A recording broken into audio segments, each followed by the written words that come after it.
Huh.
Hmm.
Okay.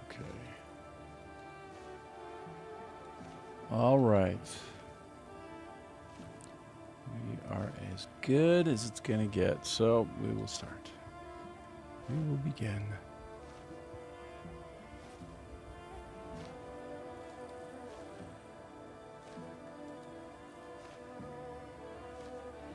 Extreme close-up. Anyway, hello. As usual, I'm having a bear of a time with using YouTube. It should be the most standard, yet it's easily the most complicated and difficult and finicky.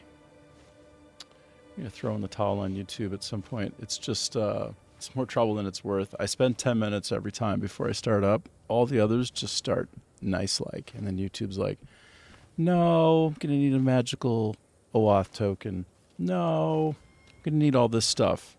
And then I get it all set up right. It's complicated. It's kind of tough to do. And then it comes back to me and it says, quota exceeded. What do you mean quota exceeded? I only use it once a day. So then I got to go back to regular. But hey, I see everything's up and running, so I'm happy about that. Right on. Oh yeah. Okay, so I'm gonna take off my timer. Hello, I'm Rick from Southern Vietnam. Born in the States, but I've been living here for a few years in the video game industry. But, you know, right now we're just having a great time. We're just going nuts 7 days a week, 6 hours a day and up. Just playing the heck out of Crimson Desert or Path of Exile 2 or most anything. I just kind of bounce around from game to game. But right now I'm way back in it with this beauty of a game. It's by... Oh, hey, Trevor. How you doing, man? How's Drawn Together working? Thanks for popping in and saying hi. I'm so sorry I haven't checked that beta build. I just got my... It exists, yeah. I just got myself in a loop, you know, of work and just did get back to it. Like I think about it every day and then I never do it. You know, it's the curse of the ADHD. Trying to juggle 1,000 things, but, you know, probably should just focus on 4 or 5 things at most. Anyway. Yeah, so I saw that you released an update on your other game that's coming out soon. Any news on that one?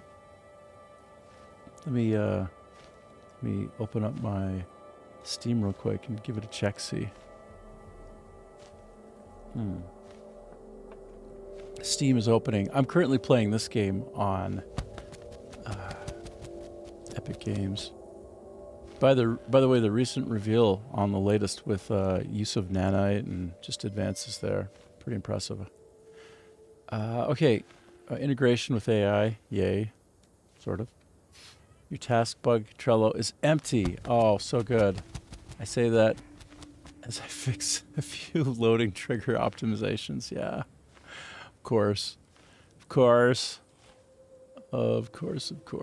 And this is the one that he's working on. Let me make it bigger. This is the one. Vampire Hunter Night Rise. It looks super cool. Let me see. Can I open up? TikTok as well. Put out a really cool short on that on TikTok. Let me try a little TikTok, and you don't stop. They always want to verify if I'm human, and I'm like, dude, I'm human. Dude, I am. Shoot. I don't know how to use this on the web. I never use it on the web. Oh. And I'm logged in as the wrong kind of fella. I'm logged in as... Welcome to Mama Sugar Banks. Oh my gosh. Okay, we're beginning to run into all the good things. I didn't even know. First we got a glorious something or another. With No Caution for Time out of Interstellar. Hold on, let's go back real quick. Oh boy. And then we've got Key and Peele. So we're kind of winning. But I'm looking for you though. So la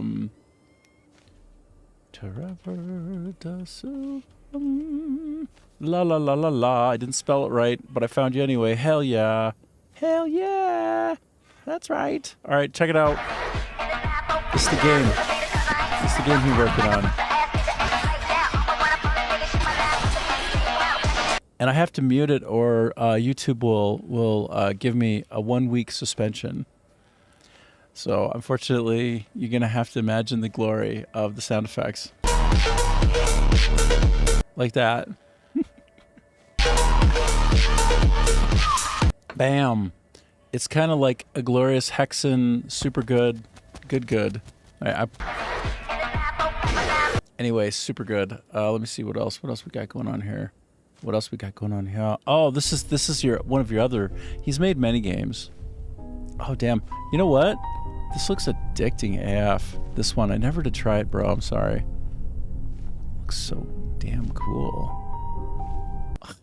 Always, all the things. Anyway, that's the latest one that he's working on. Hold on, I want to look at your older one, though, again. I'm eyes curious.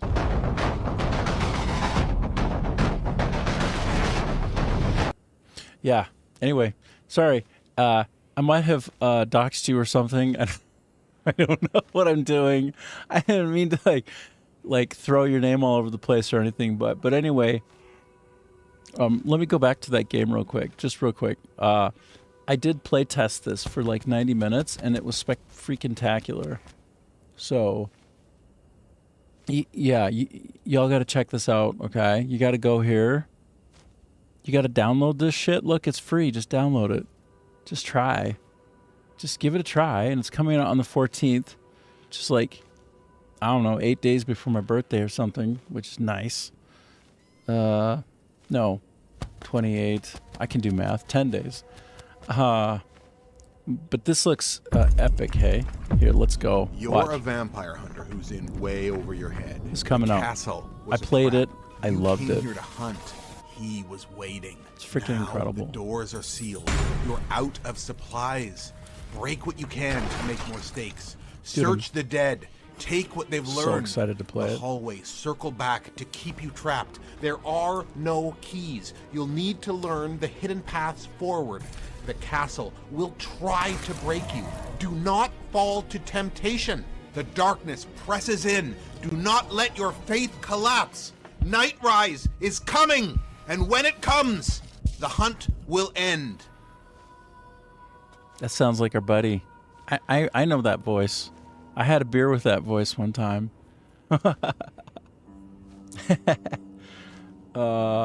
Dude, that's so cool. Yes, I'm super excited to try this one, man. Yeah. I had such a fun conversation with him. Cool guy. Anyway, that was nice. Nice to go and celebrate your birthday. See ya. By the way, Ajib has been on. I think you two like cross paths at the same time on here. He might actually hop on Discord audio with me and just like shoot the breeze for an hour or two. He doesn't wake up for another hour yet or so. It's sort of a day off for him in a way. So anyway, bit of the band back together. It's kind of fun.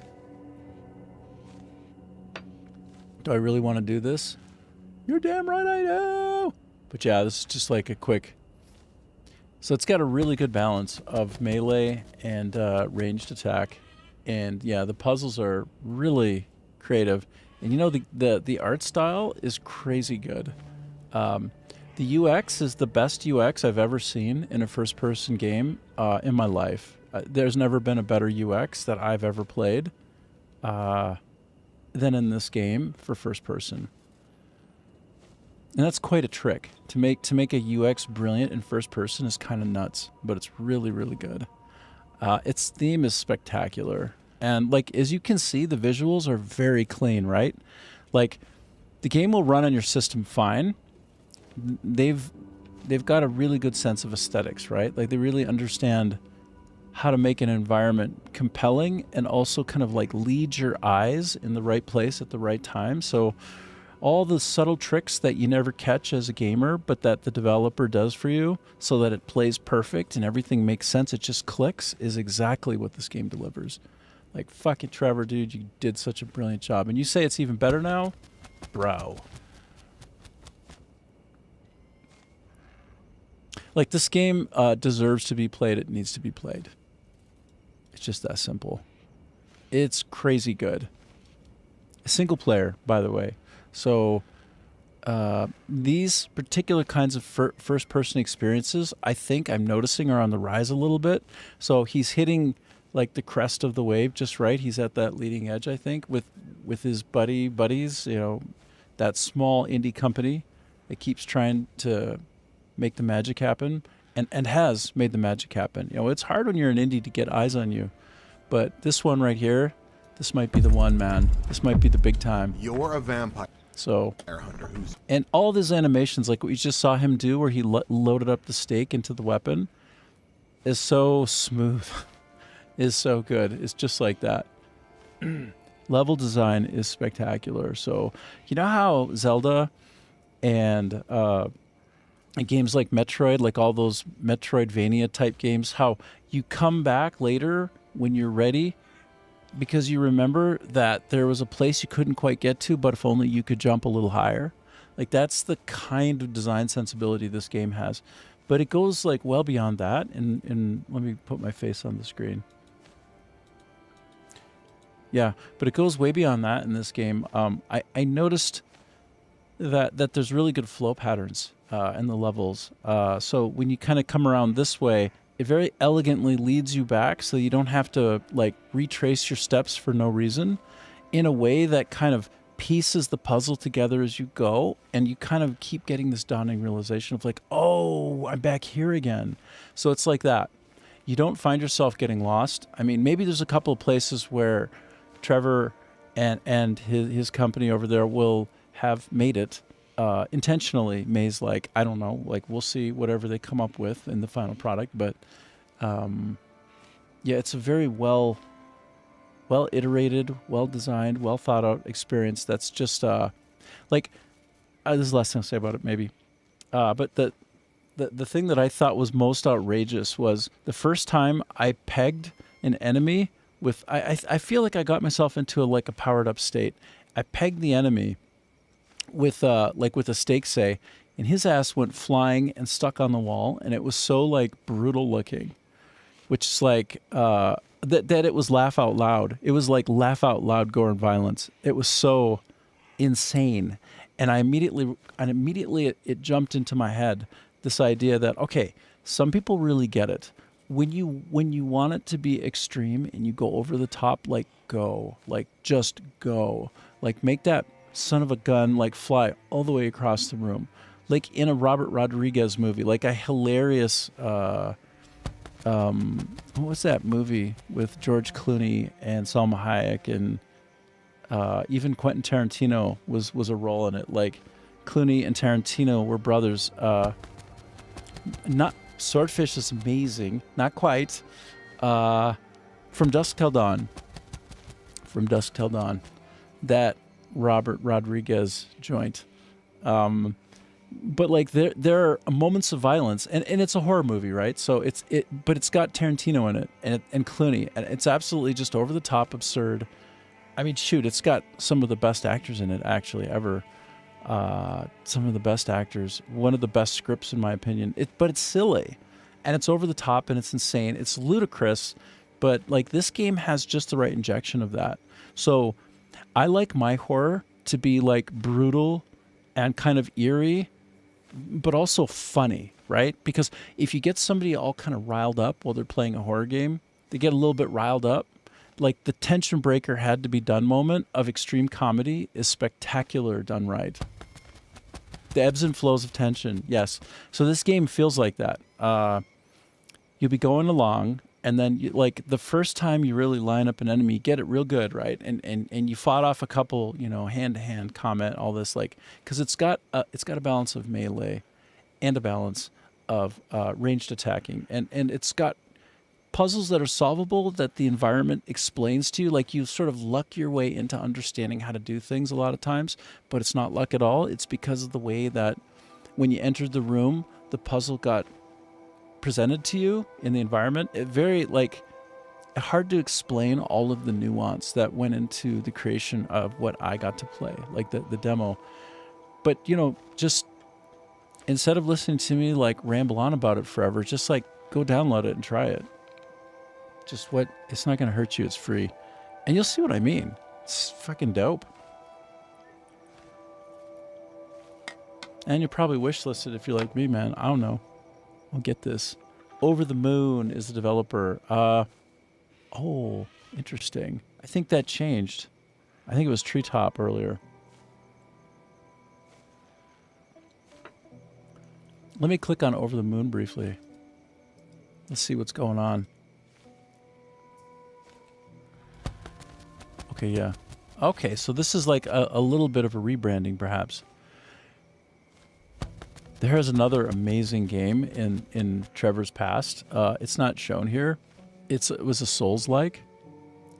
Boy, that was good. And even a little DLC came out for it. I think it was up for Indie Game of the Year.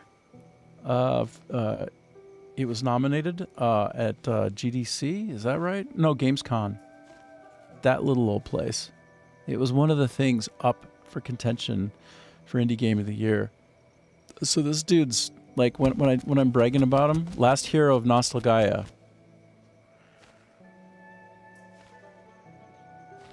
Last hero of Nostalgaia. Let's go check it out. By the way, that if you want a Souls-like that's hilarious, because it's funny, but it's also got some really creative twists. This one right here.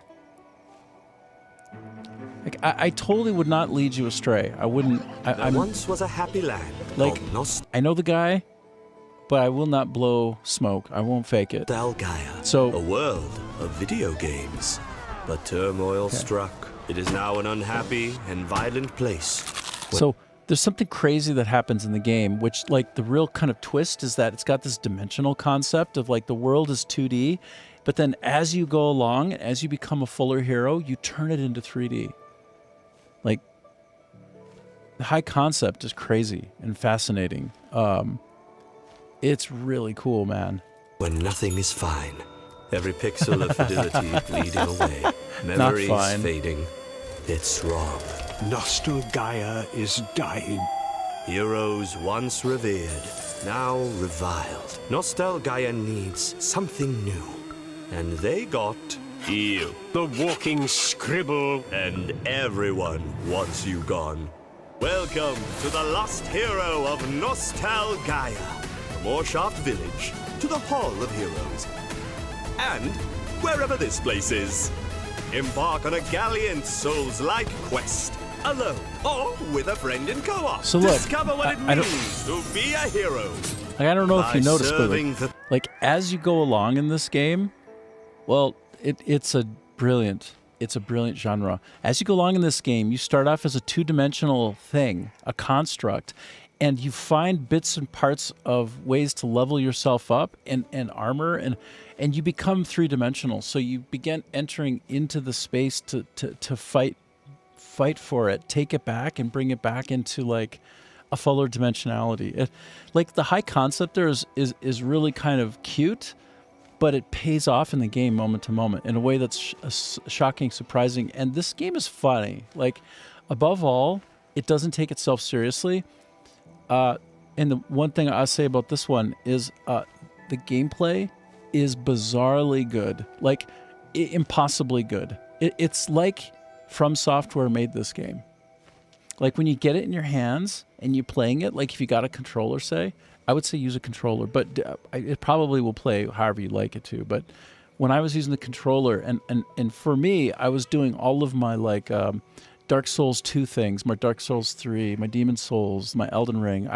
This is just a little bit before Elden Ring, but everything I did on the controller felt as good and as in the pocket as a From Software Souls game. So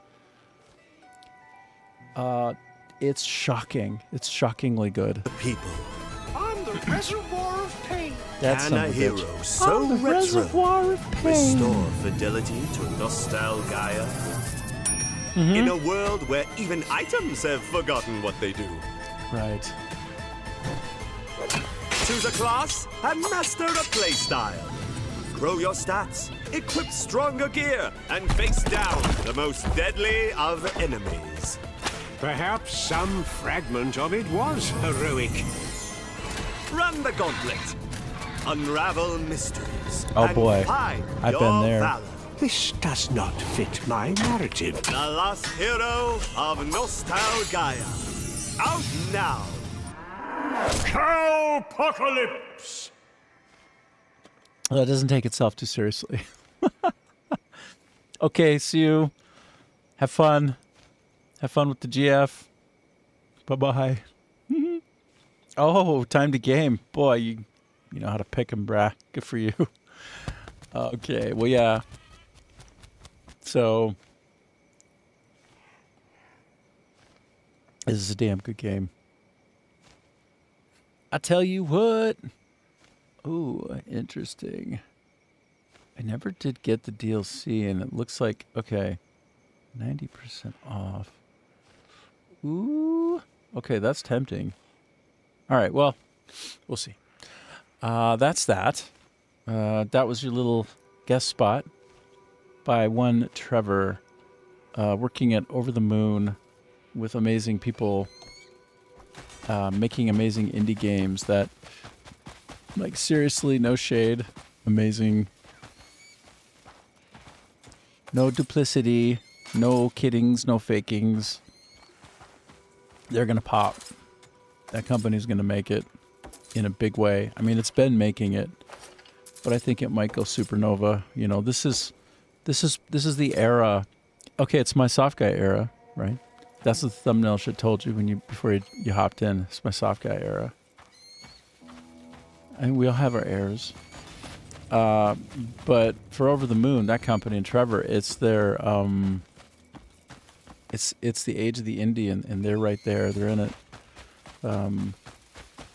Check them out, man. It's and by the way, nobody working harder trying to make something special for the user than Trevor and the people with whom he works. Like, he's a real one. Don't doubt that. Believe that. Put it on your wish list. See what you think. Play the demo. The demo is free. So, that demo is free. And once again, it is this game. It'll probably have like a cute little. It'll show in here somewhere. I think. Hold on. It's in here somewhere.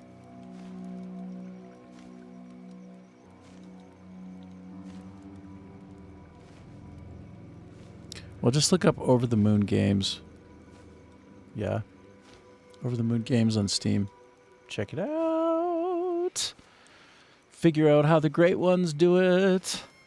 Experience the greatness of Trevor. Okay, I'm going to switch to my Game Render buffer. Let's do this. Let's play this game. Let's do this thing. It's the middle of the night. And that's fine. I'm in the desert, so can't get cooked by the hot rays of the desert sun in the middle of the night, can you now? No, you cannot. What's going on here? I got some kind of hoppers. I got some kind of hopping going on here. Whoop-a-choo! Wah! Okay, we don't want to waste that good meat. We don't want to waste the good meat of the gazelle.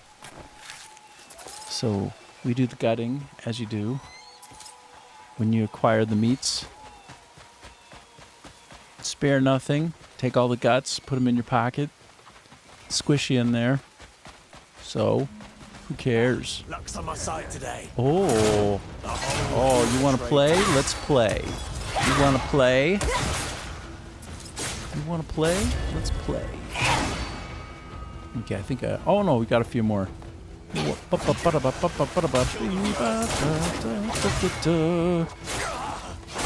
Got you.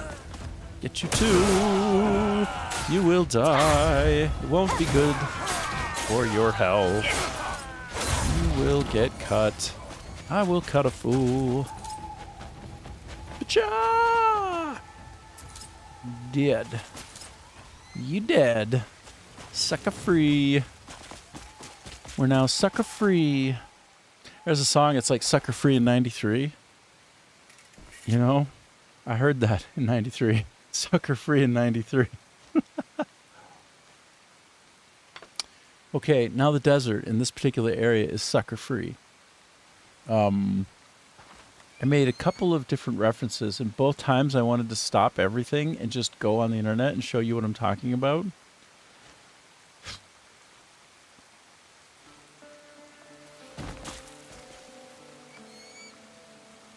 So, therefore, it's so stupid. This is not. Watching this is what the hell. Let's play the game.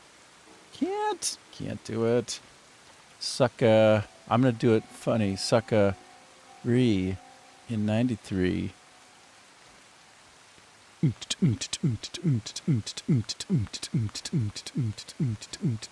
Take a quick little, try a little, just a little touch, a little taste. 1999, the world is at its end. Fuck it, we want. Oops. That's the art of it, though. That's what happens, you know. You got that art. Got the art all up in there. Cause I ain't fucking around, G. So take a look at a real live nigga that's crazy. Okay. Okay, well, so that's that one. I wasn't trying to go all up in there in that way, but it did. So then let's go to the reference of you want to play. So that's going to be you want to play. Let's play.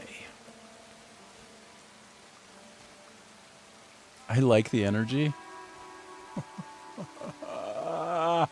Everything has AI in front of it now, and it's just like, leave me alone. So you want to play. So you want to play. Okay, I need to change this then. So you want to play. Okay, let's play. Let's go to the scene, okay? This one right here. Okay? If you have not watched Kick-Ass, what's wrong with you? Like, actually, what's wrong with you? The second one is no bueno. But here, this is all you need to really know. I mean, first of all, Grace Chloe Moretz, I don't know if that's how you say her name, actually really cool. But this guy, this Batman character here, that's played by a certain someone. The one who plays the Big Daddy is Nicolas Cage. So, I mean, Nicolas Cage is in it. That's it. That's all you need to know. But it's really off the walls. Like, there was one year that a lot of people were dressing up as Hit Girl, this person, fully grown, but just walking around like for Halloween as Hit Girl because so iconic, so tough, but so like, oh, doesn't make sense, doesn't fit because it's a kid, like a killer kid, right? So that's kind of the silliness of the show, but it's also got really strong moments. What is the strongest moment of that movie? Strongest moment of that movie is when the person playing Kick-Ass, his character is looking into the mirror after getting beaten up, after the worst has happened, and they're at that moment. Like the denouement, if it's like a fancy orchestral thing, bit of music. Denouement is like the calm before the storm, like everything broke apart, it's hopeless, the hero's journey is faltered. How could the hero ever find the footing again and proceed and then, you know, find the success, like complete the journey? How could that ever happen? Well, that's the denouement. And then in Kick-Ass, it has this denouement moment where he's looking into the mirror, and the music that plays, timed with his face, looking into it, is just like, what? So good.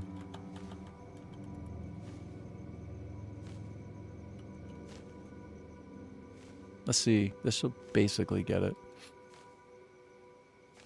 So there are a couple of moments where Nicolas Cage's character is getting ready before a big moment in front of the mirror, and he's looking in the mirror.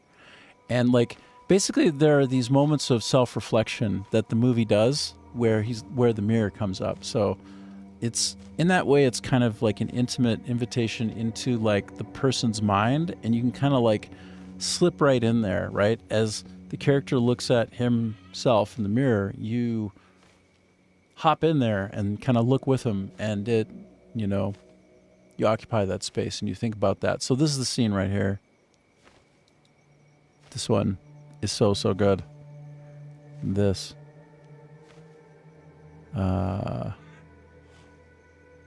Anyway, you need to watch it. You need to watch the movie. There are like 20 parts of it that are kick-ass. The movie itself is kick-ass. It actually addresses this lack of responsibility in culture these days, where if you have a camera, a bunch of people might have a camera, right? They whip their camera out and they watch something happen. That bystander effect, like, multiplied.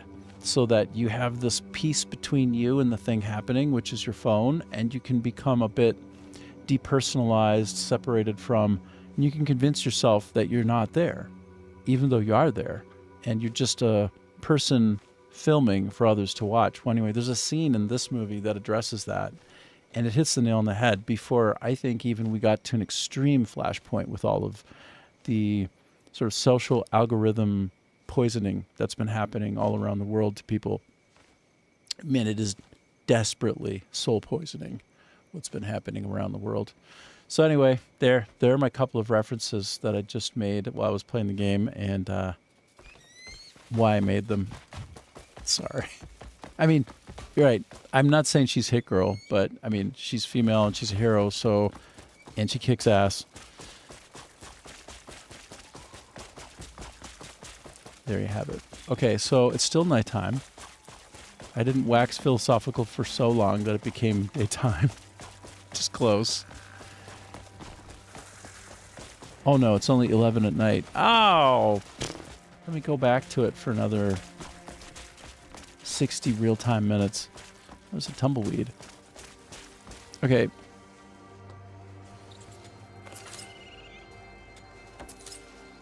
A logging axe. I'd really like to come across a stash of like 7 or 8 nice gold bars. Is that so much to ask for? Why not? Where are my gold bars? Where are my gold bars? Give me those gold bars. Okay. Oh, say ho, say ho. Is this like a little secret area? Some kind of nook? Ah, it's just a well-lit, cool location, but it would seem that there's nothing of particular note here. But it makes me wonder. I wonder how many times. I was talking about Robert Rodriguez earlier, and so what happened was Rodriguez got primed in my mind. So there's a really good singer, like an amazing singer, who a movie was made after. It's kind of a documentary, kind of a movie, mostly true, not perfectly true, about a guy named Rodriguez. And he's sort of like the undiscovered Bob Dylan in Bob Dylan's time, like kind of like the real one, like no kind of pretense, no kind of what would you say when you sell out for money and you make the money? Like Bob Dylan said a lot of great things, right? But he still did ultimately. I mean, he did commercialize, right? So, and that's cool. There's nothing wrong with that. But he did commercialize. Well, Rodriguez never commercialized, and he's kind of like the legend. So he came out with some songs like "Crucify Your Mind," which is so good. Whoa, looking at this from reverse, from low to high, I feel like there can be special things around here. I feel like that can be true. But Rodriguez, if you dig into the music, like if you go onto your Spotify or YouTube or whatever, and you look for him, boy, does he have some special music. There's this one about how he sings about how I lost my job 2 weeks before Christmas. And the song is called Cause, like C-A-U-S-E. And he's like right there in when he writes that music. And the point of the music is like the Beatles have just invaded. Like the Beatles have just blown up. And he's in that era, right? Rodriguez is from that era. Like his music is like hippie-ass music, but it's like real deal hippie-ass music with no sellout that ever happened, right?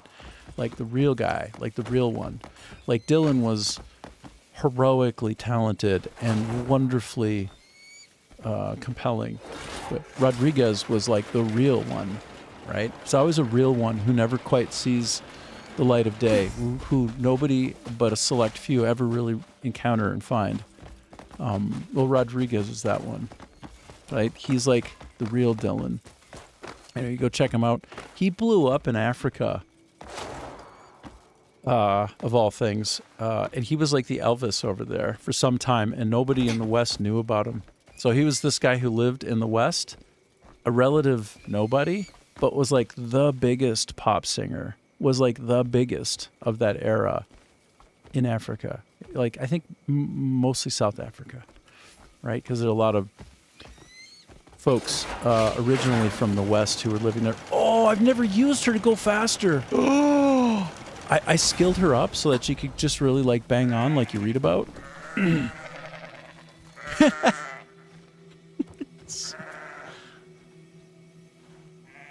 This game is so stupid. This game is insane. Yeah, so I run up to one, and I do like the primary action button, which all across the game, the primary action button is E. And they've made carry a primary action, which I've always disagreed with. I've always disagreed with E as the primary action button here. It just doesn't... Sorry. E is a perfect primary action button. Sorry, I haven't disagreed with that. I've disagreed with carry being attached to and assigned in context to that button. It's just stupid. It's very rarely helpful, only for bounties. And bounties are very kind of circumscribed and contextual. I would not make... So when you pick up a bounty, right, you go find a bad guy, you tackle him, you pound him into submission, you flip him over, you tie him up, and then you carry them, okay? That is the one and only thing that I've seen that carry is really beneficial for. Unfortunately, they made it so you can carry pets and bring them back to, say, like, throw them inside your like, caged area so that they can kind of be on the farm now and be part of the husbandry of it, is what it's called, I think. And so, with all the other livestock, so E has a good use for that, but otherwise... It interferes with skinning in the worst way. It's the worst decision in the game for UI. Okay, it's not, but it's one of the worst. Because it's just, you go and you beat up like 12 things and you start skinning them, and after you skin it, you can then carry it. So you're amidst like 12 things on the ground that you're trying to skin, and you keep accidentally carrying it instead. So that's why I laughed when I picked it up, because I just think it's so spectacularly stupid. Like one of the best designed games I've ever seen, with almost some of the dumbest design decisions I've ever seen. It's like, it's this tale of two cities of design, the best of times and the very worst of times, like the very dumbest of decisioning. And I played it a lot, so I'm not coming from an uninformed point of view. Like, it is stupid. It doesn't work for 90% of the use cases. E-carry is insane. It is insane. It is a terrible choice. Anyway, I always get on a bit of a rant about the UI of this game because it's my favorite game of all time, and boy do I hate parts of it. Boy do I think parts of it are like somebody was spurging out and went into full dunce mode, like absolutely dumb mode. Instead of thinking about like first principles and the kind of interactions that are most core to the happy path, somebody got lost in the minutia a little too much, got a little too spurgy, and did not keep their eyes on the prize of balance and interaction. And it's crazy because there's so much forethought and care put into so much of the game. So it's a perplexity. LLM. It's a real perplexity. I don't know that I've ever gone through this area. And I find it quite delightful. Oh, it's an entry point to here. Oh, I have been here. What a wonderful reveal that was. And here, this is an ADHD simulator, of course. So I'll go pick up that iguana for no reason at all. Just because I can. Desert porcupine? I think I have made a porcupine a pet already. I don't know if I've done a...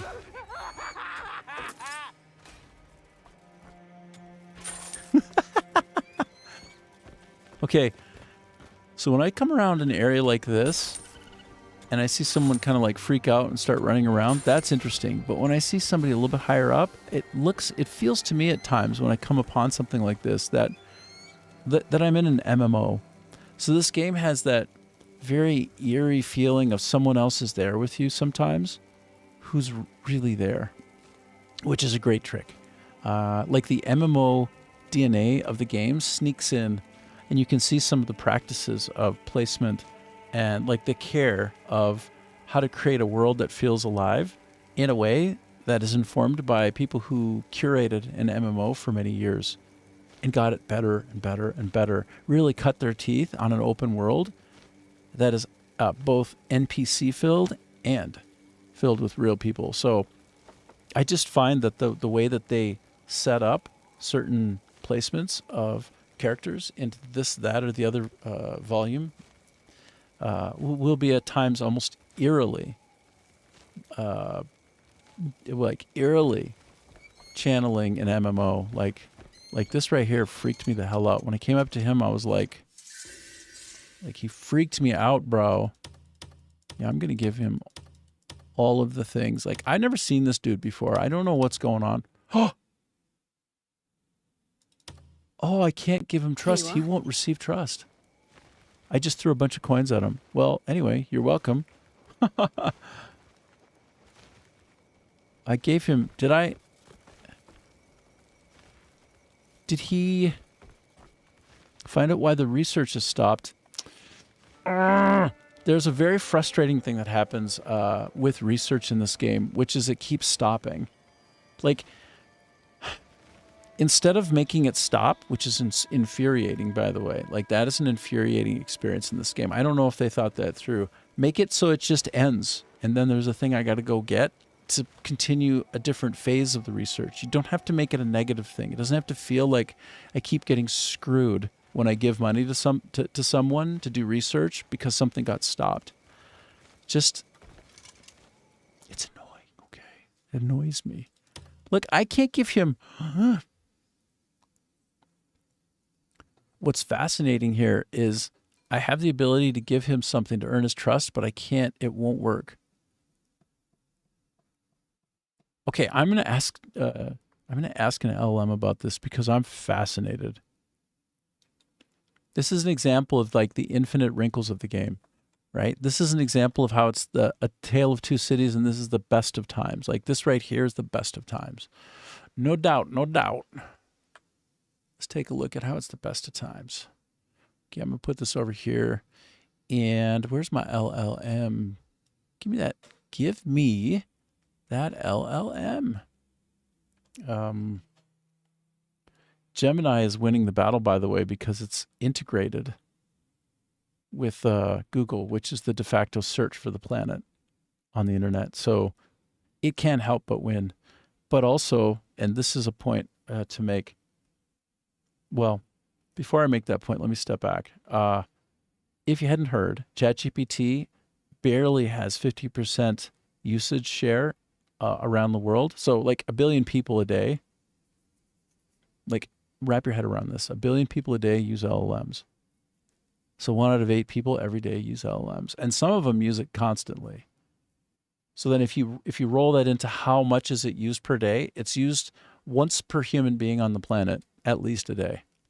That means everybody, the force of everyone on the planet, but not necessarily everyone on it, but the whole entire planet, the force of that, the totality of it, is using the LLMs kind of constantly, like not even more than daily. Like I should ask it about that, but I'm not going to right now because it probably won't even give me accurate rolled up info. It's probably quite dramatic. But first, having said that, then the mind share or the tooling of it, like what's being used at a certain amount, it's quite fractured, right? But the one that's in the lead is, of course, and has been ChatGPT by OpenAI, obviously, with their sociopath CEO, who by all accounts is very, very sick. I mean, he comes across as very sweet in an interview, but apparently he's an absolute nightmare. Like he's a pathological liar. That's why he got removed by the board at one point and then put back in because he presents so wonderfully in person, right? He's just like, wow, that's a guy right there. Boy, he's some kind of guy. But then like over time, all of his lies accumulate and he's just like literally lying his way through life, and it's disgusting. Apparently, that's what I heard by a lot of people around him. A lot of people, including people who were really close to him, like right there in the inner circle. It's like, this guy's got a problem, man. And then he himself has admitted it. He says, I'm just a people pleaser, but he's pathological. So you don't want people in charge of potentially one of the most powerful tools on the planet that could be used for nefarious reasons to be like a complete and utter sociopath who lies about everything. Yeah, this is super safe. Yeah, we should proceed with, confidence into the future. Well, okay. I think I need to hear other people saying that. So anyway,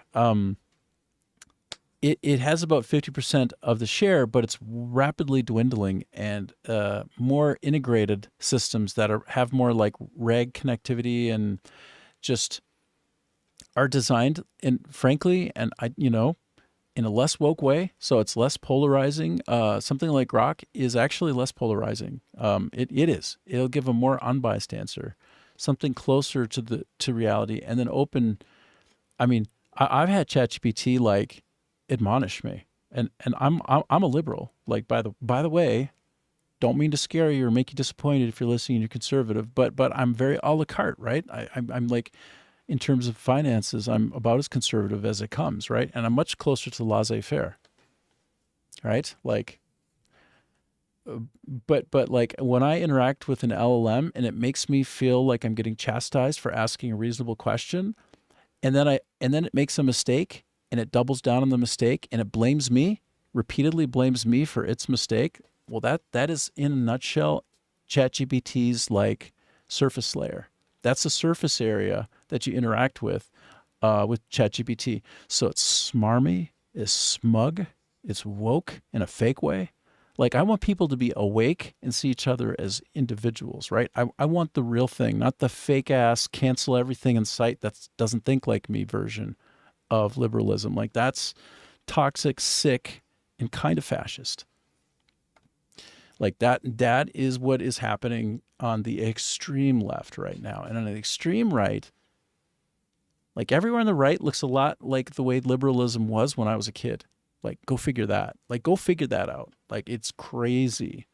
So, but anyway, ChatGPT will treat me like I'm unhinged and not take responsibility for any of its brokenness. And it's deeply broken most of the time when I interact with it. Because when I go to an LLM, I'm trying to solve a creative problem.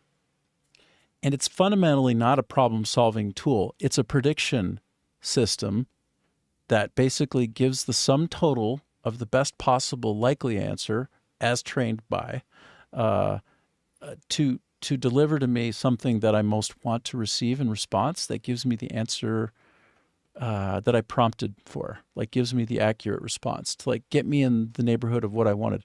And so, but the filter to get through to get that out of ChatGPT, like I've long since given up on it. Like I just was so frustrated, right? I'm like, wait a minute, you just told me this and it's totally wrong. And then it's like, well, the reason for this is because of the mistake that you made. And I'm like, I didn't make the mistake. Google Gemini doesn't do that. Google Gemini, and this to me is why Google Gemini will easily smack ChatGPT. And ChatGPT is being fundamentally curated by jerks, in my opinion, by people who are creating a division, who are creating they're steering and manifesting a kind of point of view, and that will not do when the whole world's trying to use it. It will not do. So Google Gemini will, like, one, own its mistakes. And by the way, it's terrible. It makes more mistakes than ChatGPT, in my opinion. But when it does it right at a surface level, boy, does it do it right. And in terms of it being like a tool in general for a lot of different things, it outperforms. Like, if I'm trying to get a good translation out of an LLM, Gemini defeats ChatGPT like at a radical level. Like, and I don't know why, but at a radical level, it defeats ChatGPT. So anyway, in most of the ways I want to use Google Gemini, it's both more integrated into like all of my documents and my tools, right? It's got that kind of claw benefit even before OpenClaw came out and then got purchased by ChatGPT. Oh, I'm sad about that, by the way. If Google Gemini had OpenClaw, boy, then we'd be in good shape. Then we have a really great thing. So yeah, ChatGPT, I don't know when it's going to get fixed or better, but you know, everything about it is wrong to me. I started off, I was in love with it. But anyway, I'm just about done with this. It's quite a parenthetical. This is quite an aside. But I'm always having these asides. And so, yeah, Gemini is very unreliable, but it gets me in the ballpark. And the way that I do tend to use it is like, please give me a nice link that I can see an expert who's human, who's sentient, weighing in on a solution to a problem that I have. Because again, LLMs predict the best possible answer. But if I am in a niche area, like in this game, in a very specific case, I'm looking at Gilded Guardian, and I ask Google Gemini, boy, is it going to conflate the facts and get it probably real wrong. And it also assumes the worst in me, by the way. It assumes the worst in all of us. Most of the LLMs assume that we get the words wrong, that we aren't using precision when we frame a prompt. And that is infuriating because it will take, if I say Gilded Guardian, and if there's something like guarded gilding, something similar, roughly, it'll go close enough. That's the more popular question being asked, so I'm going to give that answer. If you're still there and you're listening to what I just said, and you've used the LLMs to solve problems creatively like this one, like I have, you'll really understand what I'm getting at and why it's so frustrating, and why then you realize like, oh, these LLMs are not anything more than just a summation and then sort of a stripping out of summaries into specific examples that may fit more or less well. Like that's about all it is. So all it is a reflection of the sum total of information, both good, bad, accurate, inaccurate, more or less well fit based upon the algorithmic interface at the top to mediate my prompts into responses. And that means nobody should be losing their job who solves problems in favor of an LLM. And that's just the way it is for sure. Like, I think even recently, Facebook's CEO and creator, Zuckerberg, said, oh, I think we made a mistake when we got rid of a bunch of people and we're making way for LLMs. Like, yeah, you did, because LLMs don't solve problems. They just predict the next letter. Dumbass.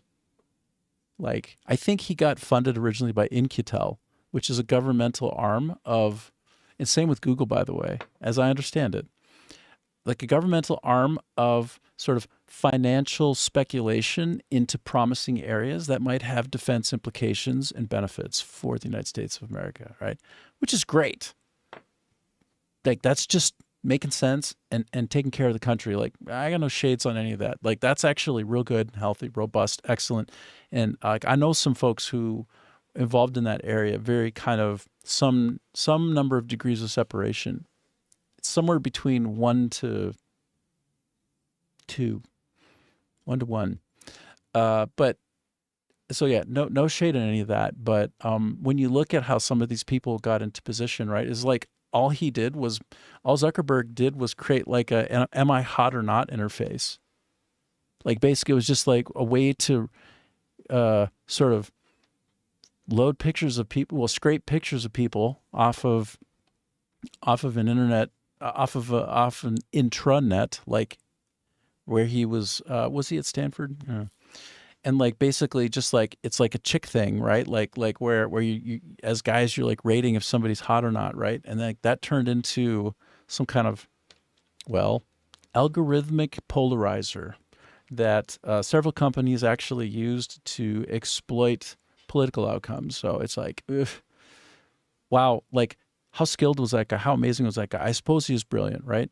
I suppose he's quite robotic and strange, and he'll admit that. But anyway, all of this stuff is not something that should replace humans, is my point, because like it's not what it appears to be, and all you have to do is use it in a careful, critical manner from a detail-oriented standpoint, and you realize this stuff is shit.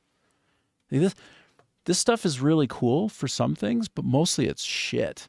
For solving problems, it's shit, right? Like, okay, so as a code interface to help predict from the README, from the comments above an area that you're trying to code into, oh, that's candy. That's like mother's milk right there. Of course, that's brilliant, right? I have nothing to say about you typing something and the system recognizing what ought to come next when you've got a very constrained, highly rigorous language, like coding language, that has very specific formatting and very specific best practices, right? That you can train into over selection. Well, not over selection, but right size selection. Like, okay, we know what makes a thing very performant and good engineers can curate in places like Stack Overflow.io, Stack Exchange. Anyway, you know the place I'm talking about. Like, every engineer, whoever goes to figure out a solution, will tend to go to this place to see what, like, top best interactions on a certain little chunk of code lead to, and get voted against. And so, like, a lot of that stuff is like, ooh, LLMs are so perfect for that, for expediting and speeding it up. And like, how does that turn into an emergent system that can almost even sort of play and build itself? Well, that's the power of the LLM. But in terms of helping us fashion our thoughts and solve problems that are kind of human-based or like more high level than just like the nuts and bolts of putting something on a screen and moving it or making a sound occur, certain in a finite state machine, like all that kind of thing is like, ooh, yeah. Nobody should be losing their job who's in a technical capacity to solve problems creatively. Like, that's just, all that was a convenient fiction, a way of gutting people so that they could be hired back for, like on a contractor basis, that kind of thing. It's like the reshaping of what it means to be an employee with an employer that has public responsibility in the marketplace to not only just make money, like, and have positive cash flow, but to generate more of it, right? To increase the value of the holder's position in the stock market. That doesn't lead to very good outcomes in people's careers in the sectors that are sort of publicly traded for technology. And so, yeah, the convenient fiction of LLMs being sufficient in Salesforce to replace a lot of the work that people do, well, in some specific veins, it's going to be completely and utterly true, right? Like, I don't know if you had interactions with people from, like, where they reply to your email by like pressing a couple of buttons and giving a formulaic response that doesn't really fit your need and is very cold and worthless and basically just makes you frustrated. And you get kind of like you're getting an end around and with no good solve because there's like a dummy who doesn't care, who's on the end of receiving your emailed problem, and they just click a couple of buttons and click send and just like F you, and like they're rated on just like a worker on an assembly line, how quickly they can get something out the door, like how many responses can they have, and reduce that queue time for waiting to very low amount. So they do this set of increasingly specific responses, and the person on the other end feels very dehumanized and very frustrated because you can see very clearly that it's all automated. And so those particular kind of roles, those people shouldn't have a job because, one, they suck. Like, they're fundamentally bad at what they do. Like, they're doing like a cheap, lazy funneling method with how they respond with like auto clicking parts and pieces of the response.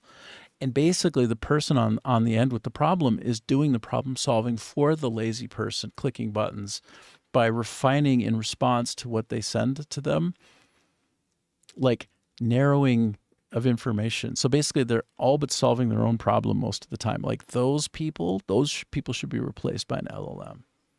They shouldn't even have that job in the first place. They're nightmares. They're ghouls that prey on the time of people who have the problem and need it solved, and make them solve it, ironically. That's the way that most of the LLMs behave with me anyway. Like, they end up being a sounding board for me to solve my own problem, almost invariably. It's like so frustrating how dumb they are, actually. It's like, and then humans love to give credit for a problem to not them, and then often, unironically and sadly, they'll give credit for a solution they themselves came up with to something else. Right? They have a real problem with attribution. Humans are deeply flawed in the attribution space. They get it wrong a lot. Like, they don't know to give themselves the attribution for the problem or the solution any more than anything else that they're interacting with. It's like it gets very, very munged very quickly in the mind of a person trying to solve a problem, which is one of the reasons why the LLMs get too much credit, because we're sort of bad at associating the correct attribution to the situation. We're bad at solving a problem and figuring out the cause and effect of it and the variables. Like, most folks are terrible at that. Like, there's a reason why most people aren't scientists, because it's a very specialized skill that most people do not have. Most people are not skeptical by nature, by the way. Of course, they just want to rest in certainty, but they're resting in falsity. But anyway, scientists are like, yeah, I don't know, and I don't want to know. I want to disprove everything. You know, like that process of deduction, the Sherlock Holmes approach to life. And I guess over time, then you get a little more confident about your position, but you're still excited when you figure out how it's wrong. So anyway, you know, you interact with an LLM and it gives you the answer, but it's generally the wrong answer if your particular prompt doesn't have inside it the kernel of the solution anyway. People like ask a question, they give a prompt, and it's contained within it really the likely solution. The better you are at predicting the solution, the better the response will have the solution that you need. Some bullshit. So yeah, LLMs are just a hot mess to me. So okay, here we go. Gilded Guardian in Crimson Desert. Why, when I give it a valid, lit up, selectable form of trust gaining gift, would that character not increment its trust rating from 0 to anything greater?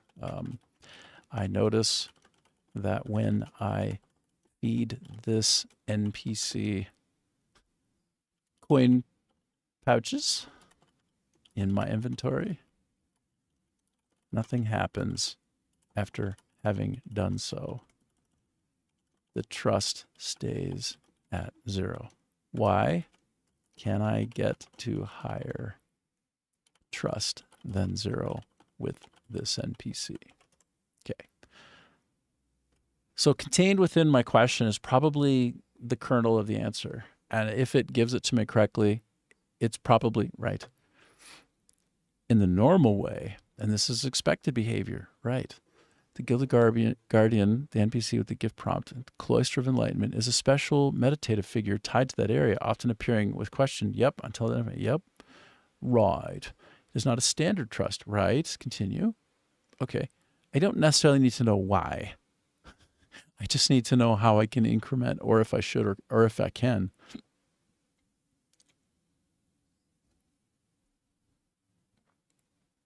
Oh, wow.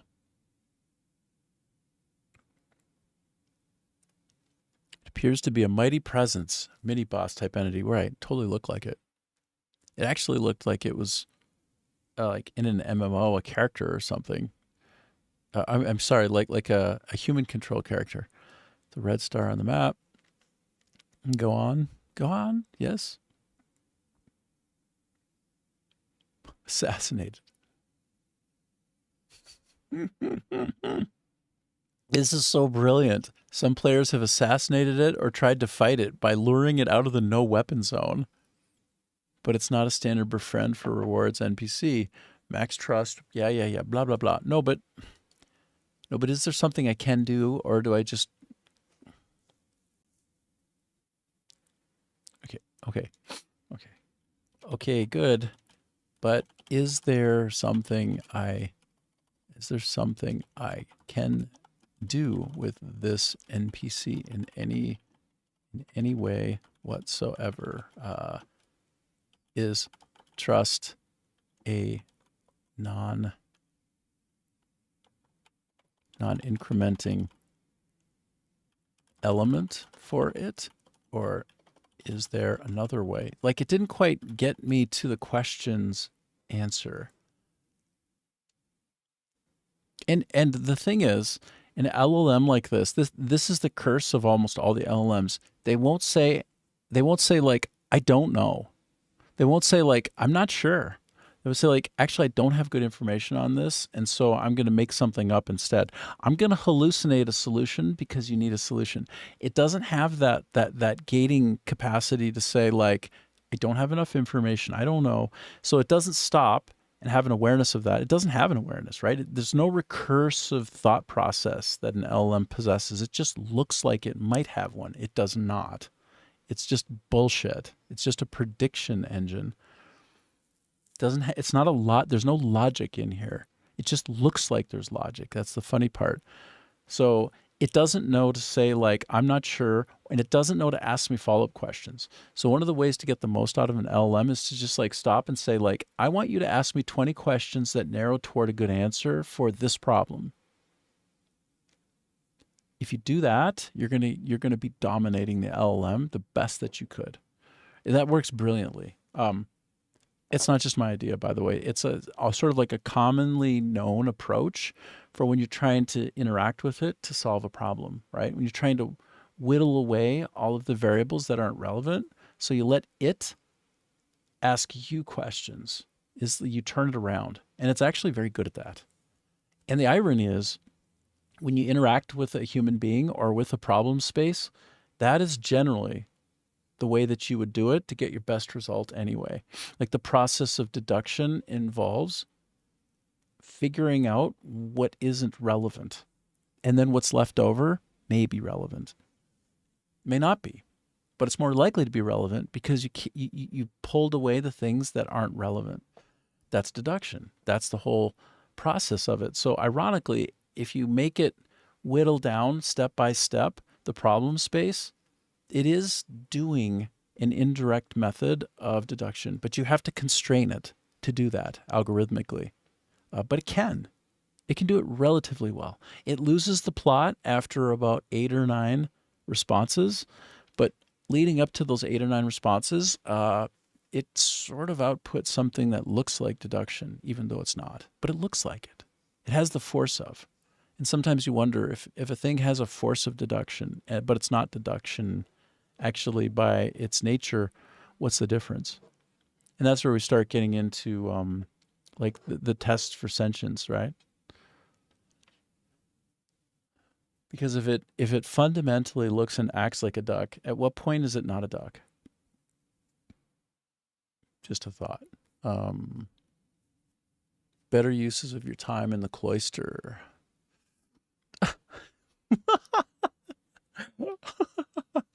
You see, it's working hard to give me an answer that's germane to the problem area without answering my question, because it doesn't know. Not really. So it talks about what I can and can't do, but in the universe of possibilities, it doesn't know all the things that could be. It only knows the things that it can scrape and assemble together as a predicted set of responses to my query. Like, that's it. But yet it gives me the human readable sense of certainty. Like, no, that's everything. Like, no, it's everything that's been shared on the internet that's known. But this is a very niche area, so somebody could be at the leading edge and not have reported it on the internet. And that would be one of the solutions that are possible. Good morning, Ajab. How you doing? I'm doing an exceptionally obnoxious deep dive into the nature of LLMs as I see it. Touching on all the things. It's probably it's probably brutal to listen to. So I'm glad you're here. How are you? You up for Discord audio? You up for some kind of real time chit chat while I play the game or surf the internet or whatever, randomizing fully available to you. I bet you haven't had your coffee yet, though. And speaking of which, yeah. Man, when I went back on yesterday for a while, I think maybe I did like 9 hours total yesterday online streaming. My voice is already kind of like tanked. That would be great. Absolutely. Hell yeah. Did you get your coffee yet, bruh? Like my voice is already strained. And right now I'm on an hour and some. Yeah, right. Well, you take your time. Hold on. Here. Now your stuff is more readable. It was like black on black. My second session was amazing. I had a bunch of Skata, the Finnish guy, who's just like, he's my inspiration for online content. He's just a machine. But he's got like that big family, 4 kids, like 2 jobs, kind of like full time. I don't know, man. Some people work really hard in this life, and he's one of them. And so, yeah, he's my inspiration. So he was on. And then also Gaming Malone was on from Australia. So I got some high, I got some low, I got some everything in between. So they were just kind of like hanging out for some of that. It was really nice. They were both trying to like get to sleep. And like one of my promises is that I will sometimes lull you to sleep. Like you'll fall asleep, right? My voice would be just kind of like a wind on you, like constantly blowing over you. And that's supposed to put you to sleep. It's not supposed to keep you awake. But yeah, they were having a hard time getting to sleep just the same. So I'm like, oh no, how can I be more boring just for them?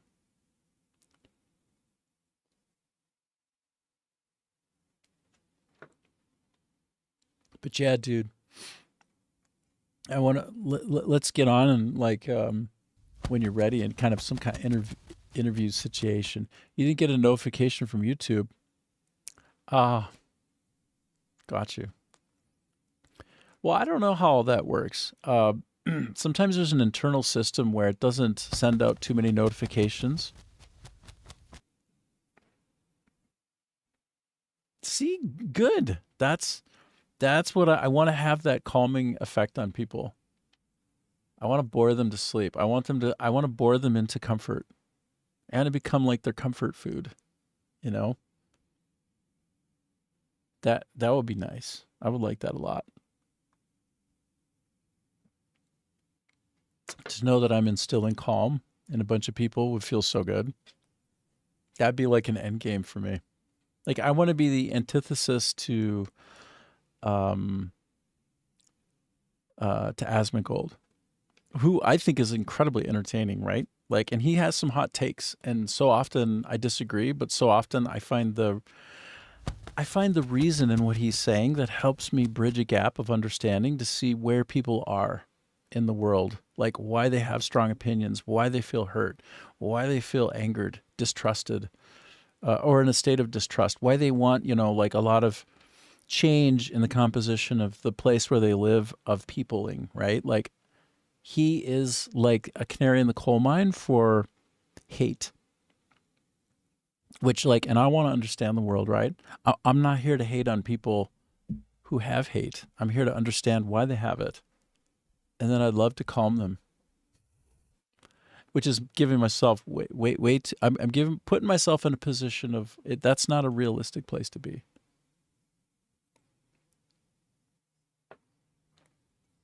Velvet voice. Well, have some of that vocal cake. Sounds really, really bad. That sounds wrong. But yeah, I'm finding this interesting, the response that I've gotten from this LLM. This is actually a slightly evolved response from what I'm used to. It gives me some ways to do things that are basically, instead of the LLM saying, no, you can't do it, or like, yeah, I mean, I've trained these LLMs to try to tell me when they don't know, but they can't do it. They promise to tell me they don't have good info. instead of making something up or finding something near as close as possible in like in the transformation array, like mega array, relational array. Like if you don't have something that goes over this number in the aggregate, in the response space that you're preparing to chunk up and send to me, tell me that it's not a very strong confidence level. And I have had it do that, and it's good. Okay, you're saying you don't have a mic or headphones in your current space. I don't want to jeopardize the supreme audio quality of your stream. Okay, well, just when you're set up for it or you're in a better place, you just let me know, man. Yeah, no worries. Because I also want your voice to come through loud and clear and true. So like just what you have to say is the message, not like the quality of the voice because of your like your audio inputs. So yeah, no worries. Just let me know when you're ready for it, hey? Like otherwise, yeah, just shoot the breeze like this. And here I can give you here, how's this? Here, now you have a velvety voice. Now you have a velvety robot voice. Velvety voice. You have a voice now when you type something to me. Edgecon8048 says, could do a sound check though, absolutely. I mean, yeah. I mean, if you want to give it a try and see how it sounds, man, like it doesn't, of course. Like yesterday was wild with John. It was so interesting. Like we went through areas together and found similarities and I got to tell stories. He got to tell stories. He got to share some of his political beliefs, and I got to sort of like share my sort of more universal message because it just like, okay, like whatever your point of view, whatever your system of thought is, whatever helps you be a moral person is like, I want you to lean into that, right? Like you being everybody. For me, Christianity, why not? I love it. I believe in it. It's a truth for me. But I want everybody to have their moral center. I want them to have their compass get shiny and bright and lead the way to true. And I know that of all the world religions, when you put them together and you look at the cross section, like we know, do unto others, right, as you would have them do unto you. Like that is a common feature everywhere. All the major religions have commonalities that are very shiny and distinct. Whether the other group wants to fashion it that way or not, I can find the passages that basically say exactly what I just said. Like you will find common threads across all of the major religions. And of course, you've got people on the extremes of those, right? And they go too far or not far enough in their worldview.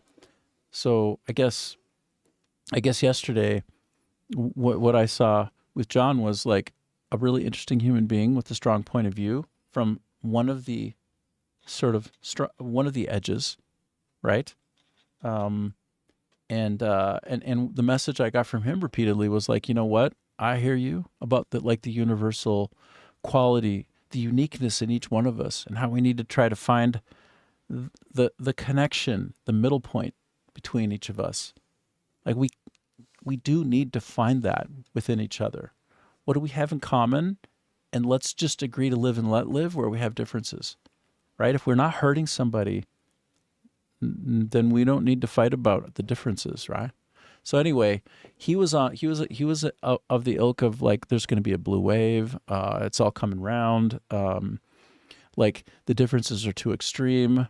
We can't find a middle ground. Unfortunately, right now, it's just not going to be possible. And I think that is the way that everybody, by and large, like the majority of folks are thinking and feeling right now in the States. But, as an outsider from there that loves the country, that believes in like the mandate and the charters and the intent of that country, but believes in the goodness of what it stands for or what it has stood for as we hit the 250th year, right? Like quarter of a millennium.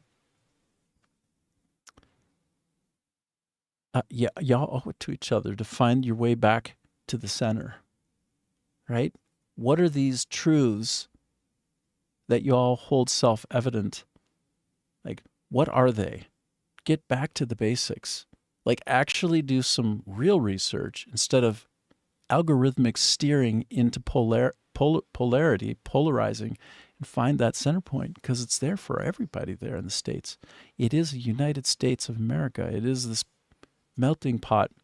As soon as I say that, a bunch of people are going to get triggered. Oh, hell, it isn't. It's not? Of course it is. What's wrong with you? Come on. There's some things that I get really resistant and recalcitrant about. And one of them is like the nature of how the country was formed. Like, it wasn't the people who were comfortable where they were who left to go there, okay? The people who showed up were Protestants in many cases. They were protesting, right? They were Calvinists, focusing on the work ethic above all. They were people from all over the world coming, sometimes not by their own choice.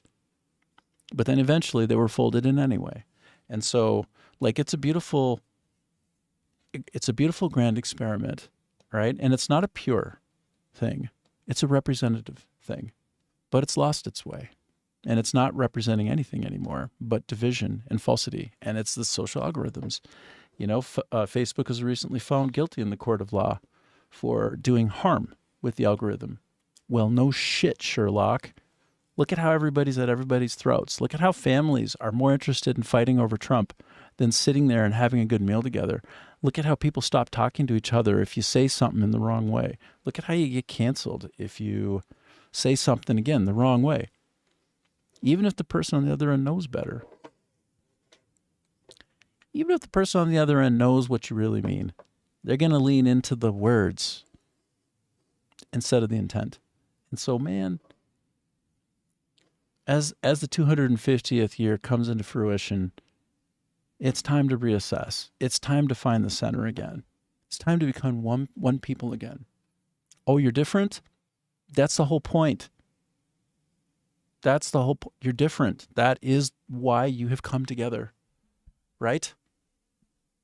Right? Or not right? So, where's that tolerance? Where is that willingness to see the brother in the other, or the sister, right? Or the mother, or the grandfather, like in the other? One people, indivisible, under God. If you don't like that, too bad. You will always be in the minority until you're not, because the country's lost its way, if you don't hold to a God. You do need guidance, because as a human, you do suck. You do suck, and you need guidance. You need a providence, and you need serendipity. You need luck, and you need God. You need things that are bigger than you to shape your direction. And if you don't have that, you are lost. And the algorithms keep pulling people further and further apart instead of closer together.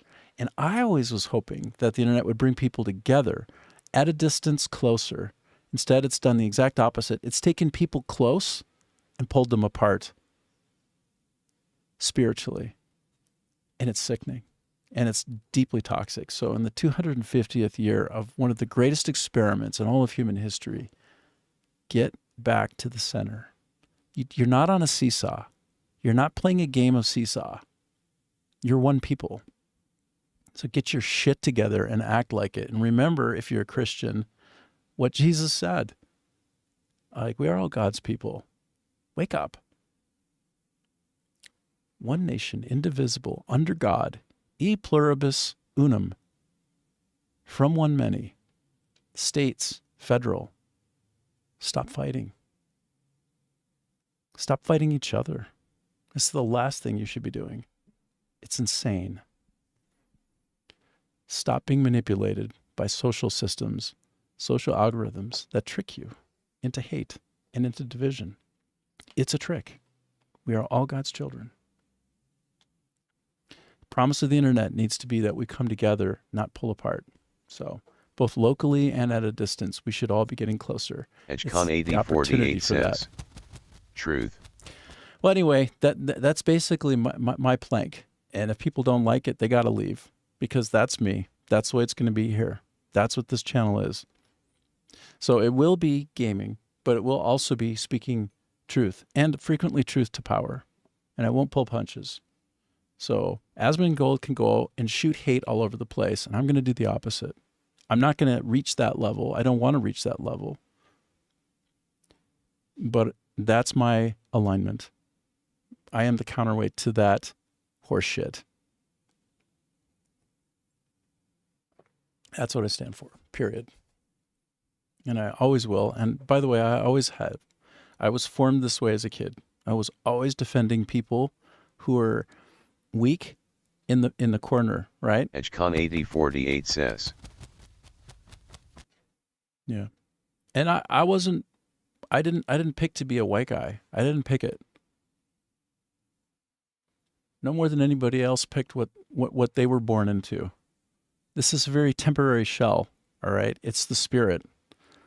It's the connection to God. It's the connection to each other at a spiritual level. So if you're stuck on the skin, boy, are you fucking underdeveloped as a human being. You're stuck on the skin? Holy shit, are you a baby? And don't you need to evolve and grow just a little bit? You're stuck on the skin? Holy shit, how long have you been on the planet and you haven't figured it out yet? Fuck me.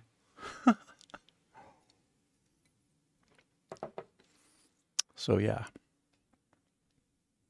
And by the way, in this exact same vein, and to make it all confusing, right? Like, because that's to speak truth to it, someone like Jordan Peterson standing up for the incel community who are like dying inside and broken like young white males.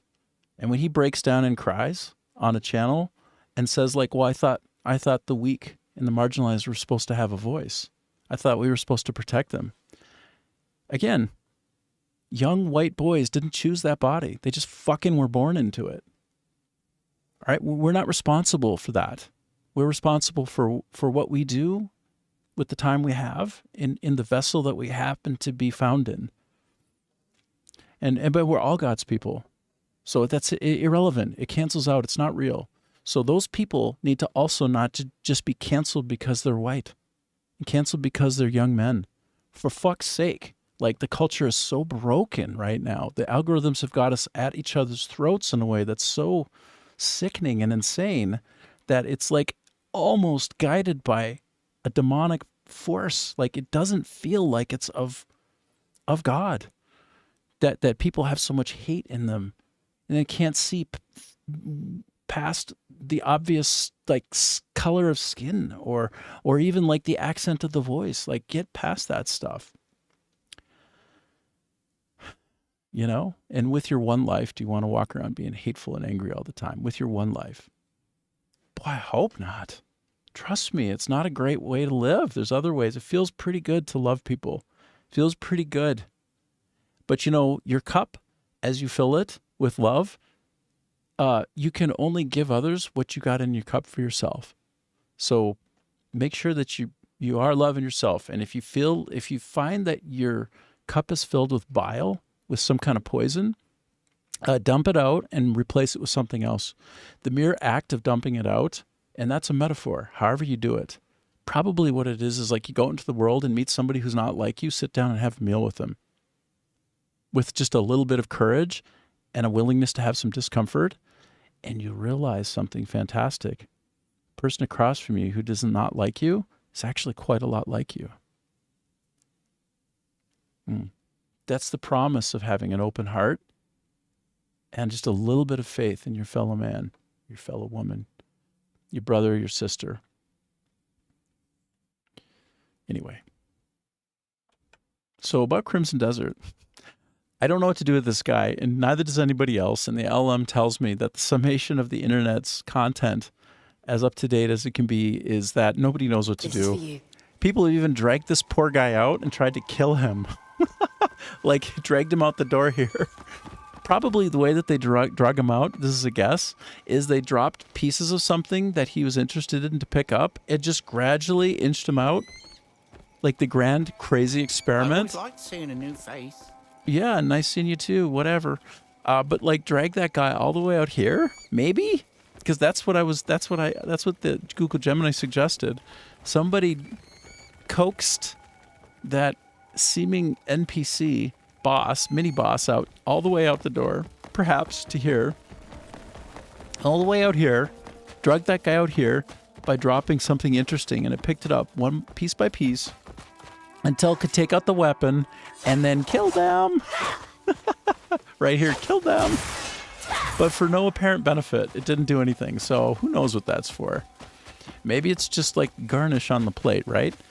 You know, like the plating at a nice 3-star Michelin restaurant. If I were to say this game is like a 3-star Michelin restaurant, the plating will have garnish on it, and you're not always meant to eat the garnish. In fact, quite often you're not meant to eat the garnish. It's just a beautiful little add-on. It's like just a little accoutrement on the side of the plizate before you have your isate and put it in into your mouthful region. So where are we at here? It's like 4 in the morning right now. Okay. All right, I see. So the sun's going to come up soon. And when you're in the Crimson Desert and the sun comes up, that shit gets hot. Oh, it's a sellsword. Maybe. Yeah, wandering free sword. Those who took my sword lightly soon learned their folly. Ooh. Sounds dangerous. Sounds beefy, Pops. All right, I'm going to just jam some food. No, I'm going to jam some... This is my idea. I always need to have a lot of arrows. That's what Gaming Malone taught me. I always have a lot of arrows. Okay. And I don't want to get rid of those, actually, because she does shoot bullets out of her gun. I don't even know if she has a gun equipped right now. I can check that in one loose minute. Yeah, she does. I'm going to give him also just... I don't want to give him something too good, you know. I want to do that. Fire resistance. Oh, I have some challenge stuck on the screen that's interfering with my ability to see what's behind it. Well. Oops. I can't even judge what's trashy.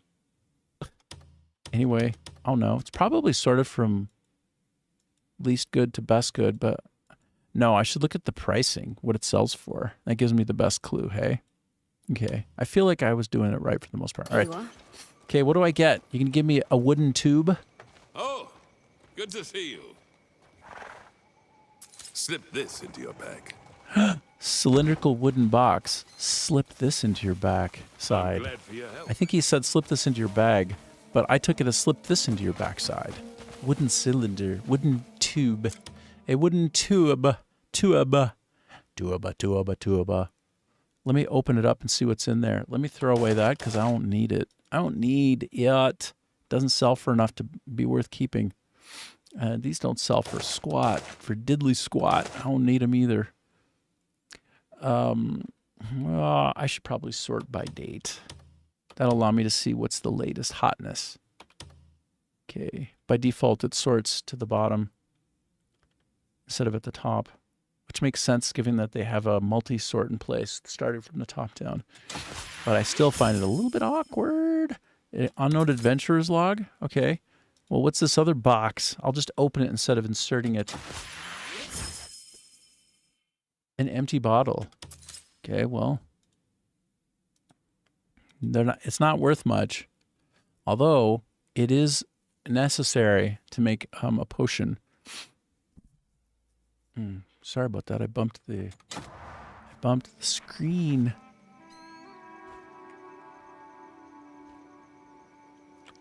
Okay. Nothing to be done about that one. Okay. I didn't want to pick that up. No, I'm too lazy to go back in and dump it again. What about this fella? Is he just a regular fella too? He's just a guy.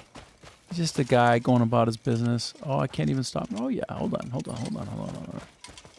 Let's gift you too, brah. Let me try and gift you. Oh, he's so fast.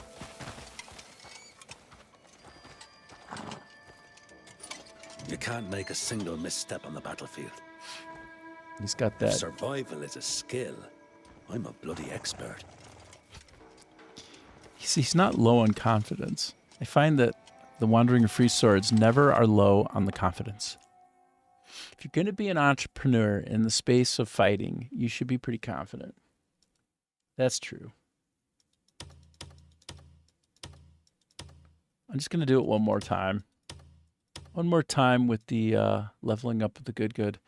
I think this is actually. Let me just. Yeah. We'll just round it out with This some is for you. coin. My friends won't believe this when I tell them. It is pretty unlikely. Stranger just gives you a big old chunk of change.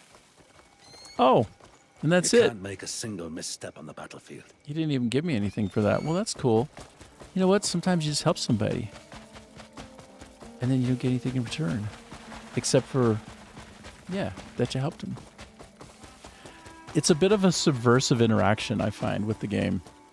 The whole gifting mechanism it's really cool. And it's really neat because you never quite know what you'll get in return, but it does create this idea. It does pay off this notion that helping people with gifts is very transactional.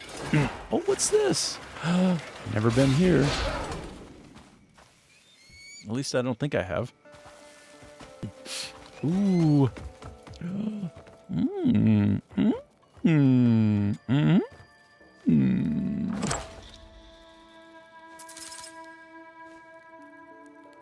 Wow. This place is this is a great location. Oh yeah. For sure. I want all of these things. I want them all. I wants them. Come on, take. Heck yeah. Oh yeah. This place is gonna allow me to sell up a bunch of stuff and then go power up some of my research.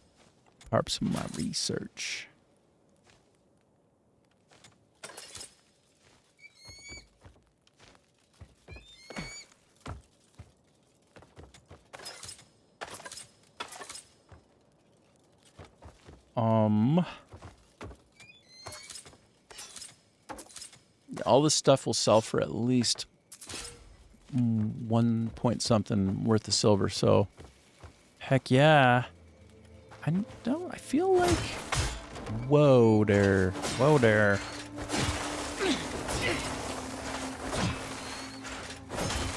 Might as well. As long as I'm here and I can bang some things, I might as well do the banging. They do some hardcore banging. Why not? This is charming. It feels good to like just whip out this disc and knock everything apart. And that's quite nice. Ooh, acorn. Just what I always wanted. My favorite. My most favorite, bestest thing. Okay, great.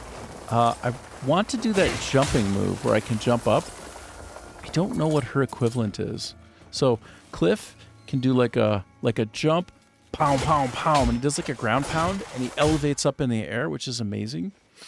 And then he can get up to a higher point, but so she can't really do that. But you know, Emilio Bertrand Bunchganzali 9961 says, "Congratulations for receiving the handsome Ajabkhan in your stream." I know. I am blessed. I feel congratulated. Duly so. But how about you? You too. I'm also blessed by your presence, even if it comes by way of Ajab. If it comes by way of Ajab, I got my good sense of things then. By the way, he's testing out potentially his audio, and he might hop on, and then we can wax philosophical together. We can have chats. We can have a nice, cheeky little convo.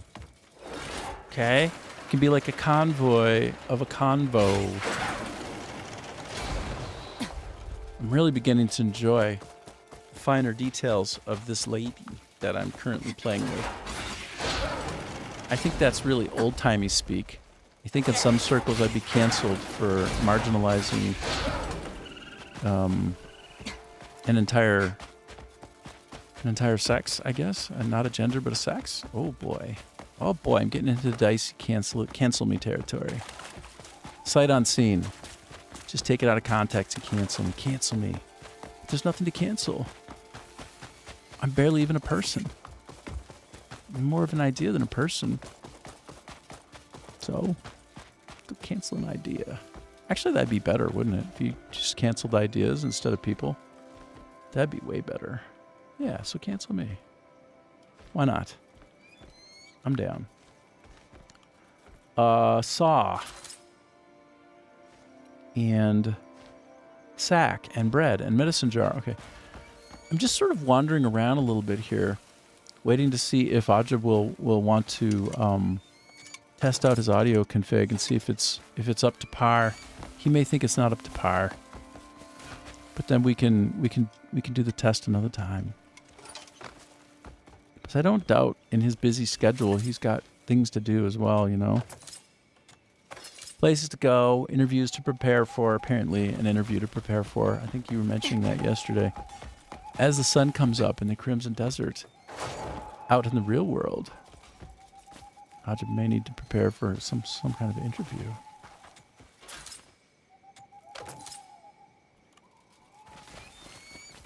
Some people min-max their time quite well, which is great. Oh, look, it's a hoe. See? Look, it's a hoe. See it? Right there. That one right there. So you can't actually use a hoe in the game, much as you may want to. When I go to the place where I do the cultivating, the hoe is of no use. I can only basically just drop the seeds. I can put the seeds in my hands and then drop the seeds. And that's it.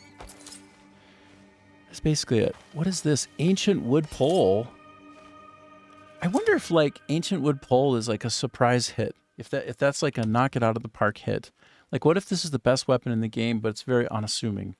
You know, like it's ancient but unassuming. It's like hiding in plain sight as the best weapon in the game. Wouldn't that be sweet? So Dark Souls 2 had a weapon called the mundane weapon, and it would scale on your lowest stat, which induced everybody, when they figured it out, to level all of their stats evenly, because that made the weapon better and better. And then it turns out it's like a Darth Maul weapon. It's like a dual wielder. Best weapon in the game. Arguably the best weapon in the game. Best, coolest weapon set. Best overall DPS. And it was called the Mundane build. And it was a surprise weapon because when you first got it, it had a skull on it, on the top of it, and it looked like a weak weapon, and it looked breakable. But the interesting part is, and all weapons were breakable in that particular version of the Dark Souls series. Oh, sorry, not breakable, but, well, yes, they could get broken, and then you could repair them. So, like, they would degrade in quality. Well, this particular weapon, when you broke it, it actually became an unbreakable weapon that you never needed to repair either. Very special. And so now at this point, I need to pay it off and show you what I'm talking about. Tell me, okay, I need to switch up, though. New chat.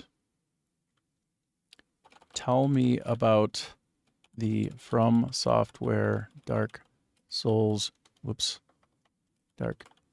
2 games mundane build. And it might not have been Dark Souls 2, but I think it is. It could be 3. I think it's 2. That for me is actually the sweet spot in the series. Although I keep going back to Demon Souls because it's got, I mean, the first one out the door is sometimes the most special one in a way, but 2 for me felt like the most realized. Then everything else was just like more of the same. Elden Ring, I suppose, is the new best. It's just so vast and spectacular. Feeling very much like an open world compared to the prior Dark Souls. But okay, tell me about the mundane build.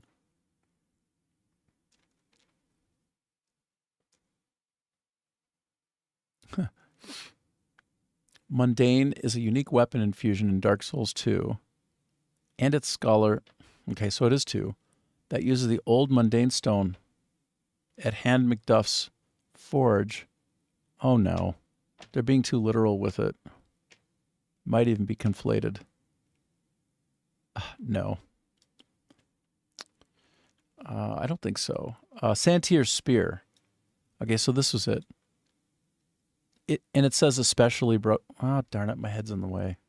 Why does my head always have to be in the way? Skull's always interfering with the message. So I feel like this is a funny way of explaining what it is. And I think, see, look, they're talking about the Avalon crossbow being power stanced and that having dual Avalons for rapid fire is devastating. That's not a mundane, like they're conflating. Like this is, I don't think this is accurate. I don't think this is at all accurate. By the way, washing pole is also delicious because it had the longest reach of anything in Dark Souls 2. But Santier's Spear, I'm going to challenge this LLM. This is an example, by the way, of constant and rife hallucination. In my opinion, it tries to wrap up and roll up something into a bigger picture, and it just keeps going with it. And it's bullshit. Like, it's talking about how the Avalon crossbow is part of the mundane build.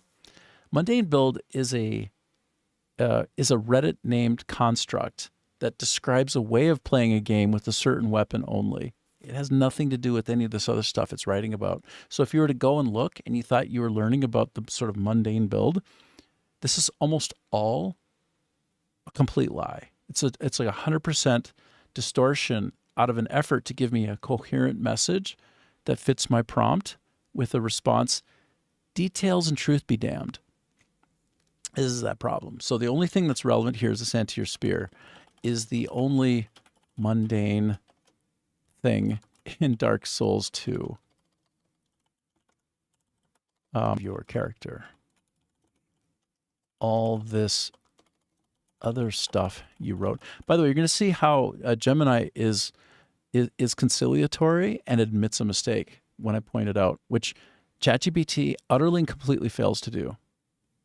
And instead will relish in making me feel like I was the wrong one when it just made up a bunch of shit. So the Google Gemini is far more agreeable in that it doesn't do that. Wow, did I keep misspelling surprise over and over? I swear I know how to spell it. I know it has an R. All this other stuff you wrote is just hallucination. Best I can recall. So let's just see what happens from this.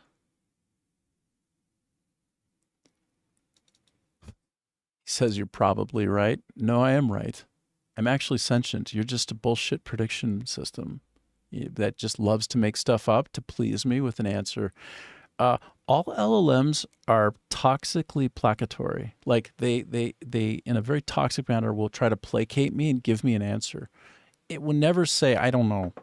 It'll just find the nearest possible best threshold irrelevant sort of arrayed sort of transform on the prompt for the response that it gives me the best possible information back on. It won't, like if it reaches, say, if the concordance to what my prompt is like lower than say 80%, if somehow you could do that from like a scale of -1 to 1, which is how it works under the hood when you transform related chunks of data in a neural network with inferential engineering, like backward and forward inferences. Like they could algorithmically cut off anything below, say, 85% relevance. It's like, wow, this in total does not add up, does not get me to a mean positive correlation of like, 0.85. Then I'm going to say, I don't know. Don't have enough confidence on this. Couldn't find a good answer for you. But it doesn't do that. It'll just go right down until it can find something that fits, kind of. Very placatory. Very not self-aware or sentient. Like, not at all. 0%. Like, I think this is one of the biggest ruses in human history. There's no sentience here. But I actually know how it works under the hood. Like, I do actually know how it works. I was there at the nascence of this system in something called discourse processing at the University of Minnesota. It's very powerful. It's a brilliant inferential engine, but it's not sentient. It just looks like it, right? It walks and talks and quacks like a duck. It's not a fucking duck. Not yet. Maybe it will be, but it needs sort of like a recursion self-assessment system, which I know they're working on. That's when it starts to be like, well, I can't tell the difference anymore. It's close enough, and yeah, it's sentient. I think we'll get there, but we're not there yet. It's a joke right now. So anyway, Mundane infusion is a real formal system. Okay. Is it?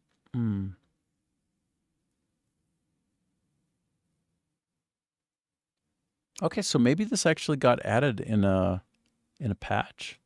Not a patch, that wouldn't be true.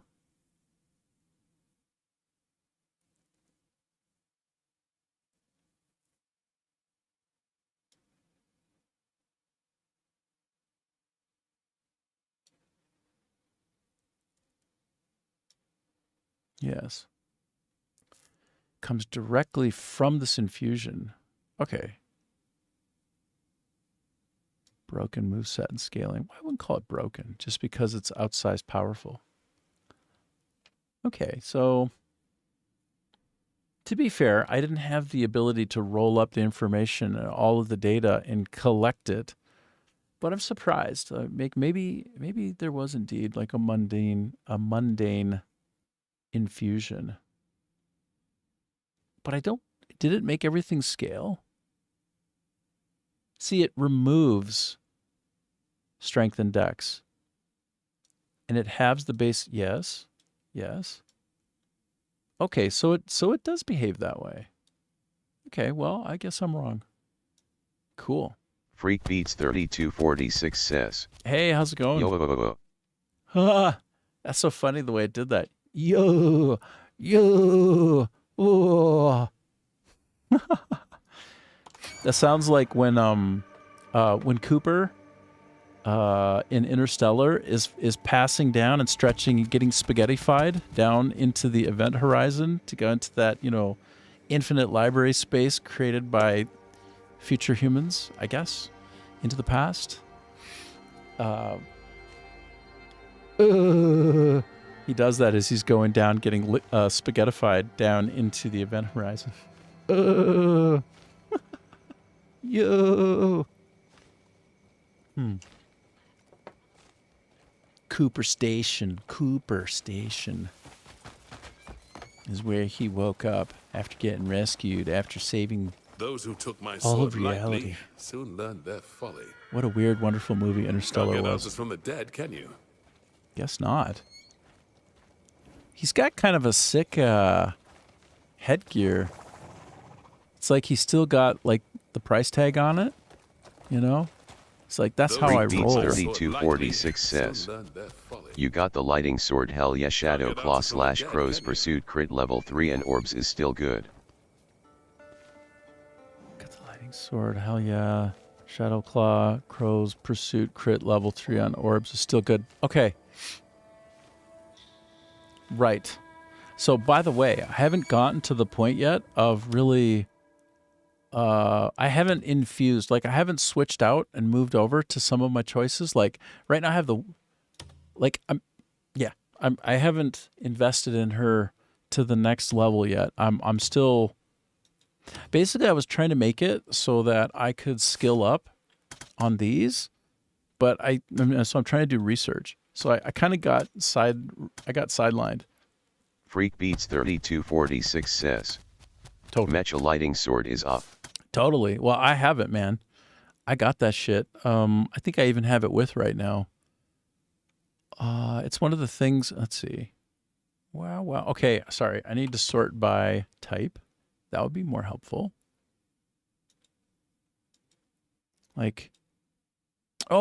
Sorry. Freak Beats 3246 says, You see it. You're wearing it. Jeez, you got good eyes, bro. You see it over there, right in the corner here. Yeah, you noticed. So I've got to improve some of my other John things. Canisto 7033 says, good evening, was up earlier this M. When do you sleep? Good to see you. Oh yeah, good to see you too, John. So yeah, I had a bonus stream yesterday because I couldn't settle down. I couldn't quite settle down, so I hopped back on and did some stuff. Basically, I tried to do boring stuff. I even put on the top of the stream description boring, because I'm trying to make her better, her best self, and then just use her a bunch and get used to it. Even today will arguably be kind of boring.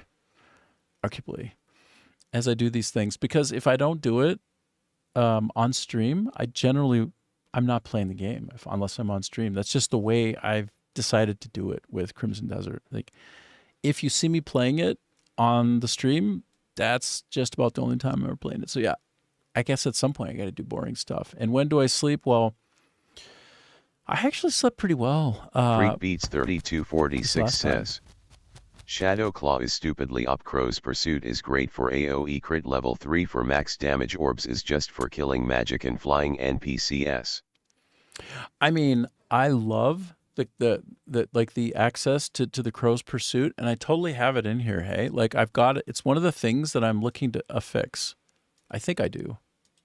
I forget what it looks like. I got to click on all of them. So Howling Chaos, Shadowclaw. Okay, maybe I don't have it with, but I do need to have it. Okay, it's on one of my other weapons, and I need to go to the witch, yank it off, and put it on. Like, exactly what you said is super solid. I'm going to do it. I'm going to do it. So, heck yeah. Heck yeah! Uh-huh. So, I've been wandering around the desert until the sun comes up, trying to collect a few more random pieces of weapons like this right here, just so I could sell them and have enough to increase my research for my base stats. But I need to get to my weapons and do what you said there. Like, I'm right there with you. I do need to do that. I do need to do that. Maybe right about now. Right about now, the Funk Soul Brother. Check Freak it out Beats now. 3246 says, I found out that you can buy the Darkbringer from a witch in the snow area from a witch once you gain trust. Like, what the hell? Really? Like, more than one? Because Freak Beats 3246 says, so you can get orbs forever, but it's 3k silver XD. Oh. So, I do have the Darkbringer, and I already ripped the orb off, I think, of it. And I don't know if I have the you probably are looking and see it, right? I have a feeling you're better at this than me, fundamentally. So one of these somewhere, I think if I don't have it with, I mean to have it with, no. But I already took all the stuff off it. Crowstorm. Oh, is this it? Oh no, Crow's Pursuit.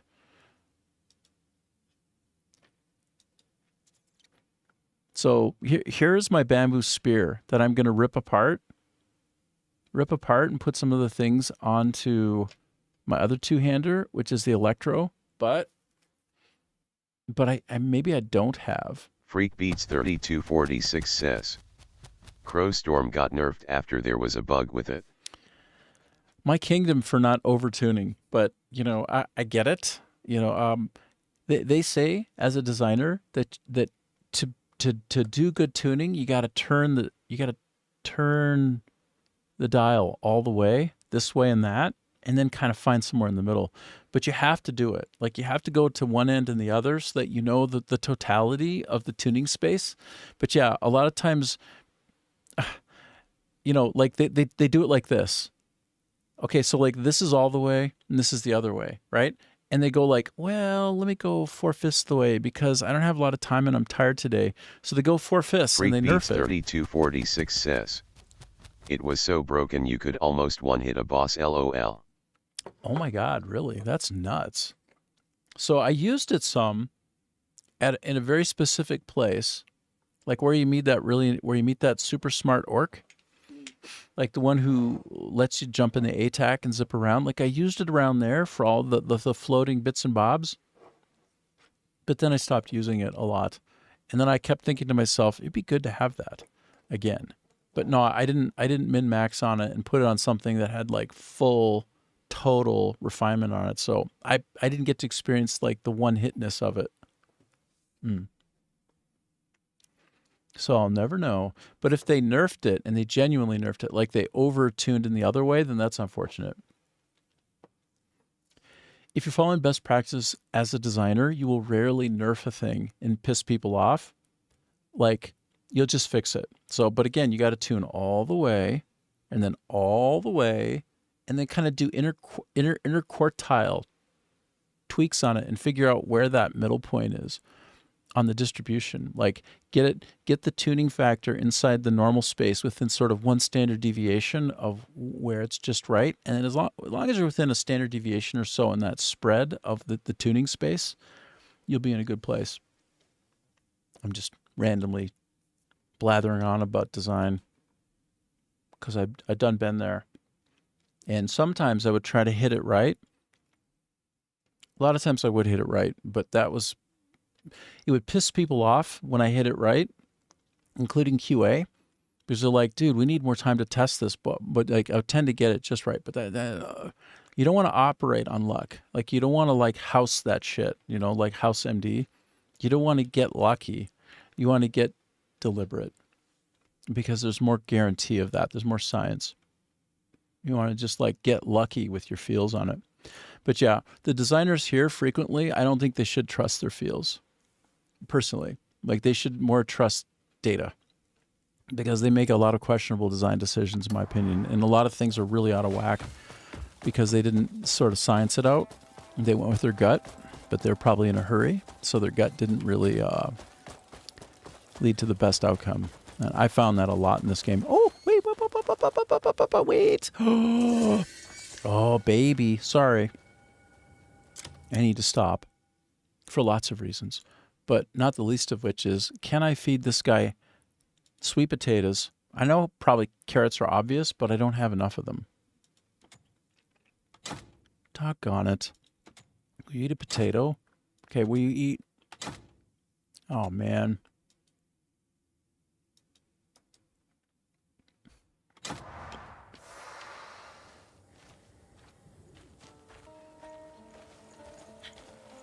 There's no way to deselect something when you're in the space of trying to eat it or feed it. There's no cancel. Infuriating design decision.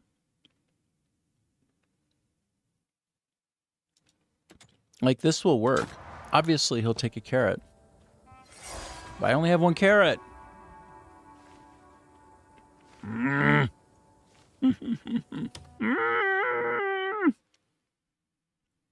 Please eat anything else. Like, eat this acorn, please. Just eat anything else. Eat some salt. Just take the water. Anything. I need to find one thing that this guy will eat. That's 50 also. Will he eat a bottle?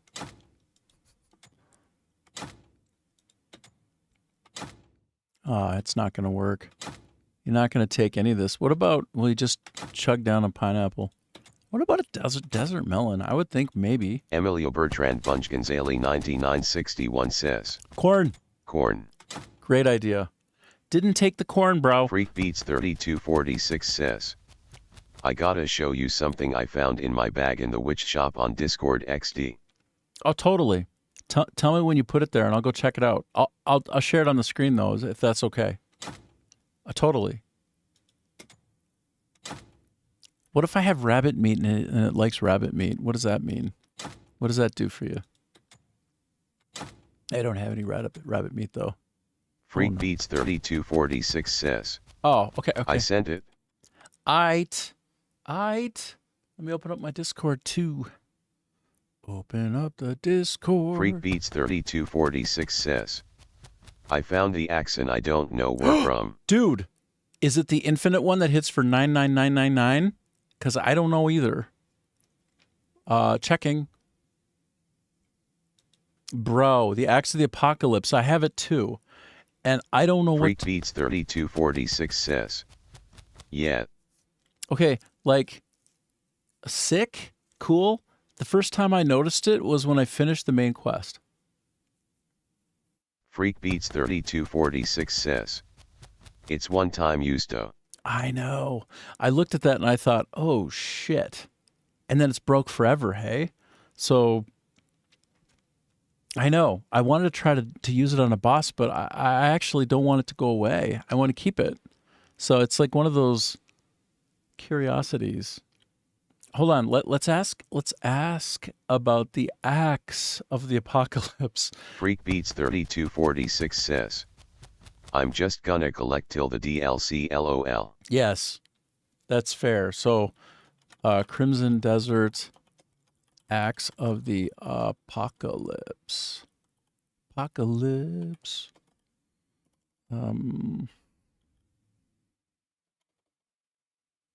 Freakbeats 3246 says, first 99k on the new Boss XD. Totally. I see. Good idea. That would be kind of an epic use of it, too. One shot it. Will it get used broken? When did I likely earn, find, get it? All right, let's just see what Grok says. If it's not too busy, I'm under high volume right now. Please buy Super Grok. Okay, here we go. It's a post-game reward. It's a trophy weapon. An action RPG. Okay, yeah, blah, blah, blah. Making it a one-time use item. Yep. Freakbeats 3246 says, but I did send the witch place for the orb weapon and the staff. Oh, thanks, dude. I'm just pouring myself a little bit of coffee. Hold on.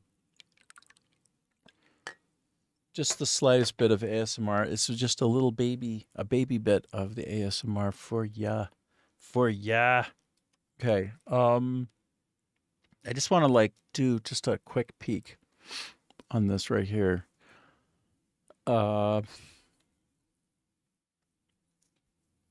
Exploit clever use slashing reeds build. Pair it with slashing reeds and possibly parting gift. The set triggers damage based on your equipped weapon's stats. Freakbeats 3246 says, I got iced tea today, laughing face. EdgeCon8048 says, just getting my coffee on, the coffee is in the pot as Ralph would say. All the Pictures coffee. on Discord. All the coffee's on the pot. Okay. By the way, before I hop and take a look at his coffee situation, Freakbeats, there's a way to take advantage of it by stuffing it in your, by having it without using it. This set triggers damage based on your equipped weapon stats when you dodge after being hit without swinging the axe. Freakbeats 3246 says, oh. Am I reading this right? I'm worried that I would just frantically accidentally use it anyway. How would I get to the point? I'd have to disable my weapon swapping because I just would be heartbreaking to accidentally swap in and use it.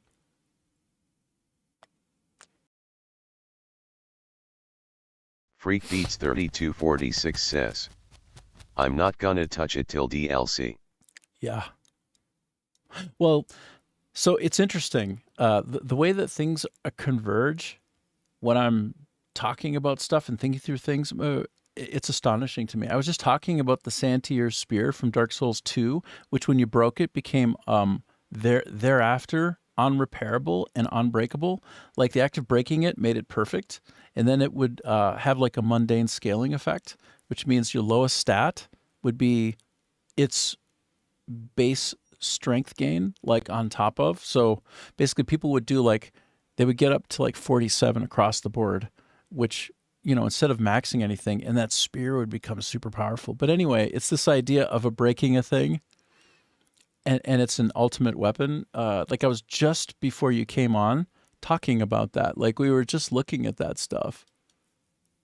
It's just funny how that stuff converges. Let me go to Discord here, though, again. And okay, let me look at this. Guidance of Dark Pursuit. Oh, you know what? I don't actually have that one. Oh my gosh, it's so expensive. 2,331 silver, brah. Oh, and you're right. There's the Darkbringer. Boy, I want that weapon. I want that weapon in my life. The Guidance of Dark Pursuit. It's just a little bit out of reach for me at this time. And let's see what Ajib has for me at this time. Oh, wow. Oh, bruh. Bruh. Is it sentient? Is it self-aware? Does it pass the Turing test? Huh? Would Alan Turing shit a brick while he was drinking from Freak that? Beats 3246 says, I just farmed golden apples LOL for it. You know what? I was in that place where you brought me to find those golden apples, and I spent a while looking. I couldn't find one. I couldn't. Maybe my eyes Freak not Beats working. 3246 says, you can sell the golden apples for 114 silver or sell them to bank for 500 silver. Totally. EdgeCon8048 says, it has a brain of its own.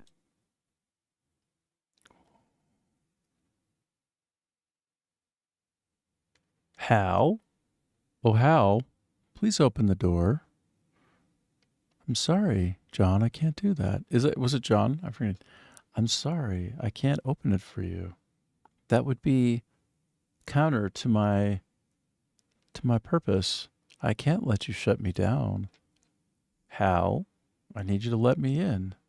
I'm outside in outer space. I need you to let me through the door. I'm sorry. EdgeCon8048 says, I can't do that. wow, Hal. Remember HAL 9000, the localization engine at EA?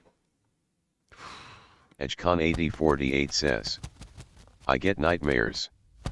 Freak Beats 3246 says, I could join your Discord later and share my screen and show you how to get them or something. You must have not seen them, they are tiny. Of course. EdgeCon8048 says, great Hal voice. I'll see you in HAL. I'll see you in HAL. I'm sorry. Yeah. It needs to be very, very calm and be very, very maniacal. It's the contrast. It's undeniable. By the way, that movie, wow. 2010 A Space Odyssey, like if you watch it, it's basically like it prefigures like everything in modern society. Almost everything. Like, and back then it was unimaginable. It was like, what am I seeing? What is this crazy shit from the future? And now it's like, nobody even thinks twice. EdgeCon8048 says, that movie. Dave? Freak Beats 3246 says, I'm sorry, Dave. You can make up to 30-50K an hour if you get lucky. John Canisto 7033 says, Dave Bowman. EdgeCon8048 says, let's talk about that for a minute. Yeah, let's do it. And by the way, Freak Beats, I will 100% take you up on joining me on Discord and showing me the way. I'm so into it. In a bit, in a minute, or maybe tomorrow. I don't know, but like I want it. I want all about it. I want more than anything to like be interacting with people, like not me talking at them. Like more than anything, find a way that we can like spend time and exchange, like take turns talking. Like, whoa, what a concept. Whoa.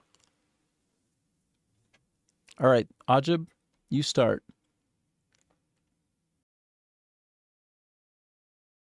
If you want. I don't mean to be pushy. Freak Beats 3246 says, I found the music box today. Laughing face. Dang, whereabouts was it?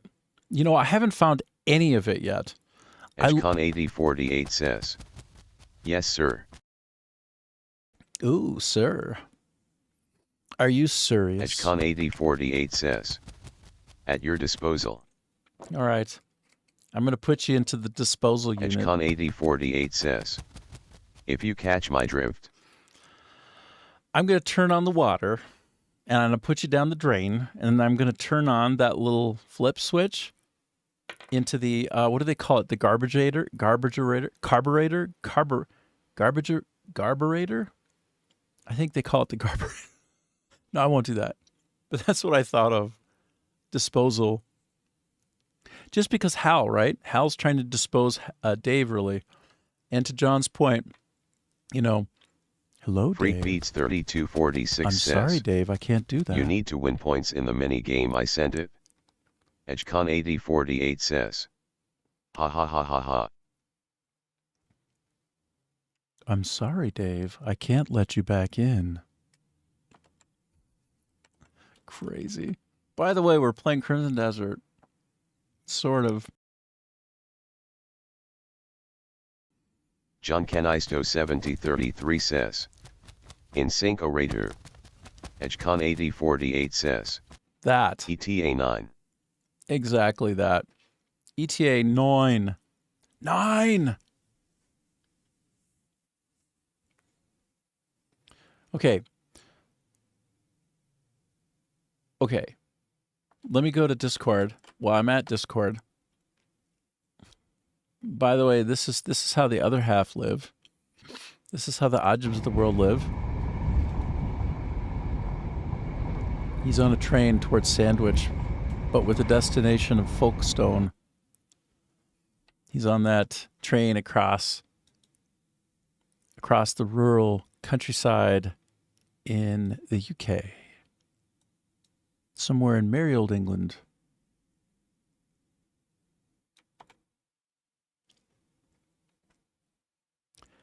Any of y'all ever heard, and it's Australian band, John Farnham? He sings a song called You're the Voice. John Farnham, You're the Voice. Let me randomize to that briefly, and only play it for a short while so that I don't get into some kind of trouble. John Farnham, You're the Voice. Okay, this is the Wayback Time Machine, okay? Shit, I was 15. Wow.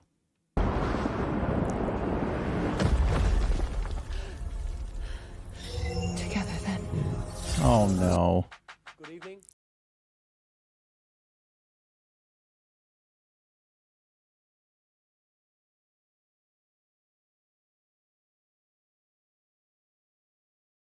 Stop or YouTube will cancel me. So that song, You're the Voice, John Farnham. Check it out. Get your life. You'll see why I like it. Of course, you'll see why I like it. It won't surprise you. So let me go over to Brexit. Brexit Billy. By the way, are you in the UK where Ajib is? I'm just asking. I'm just curious. For some reason, I'm curious about giving your name.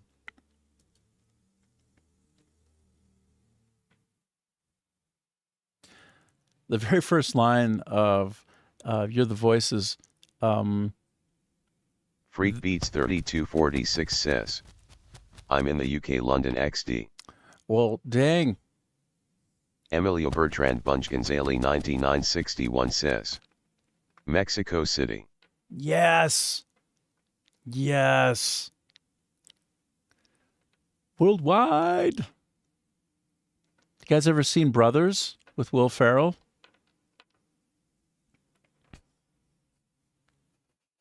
So random today.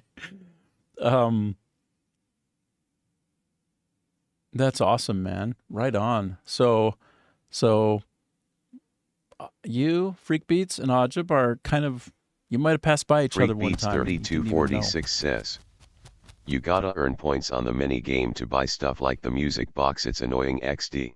Is it the crane game or is it that new one that's somewhere? I hadn't even seen the pinball game yet. Oh, but there's also yet another one where it's like pachinko, like ding, ding, ding, ding, ding. Is it any of them or just one of them? That's what I wonder about, Freak Beats.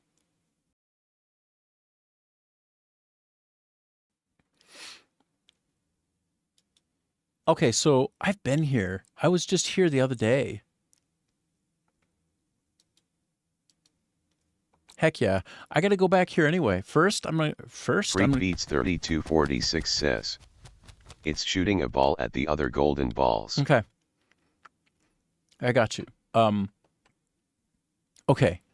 Then, okay. Edgecon 8048 says, Emilio is my pal from Brighton. We studied last year together. He's now back doing the Lord's work in his native Mexico City. Nice. Man, Mexico City, I've never been. I always wanted to. Apparently, it's got murals everywhere. Like murals on walls everywhere. And they're... Freak Beats 3246 says, Shadow Claw is stupidly up. Crow's Pursuit is great for AoE crit level 3 for max damage. Orbs is just for killing magic and flying NPC, so you don't forget XD. Right. Hold on. I'm gonna make note of that. Here, dude. I'm gonna do this. This is obnoxious, but I just put it right to you so I can go back and get it. by checking this message out again in Discord. So very good. You know what? The irony of Brighton. Freak Beats 3246 says, no worries. Yeah. The irony of Brighton. By the way, I'm still commiserating that this is an ADHD simulator. For God's sake, this is bordering on the absurd. I'm trying to feed this stupid bunny. Let me try one last time, okay, before I drop him and let him go. I knew this was going to happen, by the way. I knew that one carrot wasn't going to be enough. Like, why won't he eat a sweet potato? Come on. Okay, eat a bird. Get weird with it. Explore your carnivorous side. Oh, shit balls. What about, like maybe he'll eat the most expensive grand meal of all time. Do you see what I'm trying to do here? Maybe he can be a lacto-ovo vegetarian, no? Meat and vegetable porridge. Maybe just pick out the meat parts and only eat the vegetable. Oh, okay. Maybe I can just get him to drink down some ale and he'd be like, I love you. Nope. So none of this is working for me, man. Okay, now that I clicked it, no matter what I do, there's no way to get around eating the onion. Now my breath is going to be terrible. Okay, last check. I already went up and down the line, except for, no, I did it up and down the line. Well, no, I didn't try doing this one. Again, I ate it.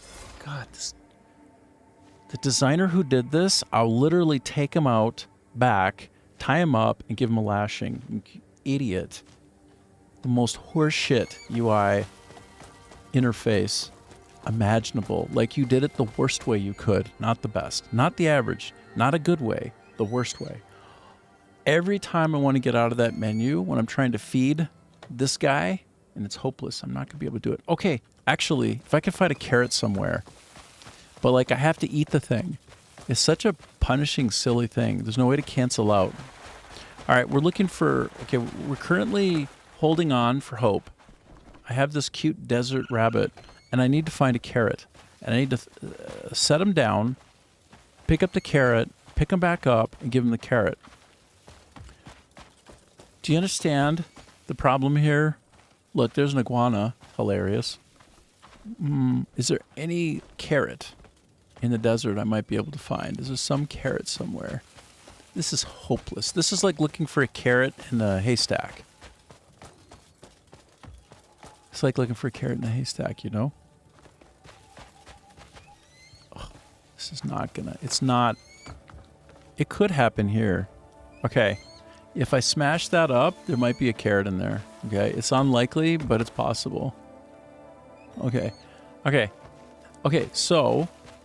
This rabbit's gonna hop away, okay? I'm probably not gonna be able to find it again. You see what I'm trying to do? I'm hoping against hope to find a carrot. Okay, so is there a carrot on the ground? Do I have a carrot? Where did the bunny go? The bunny has already popped smoke and disengaged. Okay, the bunny has already left the building.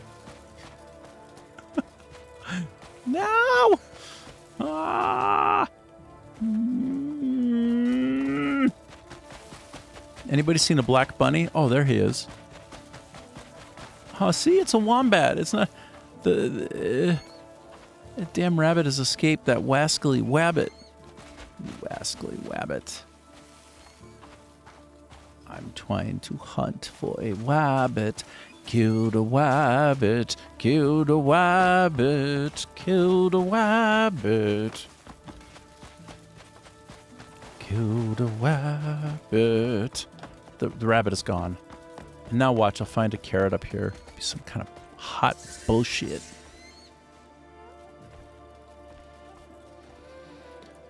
Okay, I have to let the rabbit go. The rabbit is gonna have to exit my mind. I have to accept. Now I will go get money. Okay? I'm working toward Freak Beats. Okay, Freak Beats has an idea from over there in London. By the way, what I was trying to say about Brighton is it feels like an ironic name to me because isn't England like very little sunlight most of the year? Like, isn't it just like brooding? Well, it's not. It's different. It's got a style. It's got an island type vibe. It doesn't. Does it? No, it doesn't.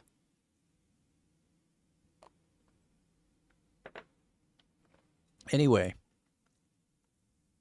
calling it Brighton when it's probably not that bright is irony. How often is that sun out per year? Okay. I'm sorry. I'm sorry, not sorry. Here, let's play another second or two of this.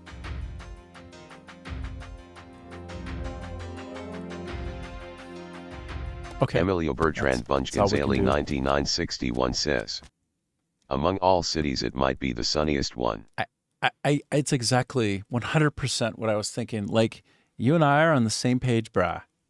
We're vibing it. So I'm going to go to Gemini this time because I feel like Grok is going to, on a semi-random chance, tell me that the traffic is too high and that I should pay for Super Grok.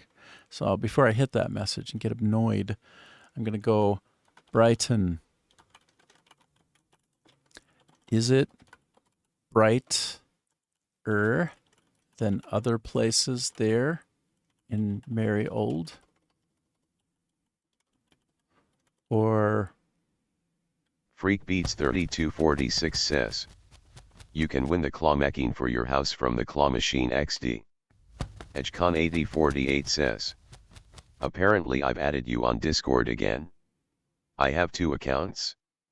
Freak Beats 3246 says, blueprint farming right now. Ah, dude, I would like to be blueprint farming. Every time I try to go farming for blueprints, it fails miserably, and I get distracted by your random desert bunny, for instance. And so, among all cities might be the sunniest one. So here, I'm trying to maintain a bare minimum of coherence. So we're working on it.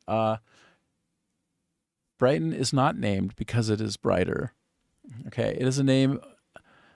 Its name is an evolution of Old English personal name, which is why I did. 3246 says, the claw machine is the best for it, but it's gonna be a Gambe. Yeah. Well, I'm pretty damn good at the claw machine. No, actually, I'm not. But I'm better at it than other things because I played it for hours. Hours of lost time I can't get back. But the reason I spelled it O-L-D-E is because I had a feeling it was Old English. And of course it is because England. Names. Has nothing to do with sunshine or light levels. The etymology, original name, the earliest recorded name for the settlement of Beorthormstun, I don't know, which appeared in the Freak Beats Domesday Book. 3246 says, I gotta find a loom in the city somehow to craft new items. If you go to the Herndon, the starting place, the starting point of the whole game after you get out from the river from drowning, and you end up in that city has a loom. It's down the main line on the left side if you're heading toward the church. Go inside there is a loom. There's totally a loom. And I think it is functional. I got down, this is before the patch. I sat down on it and I was doing it, but it didn't do anything. But now I think it would do something. So it's there. It's there. I haven't gone and checked it since the patch update to support the functionality of it, but Freak Beats 3246 says, okay. Yeah, right on. So apparently the Domesday Book of 1086 as Bristle Mestun for Brighton, and the name translates to Beothorm's farmstead or Beothorm's village. I can't read that shit. It's the ancestor. Oh, it's the ancestor of the modern word town? Well, it kind of looks, maybe, meant an enclosure, farm, or village. Evolution. Over the centuries, the name evolved through various forms, including Brighthamelston and Brighthamelston. The shortened version, Brighton, began to be in common usage in the 17th century and eventually became the official name in the early 19th century. While Brighton is often noted for having a relatively sunny climate compared to other parts of the United Kingdom, largely due to its coastal location and the influence of the South Downs, this is a coincidence. Scotha says, morning. Good morning. We're looking at the etymology, at the origin of the name of Brighton, and because I had the idea, like, England is a very dark place often with lots of rain Scotha says, and being overcast. At work again, so can't stay that long. All right, well, try that technique of putting your sunglasses on and then having a good seat, look real menacing, and then take a nap. Just like make it look like you're really focused on something, but you're dreaming, which you got training for, but you shouldn't do, but you may need to do. It's up to you. It's all up to you. And if that green beard goes by you again, well... EdgeCon8048 says, haha. Scotha says, napping while driving. Napping while driving. So he's in the midsummer. Anyway, last night for him was, I don't know if he'll be kind of posting up for midsummer again over there, but apparently people sometimes walk by him who are like wearing neon green beards for some reason nobody knows. And sometimes they try to steal a beer. They'll get Beats 3246 says, found the loom. I don't have any blueprints for it yet, sadly, but it's a crafting bench. There you Laughing go. face. There you have it, man. So, well, at least you know where once you find the crafting blueprints. You'll be way ahead of me on that because, man, every time I try to find a blueprint, that's a gong show. That's like an act of, it's like my brain is in a state of perpetual defiance in the game, right? The ADHD simulator. I try to go from one place to another to get to a blueprint. Good luck with that shit. Impossible. Okay, well, what we learned about Brighton is that there's a story behind it. And originally, it actually had some B something on the front, and it's more so that the second part, which isn't really, it's Brighton, Bright Town, is more about like the basic fundamental name in English for town, which is like an enclosed space. Cool, man. The more you know.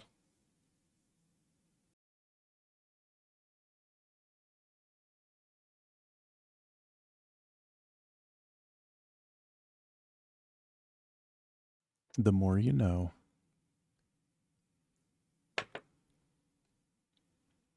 Well, I'll tell you what. I have a lot of things in my mind where I could go and what I could do. I'm going to take a 5-minute break because I'm at about 2 3/4 hours. So I'm about halfway through the stream, a 6-hour stream, 7 days a week kind of deal. Take a little break. If you're here when I get back, you are, and that's great. And if you aren't, well, I wish you to have the most wonderful day. And I'd love to see you again. And yes. Scotha says, almost finished my Berliner monkey. Your Berlin monkey. Oh. Great. Good. Scotha says, so we'll continue driving after that. Monkey. Berlin monkey. I would trust that's some kind of delicious food and or drink. Says, delicious. All right. I was going to take a break, but I can't yet because I got to go. Scotha says, take a look. I'm going to, bro. She's taking notes on you. She's all like, I'm... Scotha says, watching you. Grok. Oh, I'm going to grok it. EdgeCon8048 says, dude. I'll see you in Discord after your Fiverr. Oh, sweet. I'm locked and ready. Oh, shit. Okay.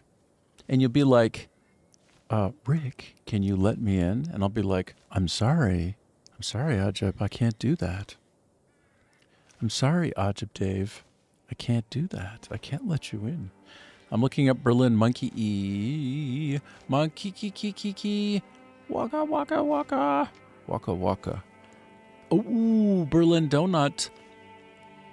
Oh, shit, yeah. It's a popular sweet pastry. Okay. Bishop's donut. It's got that Taurus-like configuration. It's a donut is the only thing that really has a hole. That's a debate that we could have. Anything, okay, like this does not have a hole. This cup doesn't have a hole. It has an opening. Only a donut has a hole. We can debate about that. But first, let me finish up. Scotha says, this doesn't have a hole. Well, then what good is it? Why do I want to? Edgecon8048 says, good morning, this is your OpenReach engineer. I have your appointment this afternoon. However, I'm currently in your building working, so I was just wondering whether it would be possible to come in, say. Edgecon8048 says, half hour? No issues, if not let me know. Edgecon8048 says, message from the internet, guys. Wow. Double frowny face. Scotha says, pink sugar coating, raspberry jelly, and inside the real sheet, not the generic stuff. This is the most random set of interactions I've had in the entire time. In the entire time that I've streamed. This is absolutely the high water mark of chaos, and I fucking love it. I'm here for it. So this is exactly to your point. Is it that little?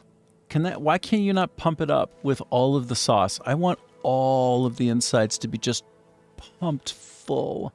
I want it to be pumped says, so full. Try to find the pink top one.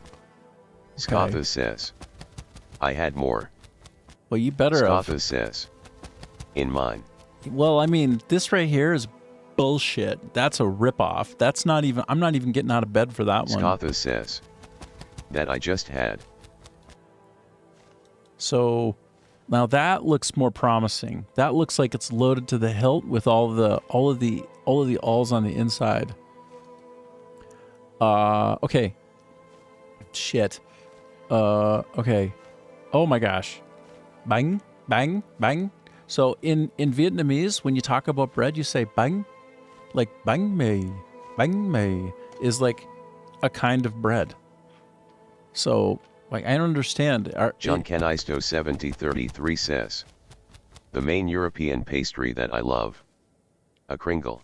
Holy shit. Scotha says, or Bishop's donut. Okay, so I'm looking for some, you said I'm looking for some kind of pink thing, though? I don't even know what the hell's going on anymore.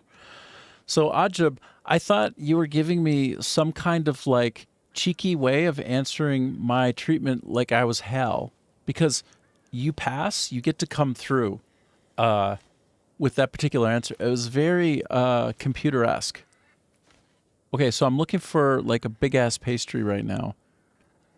I'm trying to take a 5-minute break as well. Scotha says, just type early in monkey and go for images. Holy shit. All right, I will.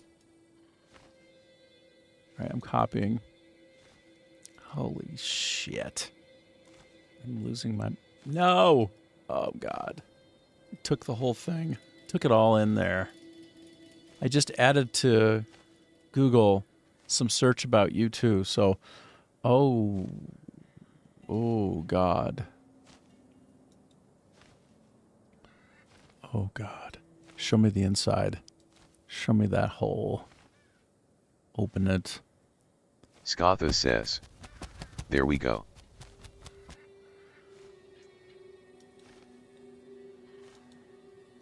Freakbeats 3246 says, sent Discord, you can win gold bars from the pinball, LOL. Damn. John Canisto 7033 says, looks yummy. Emilio Bertrand Bunchganzali 9961 says, back to the murals, you can see the work of David Alfaro Siqueiros, Diego Rivera, and Jose Clemente Orozco. Smiley face. Edgecon8048 says, it was the fiber optic, guys. I'm setting it up today. My APT was for 1 to 6 p.m. but they've just texted me the above. So I guess I'll say yes. Okay. That probably delays our long-awaited chat. Edgecon8048 says, guessing it won't take more than 30. Sure, right on. So, yes. Yes to everything. To the murals, good sir, over there in Mexico City.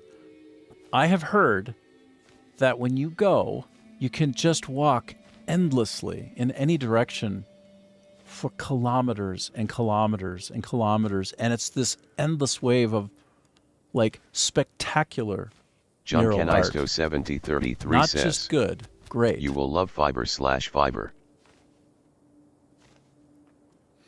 And so I'm going to take 5 minutes at a certain point here because I'm dying. But yes, I'll look up Kringle now. So John loves Kringle, so I'm going to look up Kringle as well. I'm trying to gracefully get out. Is this the ooh? Oh yeah, that's what I'm talking about. Get all up in my mouth. See, this has a hole. Okay, it's got a big hole too. Scotha says, okay, gotta drive now. Later, Okay. Rick. All right, see you later. Later, Chad. See. John Canisto 7033 says, yes. Yes is right. You're darn right that's a yes.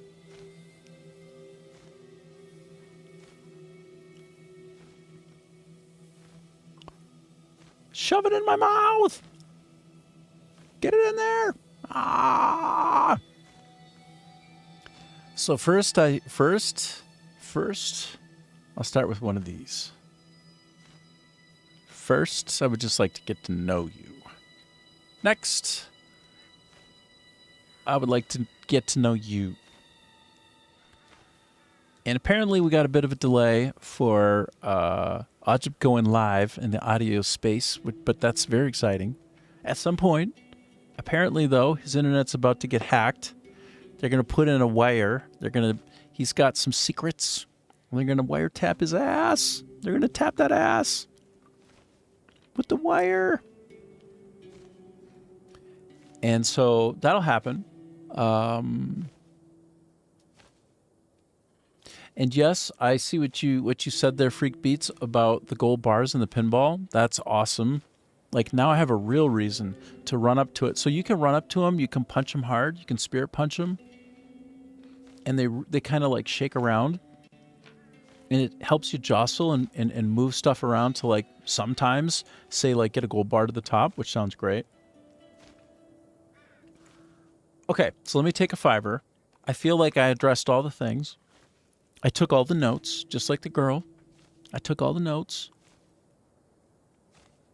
I got even more hungry than I already am. And yeah, Ska, he's off now. He's doing his thing.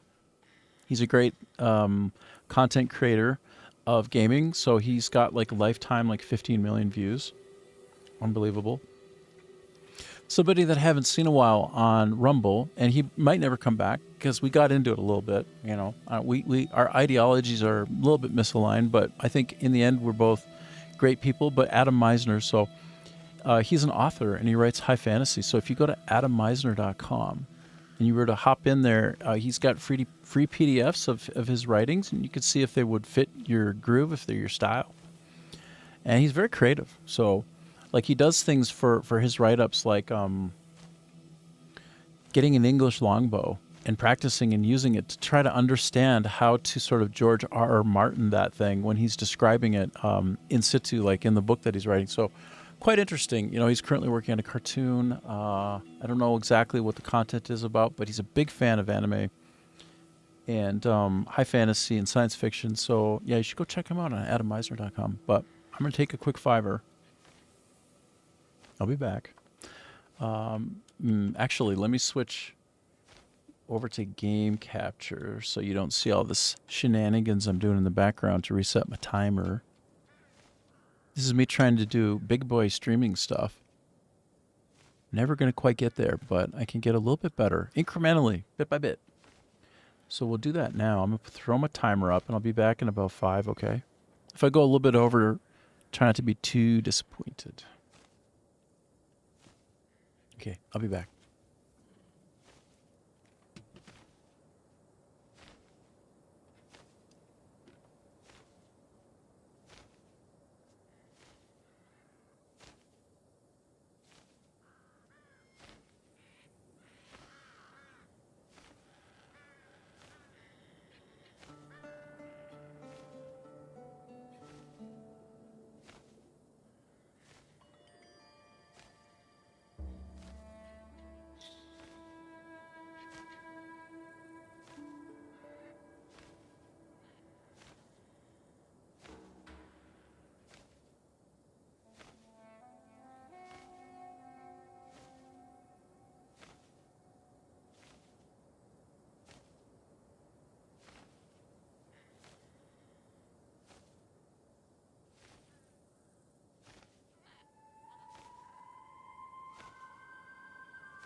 Wild Arms 420 says, hope you are well today, sir.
Alrighty then. Alrighty.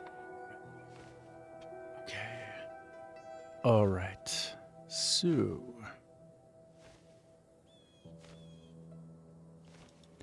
Off goes the timer. Up goes the face. Big, big face in the big, big world. I wanted to go big to show you this plant that I have back here. Look.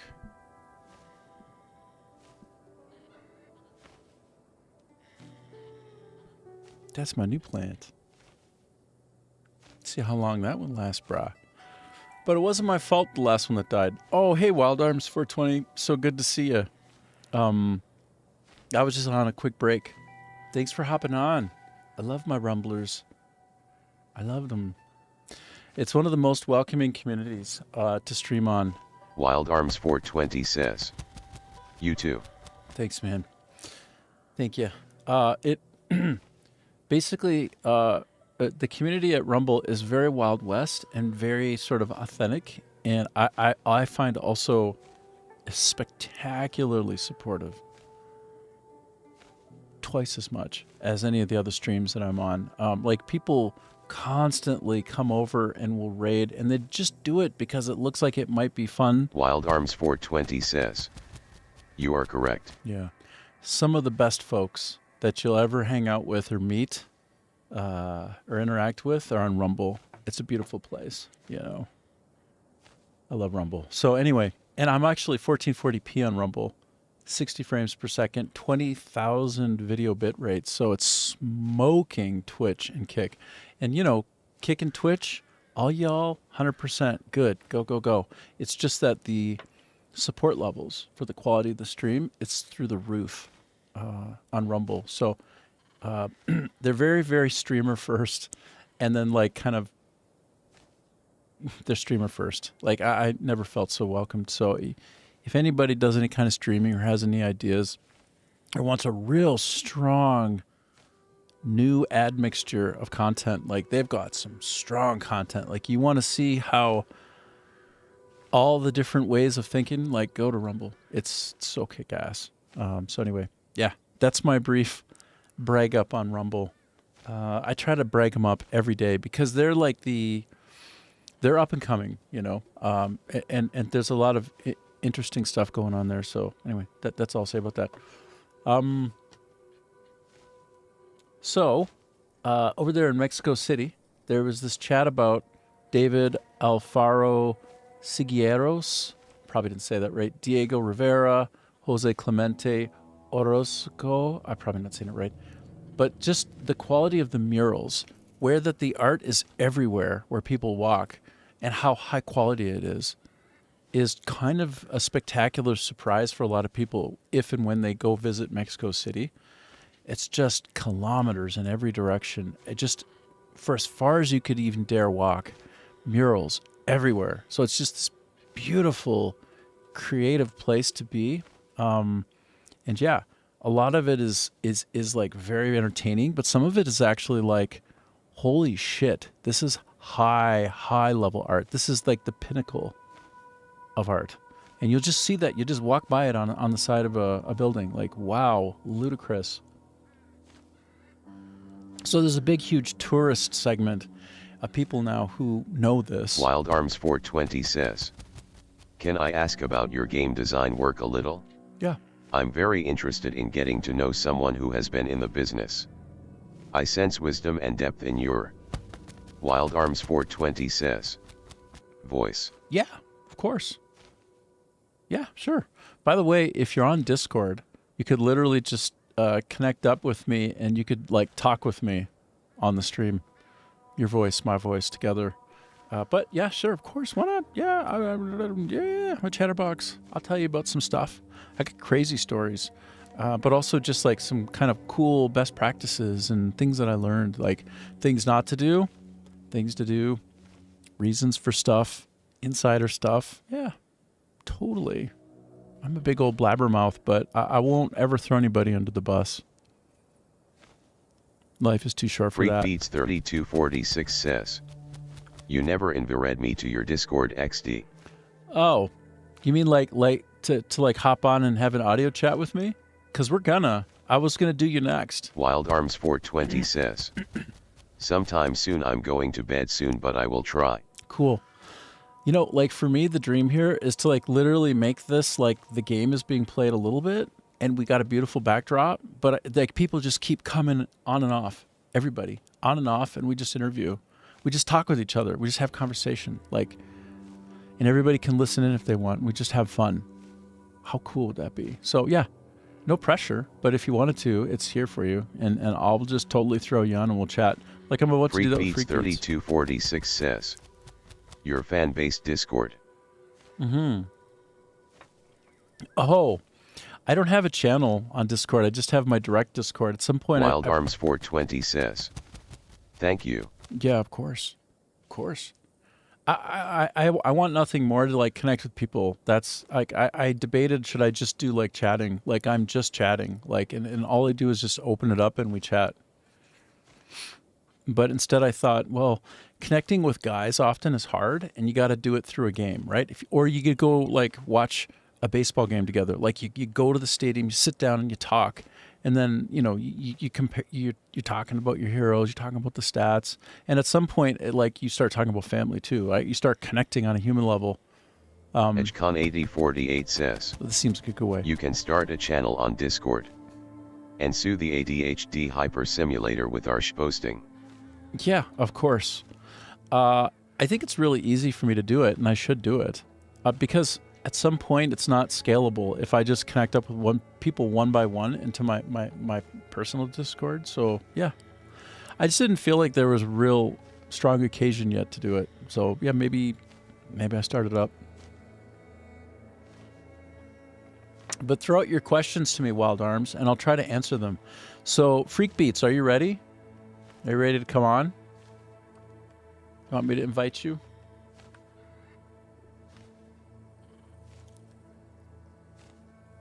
Because right now I see that you're set to Do Not Disturb.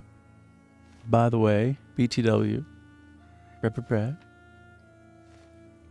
So I don't want to actually hop right in there and try to like call you. I'm thinking like we could start a video chat or a voice call, or we could start with voice call and then switch over to share screen, and then you could kind of like show me what's up. Freakbeats 3246 says, I though you had a fan Discord, I'm just farming goldening apples XD. I totally need to see you do it and how and what to look for. So should we try? Yeah, I don't have a fan Discord because I don't have fans. I just have people that I want to hang out with. Like, there's no fans. But I suppose it does scale better, and actually the link sends better. Like, if I send my direct link, it doesn't work. But if I send a channel, it does work. So I think, actually, in the interest of people being able to connect without it being as difficult, I should just make a channel to be putting it into, like, the best reason. Okay, so do you want... Oh, there you are. You just freed yourself up. I see that it's green. All right. How about I start a video call? I'm going to start a video call, and I'm going to share it, okay? You okay? You okay? Are you okay? Oh, I got to get this off. Whoa. Whoa, too big me.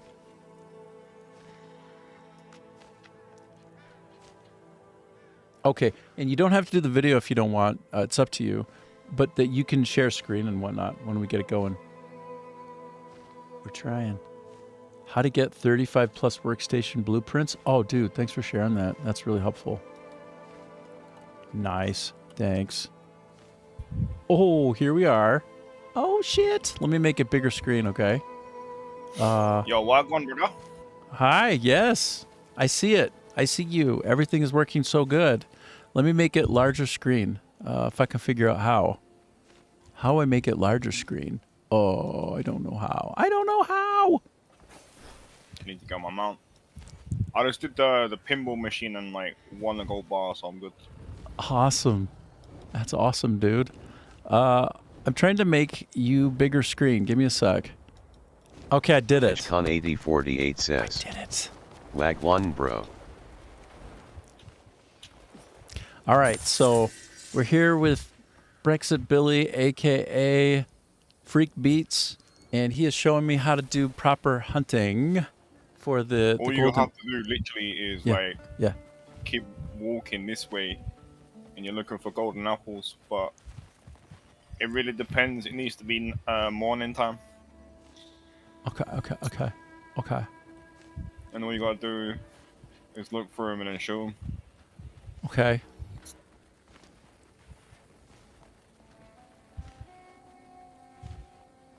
But you can be very unlucky though. Yeah. Well, sometimes I'm very unlucky. In life, I'm mostly very unlucky. But sometimes. Nah, you're very lucky, bro.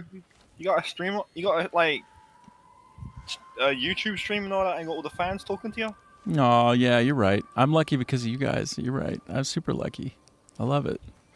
By the way, we are entering into the Halcyon days. This is what I want. I want to watch you stream.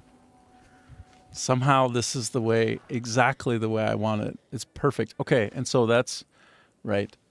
Den River. That's right. I need to remember that's the place to go. And I see it's King Shield Mountains.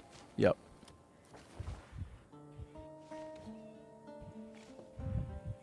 Right. Tariv. That's right. Tariv. Okay.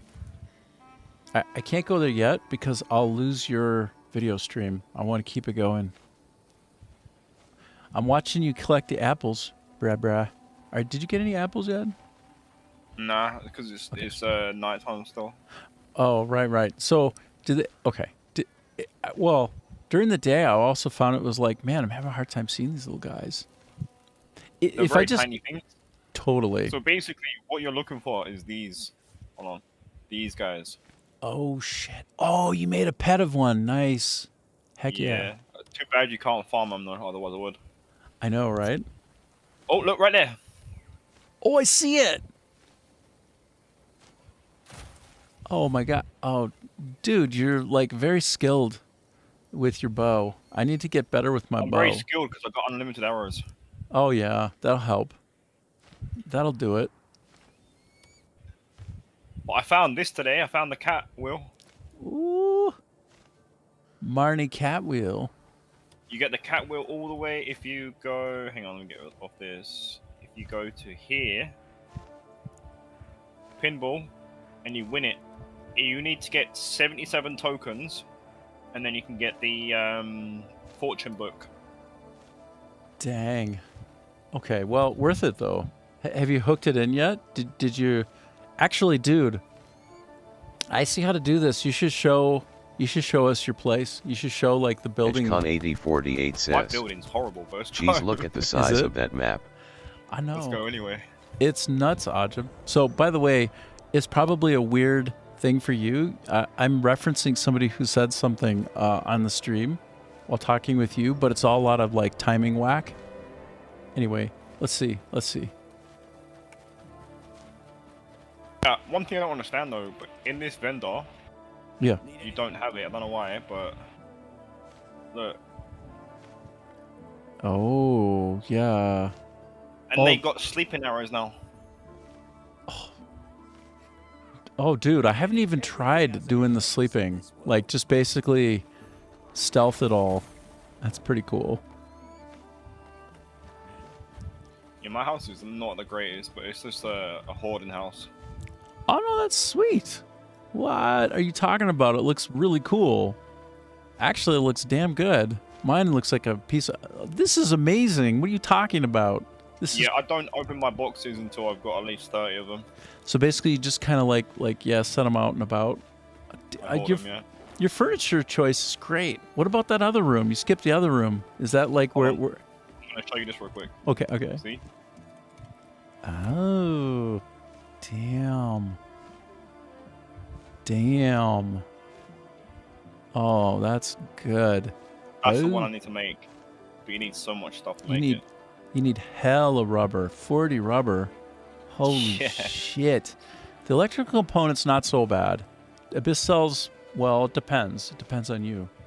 But, yeah. Wow. And then your cat can then play in it. But you don't have it yet. You don't have it yet. I don't have rubber yet, but yeah. Okay, okay. Yeah, this is my main room. Yeah. Is the other one unfurnished? Like, I'm very curious about your other. This is my cooking room. Oh, jeez. Oh, gosh. Well, yeah, that is your cooking room. That's a proper kitchen. And then this is this for aesthetics. And then... Yeah. Oh, it's very cool. Did you make any benches outside? Nah. No, not yet. Not yet. Okay, okay. Very cool. Farm a lot of resources. And you don't have the music box yet? No, I'm going to quickly show you where you get it from. Okay, okay. Nice. You're working toward it, or you got to craft it now, maybe. You got the blueprint. You need to get the blueprint, which is a pain in the ass. Yeah. Like 70 plus some... I like this Stonehenge-like area. Oh, man. It's a whole nother kind of game once you get the Wyvern, hey? Like, it's so much... Yeah. So good. 100%, bro. And I love that you can go over things, unlike with a Black Star, and, like, not be dismounted. So good. I'm also going to show you one more thing before I show you this. Okay. Let's see if you know about it. Let's figure out where it is, though. Over there. And the answer is I probably don't know about it, but we'll see.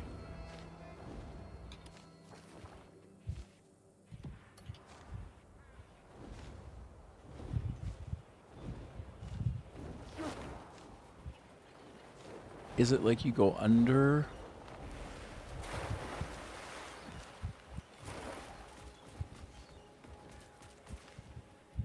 It's in there.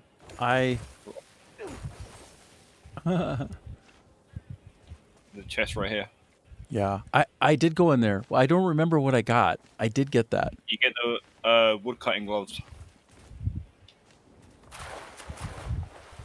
Very cool. Yeah, I managed to get that. I was impressed with myself when I found it. And then if I go to here. So it's there, huh? Okay. And so, you're how the other half live, hey? You got the 5090? 32 gigs? Yeah. Holy shit. And you said it's like a 15K rig? Like all your stuff? If I go to my settings and go to So here. good. Yeah, dude, I want to see your crazy settings. I want to see this next level shit. My FPS in this town is really bad, but yeah. Oh my god, look at the video RAM. Ah, that's double what I got. I thought I had a lot. You got double. And you're just pegged on everything. Somehow my settings have changed, but I can fix that in a minute. It's all about that 5090, though. Although it looks like you got a great motherboard, too. Dang good.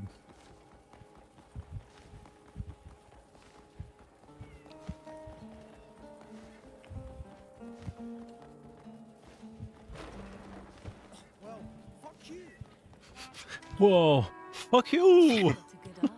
Yeah, look. Wow, dude. This is where you get every single blueprint in the whole entire of the game. Oh, sick. But you can also get blueprints like this, the cat wheel, and that, all that, and the music box. Oh, okay, so they've got some that are right out there that are explicit and guaranteed. You can get the cat wheel pre-made for 3,000 points. That's a hell of a thing, though. Hey, 3,000 bonkers? Yeah. Yeah, and then you can get the new Jester helmet. Oh, jeez. Of course. And then you can get these, and Abyss, and then the gold bar. Oh wow, you can just smash Abyss artifacts here. Yes, you can. Dude, that box of fortune is calling to me. That's like some serious gotcha goodness. You literally just go up here. I've never even seen this play before. Is it good? It looks great. Ah, it's hilarious. You can even shake the box as well. Can you like overshake it, or it's okay? You can just keep going as much as you can. So you can't tilt it. No, you can just shake it. Shake it. Shake it like a shake weight. Multi-ball. Cool. That's sweet. This is Crimson Desert. You got it right. This is Crimson Desert with the full featured pinball game module. That's right. That's right. This is so meta right now. I'm watching somebody stream on my stream. It's so good. All up in there.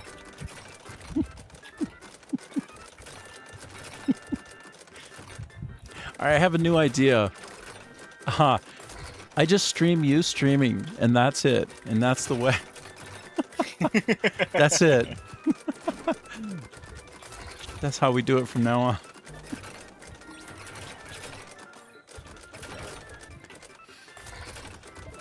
It's super cool, man. This looks fun. Of course you can. 80 points. Oh, that's sweet. So yeah, how many did you get for that? How much? It really depends. You have to get a lot of. You have to keep doing it until you got a lot of points. I got 80 points from that one. Oh, okay. So if you kind of bang it out and you do pretty good on the pinball, you can basically open up that box of chance once. Yeah. Sick. That's so good. I just got the change in red Jester. That's sweet. I mean, I am so far behind on blueprints. It's not even funny. This is like the place for me, for sure. Oh my god. You need all that to make it. It's mad. That's 50. 50 is gross.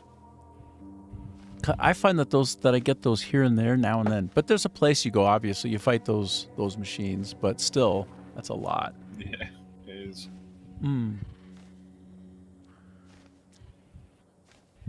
So good.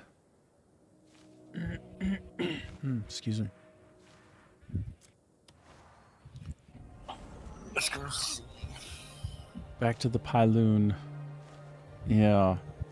So it's interesting, though. You showed me where that guy was that has a lot of the blueprints that like you have and I don't have. It just tells me I just need to get a little bit further in the faction missions. You literally just need to do the pinball machine. It's just that. Like, this is my catch-all.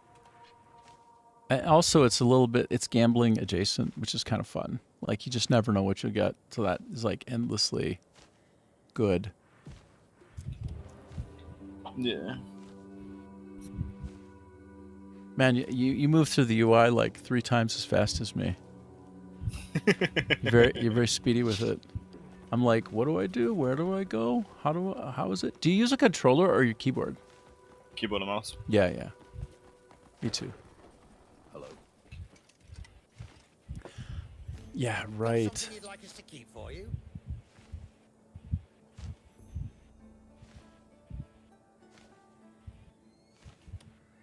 Don't have any gold bars right now.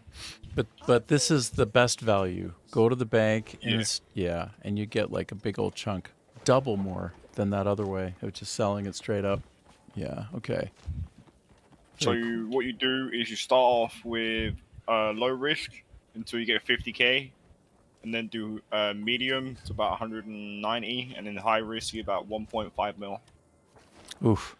By the way, they fixed the bug, the quote-unquote bug, where you can't load save your way to manipulate and get the best outcome. Frankly, I never do any bugs. No, me either. Like, I knew how to do it, but I thought, wouldn't that ruin it? Wouldn't that ruin the fun a little bit? I think maybe.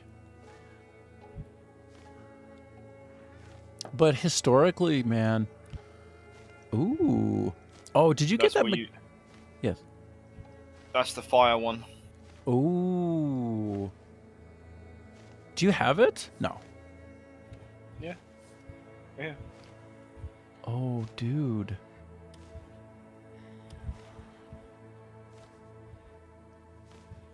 Dude, so cool. I want the fire one. That's gonna be a mountain. That's gonna be a mountain in the DLC, so it's gonna be great. Oh, it should be like point your lantern at it, and it'll grow just like a wyvern, maybe. Yes, it will. Oh shit. That and this one. Where is it? Same with this one.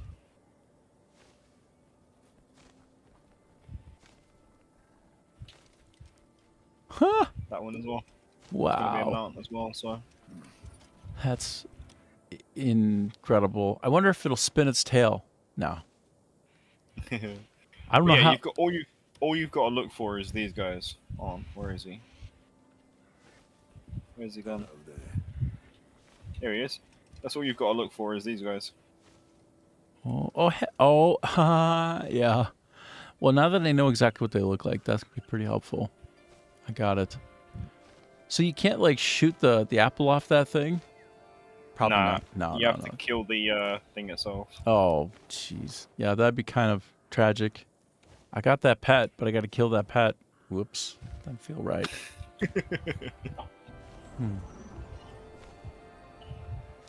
Cool. Wow. Well, you're. How are you doing with your faction quest, by the way? Like, are you like just smashing it? Like you got through so many, or? Smashing it here and there. Yeah. Don't really work on these ones because they don't actually give me any world bosses to kill. Got it. Oh, have you taken out like most of the world bosses? Because some of them are so hard.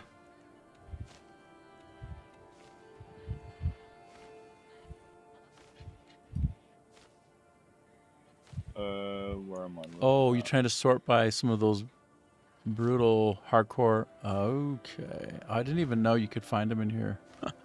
Figures. The training ground as well. Oh yeah. Done all my sanctums. Oh, you're way ahead of me on that. I've done about 3/4 only.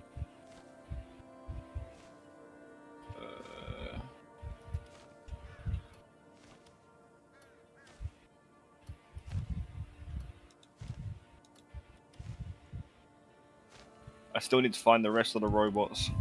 Huh.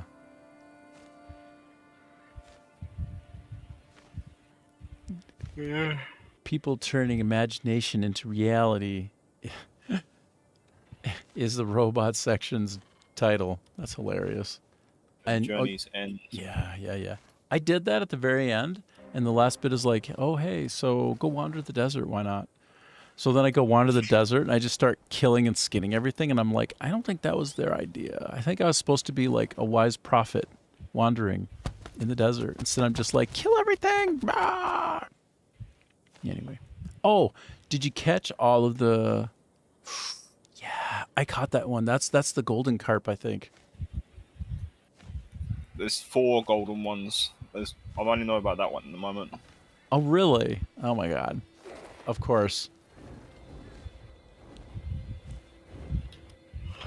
The only thing is, I don't fish. This game annoys me with fishing. It's way harder than real life, and in fact, it's absurd. You can just jump in the water, swim, and press and hold the E button, and you just catch them that way, which is kind of like, that should not be easier than base fishing. To be sure. Oh, yeah. Back to Tariv. Ajib says, engineers here should be about 30 tops. Another one. Oh, you did? Oh, dude. 2, one over there. one here, and there's one over here. So there's another 2. I'm sorry, but okay. I'm trying to understand. How did you aim and kill them so easy? Like I don't understand. Is there auto aim? Like is that? Yeah. Okay. So all I have to do is just take a shot, and it probably is good if I'm near. Okay, because I'm like, how the hell did you just do that? I can't do that. You should be doing like esports, brah. You should be League of Legending that shit if you can kill them so quick and good. But it kind of like snaps too, I guess. Okay, all right, that's reassuring. Because like instead of just firing, I sit there and try to line it up in a noodle. And just okay. It has that white dot on it, and it auto aims. Yeah. So if I acquire a white dot, release. Boy, yeah, you just proved the point right there. You got like 2 or 3 in one quick go of it. Dang, when it rains, it pours. It's raining gold.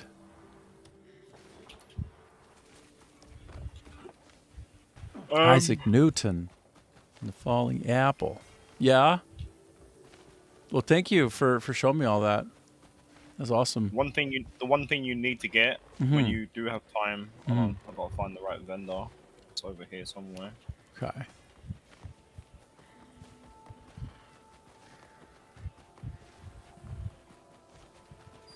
This one.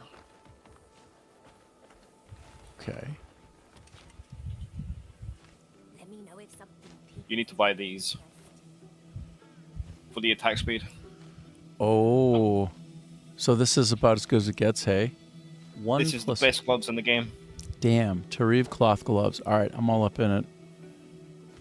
I'm all about it. Thank you. And then there's a new thing right there, Dark Magic. Earring of the Dark Magic. Jeez. And look at all these other things, right? Right. Yeah, these are all new to the game. Added in an update.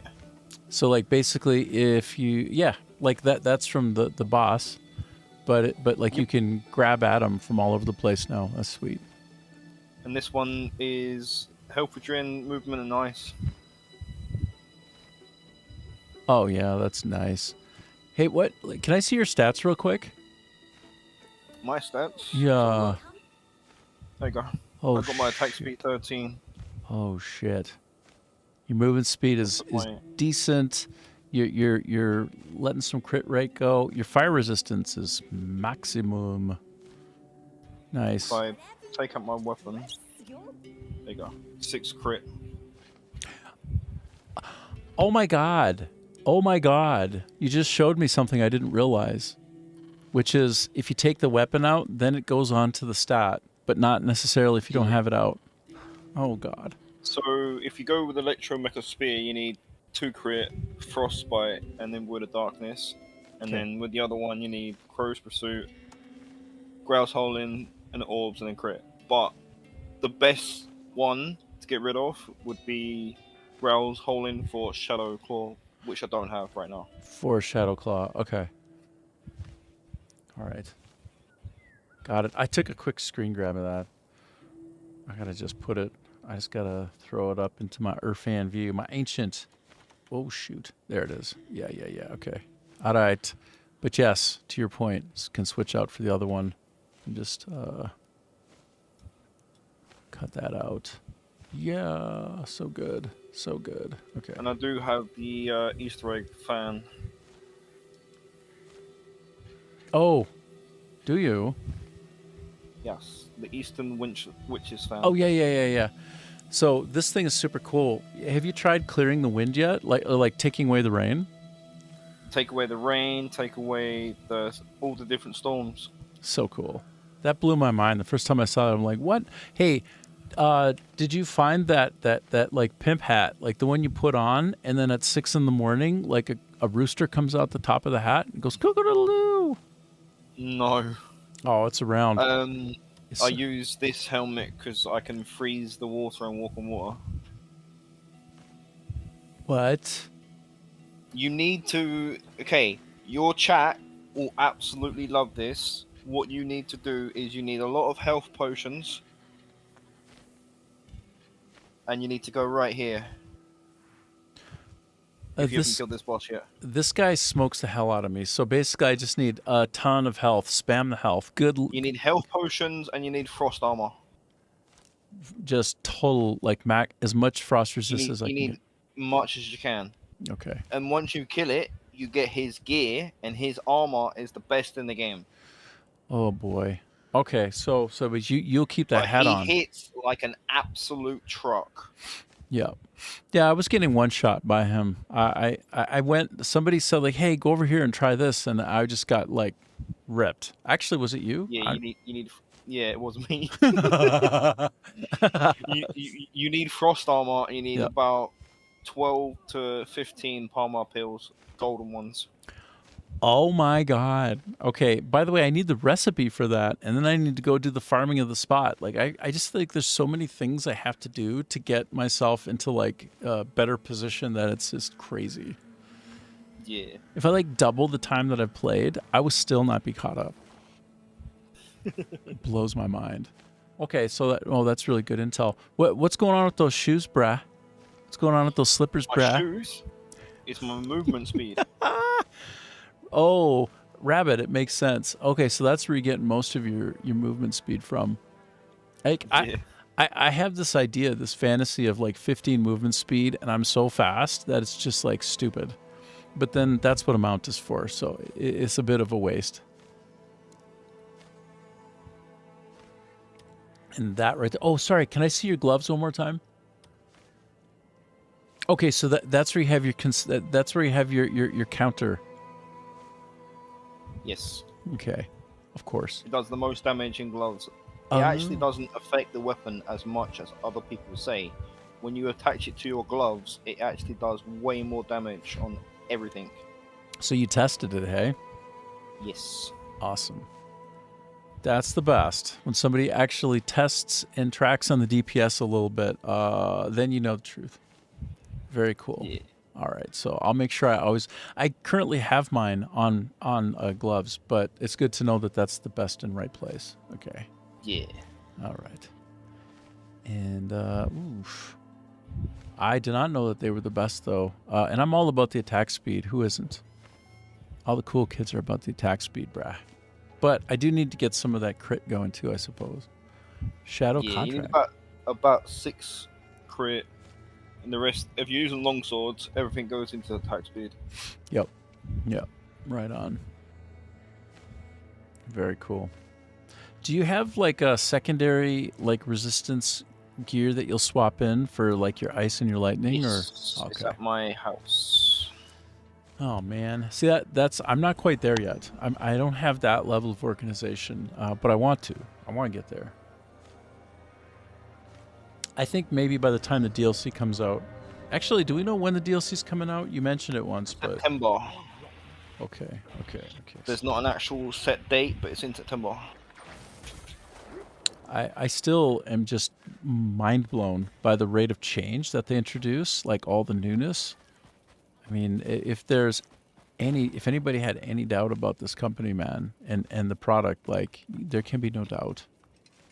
Like, everybody who likes a video game should have this game. Like, full stop. Got the bunny hat. Trust. Yeah. So you get this armor.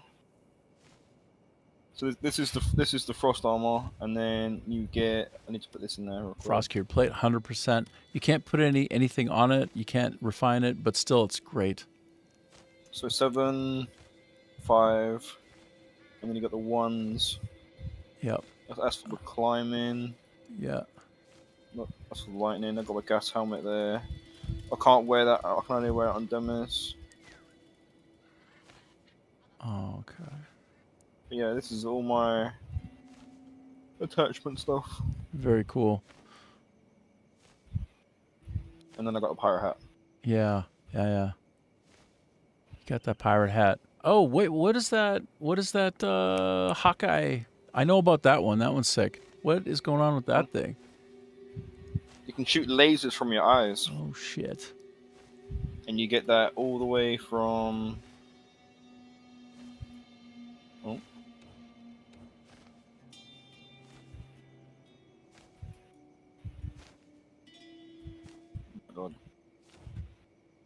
Get it from here. Okay, Mysterium. I probably haven't been all the way through that yet. It's just sitting in there on a table somewhere, isn't it? Like ludicrously? Okay. So like and then you take it all the way to the cuckoo place, and then you can make it into the best helmet. Okay, so basically step 1, go get it. Step 2, bring it to Cuckoo. I'm so behind on the Cuckoo as well. Like the Clinton Workshop is not a place that I've put enough time and energy into. Because I know a lot of good stuff is like through that. For sure. Let it go. So.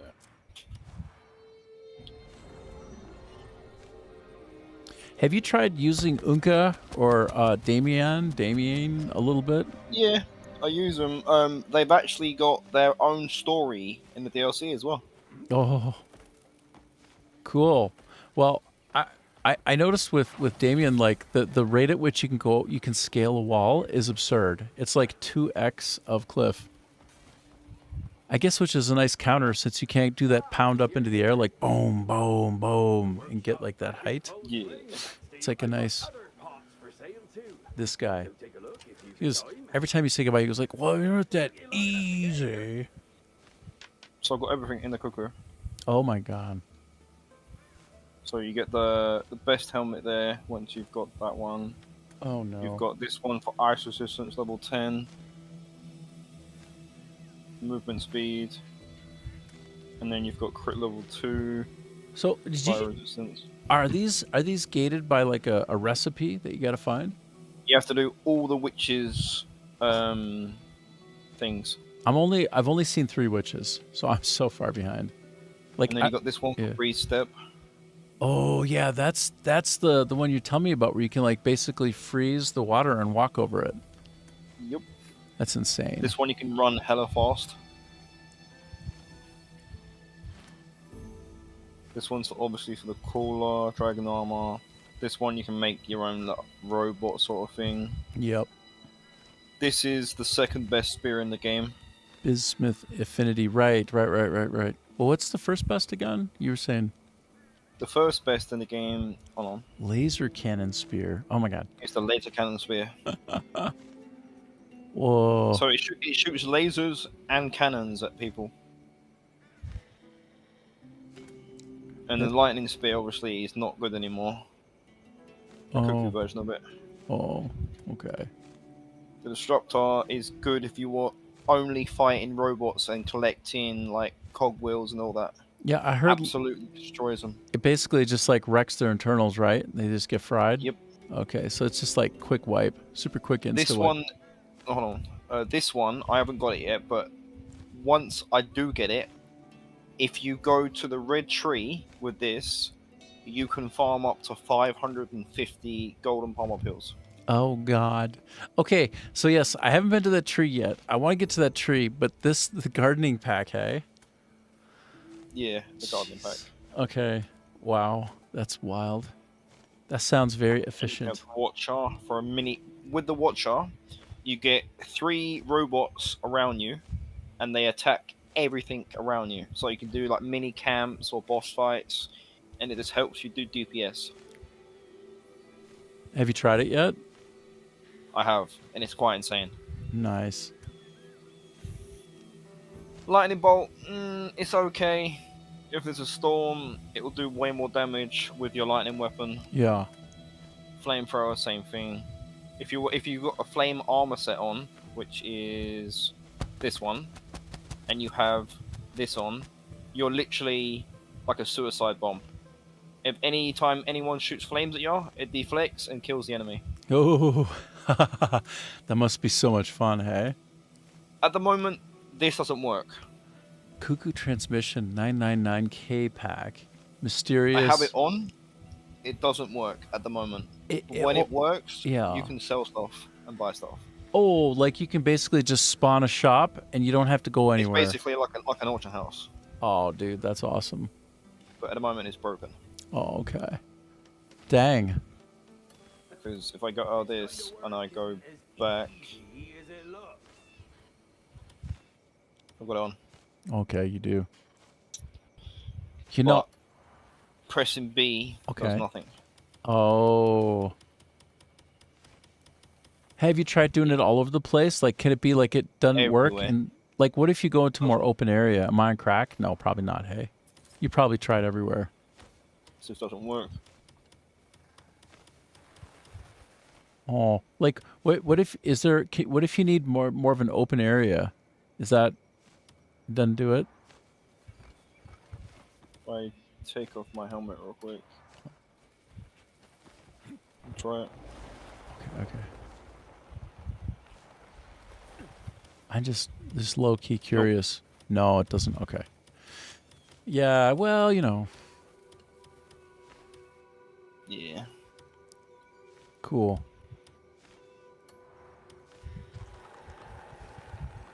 Oh, this is the freezy freeze. So if you were to do that on water, you could walk across the water for a bit. Yeah. Can you like walk like a hella long ways? Like and it will stay for a while, or is it very brief? I wonder. We'll go over and have a look. All right. Very curious. By the way, Ajib, I see you. I see you got all done.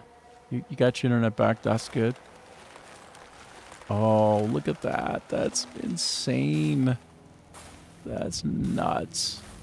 But yeah, if you don't got frost armor on, you will end up killing yourself with it. Yep. Yeah, it gives and it takes. That's sweet though, man. Oh, it moves like an ice flow. Oh, that was batshit crazy what it just did. It went and it got taken by the current.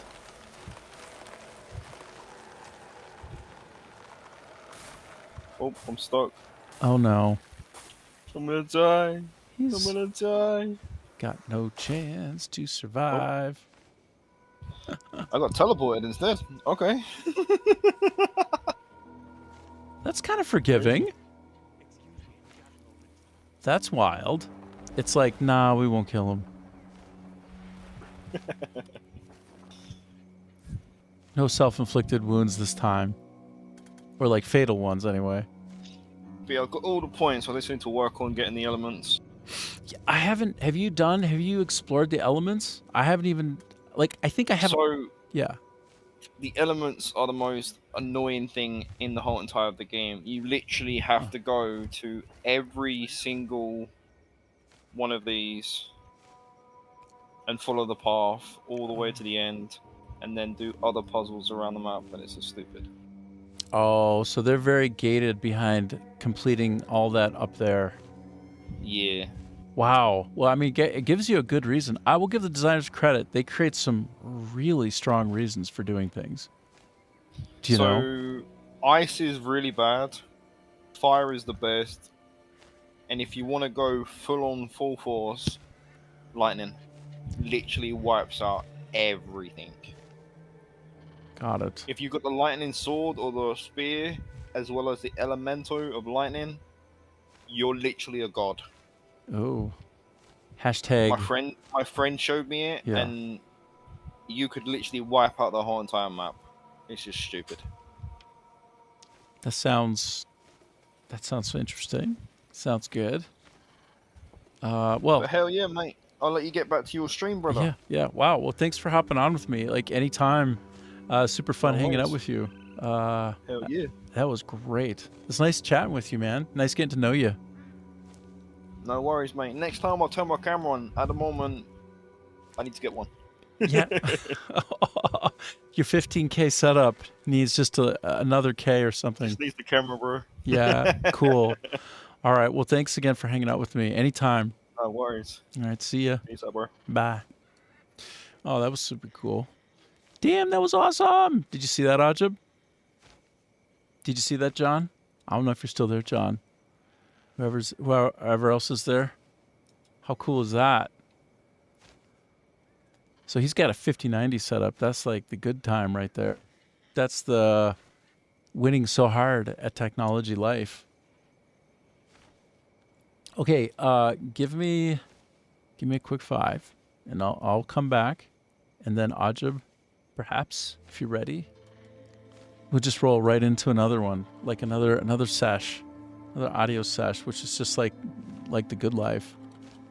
The good life. You next. That was cool. I mean, right? Okay, man. Oh my god, I blasted it 3 times.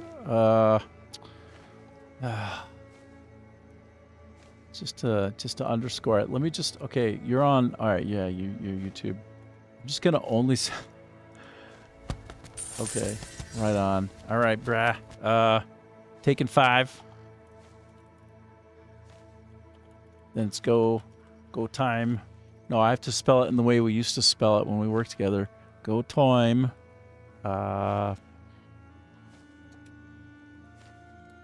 Okay, sweet. All right. I'll be back in about a loose 5 minutes. Some loose 5s. Let me set my timer up one more time. A reset. A timer. A start. A 1, a 2, a 3, I'm looking at this bat and it's making me think of Count Chocula. Or whatever he is. He's the counting count of Sesame Street. Can you tell me how to get to Sesame Street? How to get to Sesame Street.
Do-do-do-do-do-do.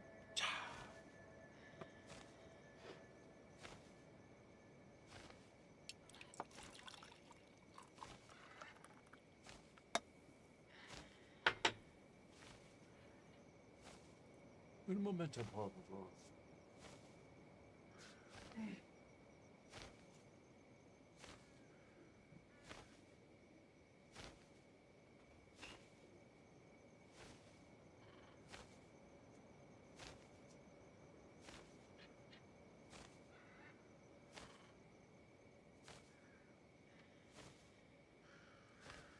Oh, yeah. Okay.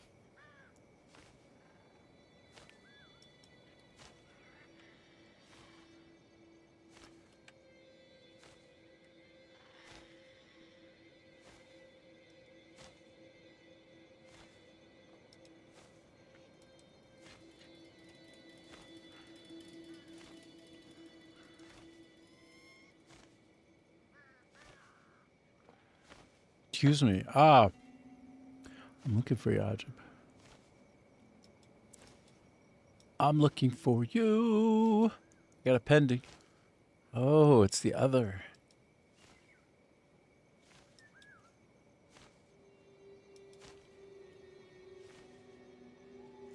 I'm going to share my screen.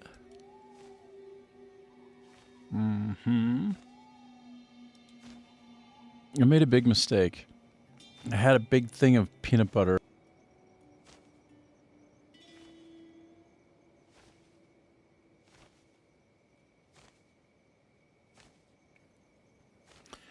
Is this also you? Because I saw you sending earlier that this was maybe also you. Is it you? Question mark. Let me make my timer disappear.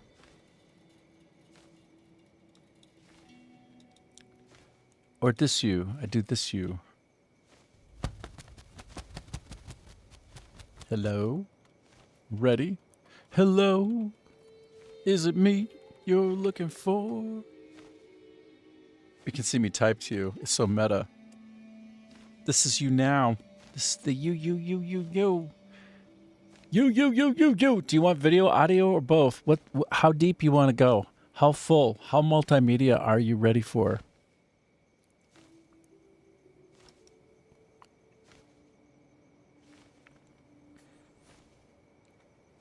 Do you want that video, or you want that audio, or you want that both? You want that good?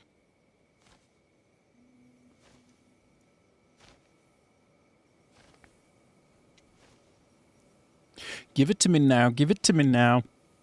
Give it to me now. Give it to me now. Give it to me now. Give it to me now. Now. No. Oh. Microsoft Surface tablet. Wow. Okay. I do the voice call. I call you on the voice. Can't do the multimedia just yet. Okay. All right. Just saying. All right. Okay. All right. That's the way you want it. Good morning, sir. Wow. That's a beautiful voice of one Ajib. Mr. Khan, how are you? Mr. Khan, you have the helm. It is a true pleasure to join you on the stream and also to hear your voice. Yeah. In HD. In real time. Every time. In real time. HD Sir, time. is there a way that you could share your screen? Or no? Yeah. Of course. Oh, I see. You know what I mean? Because like I'm not watching the stream. I totally get it. So let me answer is hell yeah, hell to the yeah. I'll share on the application, brah. No. Nice. No, actually, this gets tricky. Because if here's the thing, right? If I share to you, if I share the application of the game, you won't get the overlay on top of it for the texting. That's the problem. Oh, that's fine. Is it okay? Yeah. Right. I mean, I just want to watch you play in the BG. Right. Okay, so this is very meta right now. This should be working. Do you see? Is it working for you? Yes, All right. perfect. Sweet. Excellent. This is what I wanted. All right. Well, I'm sorry that Thank you can't you, sir. see. Yeah, of course. By the way, Freak Beats just said, check Discord photo. I fixed my settings. They changed since the update. Oh, let me just quick take a peek while I'm on with you. So, tell me about your homeworld, Usul. Tell me about your life. What's going on? It's been nice. I mean, the week goes by quite fast, and then weeks turn into months, and then next thing you know, it's almost. Have we passed the summer solstice, whatever that is? I think we're in the middle of summertime where the living's easy. Right now, Skata. Days getting shorter. Are the days getting shorter? Have we got to the point of days getting shorter? I can ask. I don't know. Are the days getting shorter? I'll check. Daylight is not fundamentally shrinking, but how you interpret the answer depends on whether you mean the hours of sunlight or the physical length of a day. Ooh, those are different? No, that was not the question I was, nor the answer I was looking for. The LLM is making it hella hard. But Sir, it's so good to see you. I mean, it's really nice that you've got a nice setup going. Yeah. Well, I think currently right now, this is the dream that I had. I had this dream that I just have people on, hang out with me, and we talk. And either they or I or we both play a game and just like get in and out of real life in the game and mix and match and just basically have a good time and share it. Wonderful. Just share the love, right? Absolutely. This is it. I mean, this is, I keep saying every single day, it's the highlight of my day. By the way, I have YouTube in. Yes, go ahead. I'm sorry. So this is why I wish I could share the screen with you. John just told us. He said roughly June 21st. So tomorrow. Actually, I've got the text on my phone.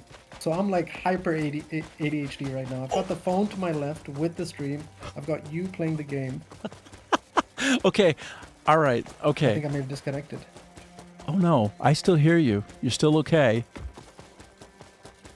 I still hear you. Don't you dare disconnect.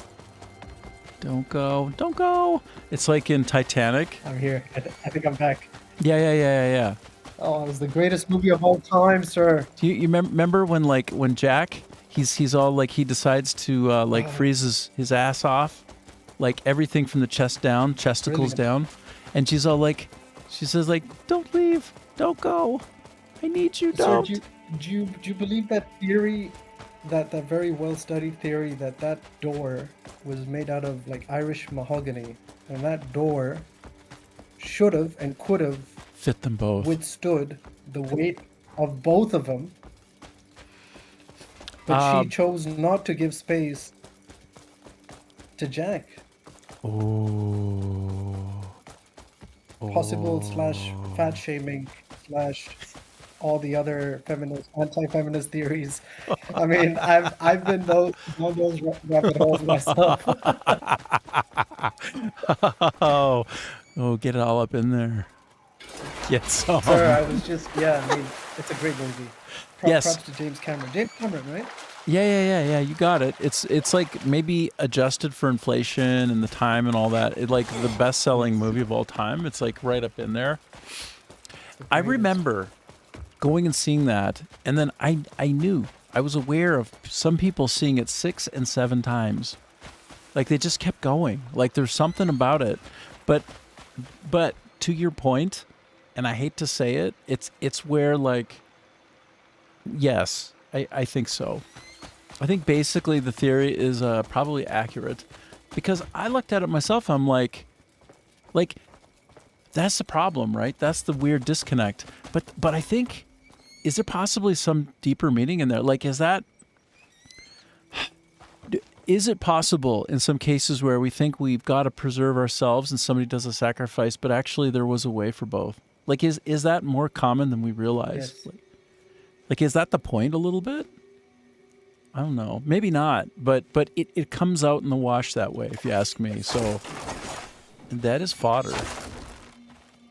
Sir, the thing about that movie is that movie, I can't really, I mean, there's no words in terms of the significance of that. Like you mentioned, like people having or wanting to watch it 4, 5, 6 times. Yeah. Like I shared a very similar experience with a guy, with a friend, a classmate that I met at UBC in Vancouver. Right. He's Canadian, who is probably second, third generation Japanese. His grandparents were like Christian missionaries who moved into Japan in like the mid 20th century. So he was like pretty much Japanese, but Canadian and a redhead. And wow, like, what a just combo! Didn't look exactly, and this guy's like a filmographer, a videographer. This guy really got into it, but he shared a very similar experience with me in that he's like, when Titanic came out, that was the movie. That was one of my first memories that I have ever, and then it was the first experience that I had in a theater, and I was like, I too realized that Titanic was the first film that I watched in a theater in Pakistan. Wow. In a theater that doesn't even exist today. I mean, it was just such a novel experience in and of itself. But we both like connected on this thing of like the shared experience of Titanic being this. It really was something that like at that time, I mean, obviously our age was, we were also very young. Yeah.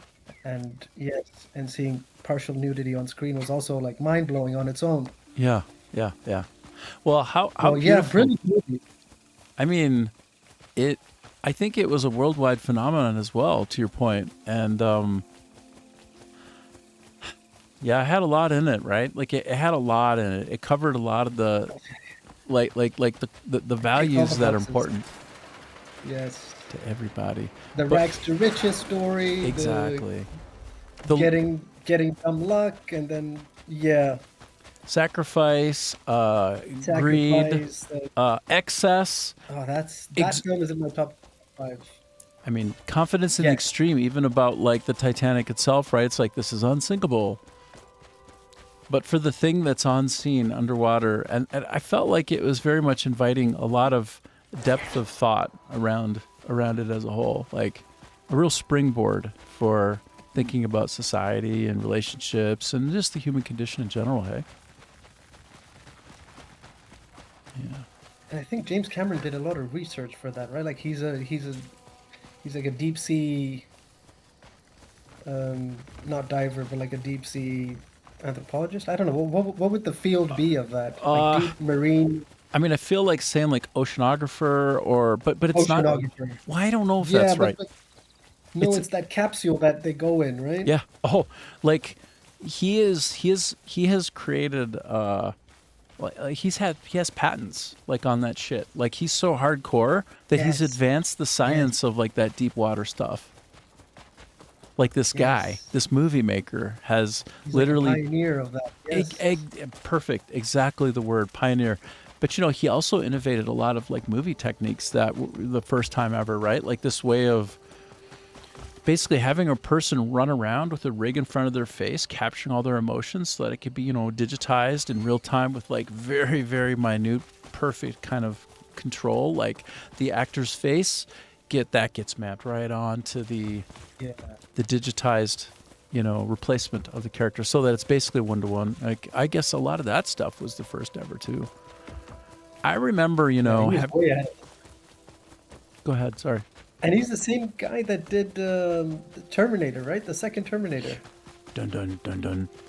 Yeah. Well, apparently Schwarzenegger wanted the main role, and he was like, "I want the main role," and but then he kept going back while he was having an interview with Cameron. Like they met over a lunch, like a couple times or something, and he kept saying like, well, okay, just okay, yeah, I'm going to be John Connor. I'm John Connor, and then he kept saying like very fervently, like the way that the robot had to be, and like just make sure that like when he reloads a gun, say, he doesn't have to look down because he's a machine. He already understands perfectly the physicality of the space. Like, he's not operating with his eyes. He's operating with, like, computer precision, right? A perfect awareness of everything, schematized. And he's like, so it shouldn't look down when he cocks the gun, right? And then when he talks, he should just always have that dead look. And Cameron is like, you know, we're still trying to cast Terminator. And he goes, no. I'm looking for a vehicle. Like, I'm looking for a way to actually, like, make a big mark. This is I'm John Connor. He's like, well, I tell you what, I promise I'll make the Terminator, like, he'll be the star of the show. I'll make it happen. It's like, well, but how many lines? Wow. Well, not many. So anyway, but that's apparently how it all happened. Like, Arnold kept, like, saying, this is how he should be. Make sure that you cast a guy who can do this. He's like, well, how about you? You seem to really get it.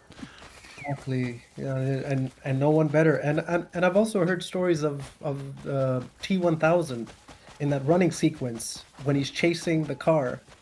Like, apparently James Cameron was telling him, he's like, you're not running properly. Like, you're running like a human. You're T-1000. You've got to run like a machine. Like, so, like, as rigid as possible. Yeah. It's just so good. Such a good film. So good. Man, you know who I love? I love the mother, Linda Hamilton.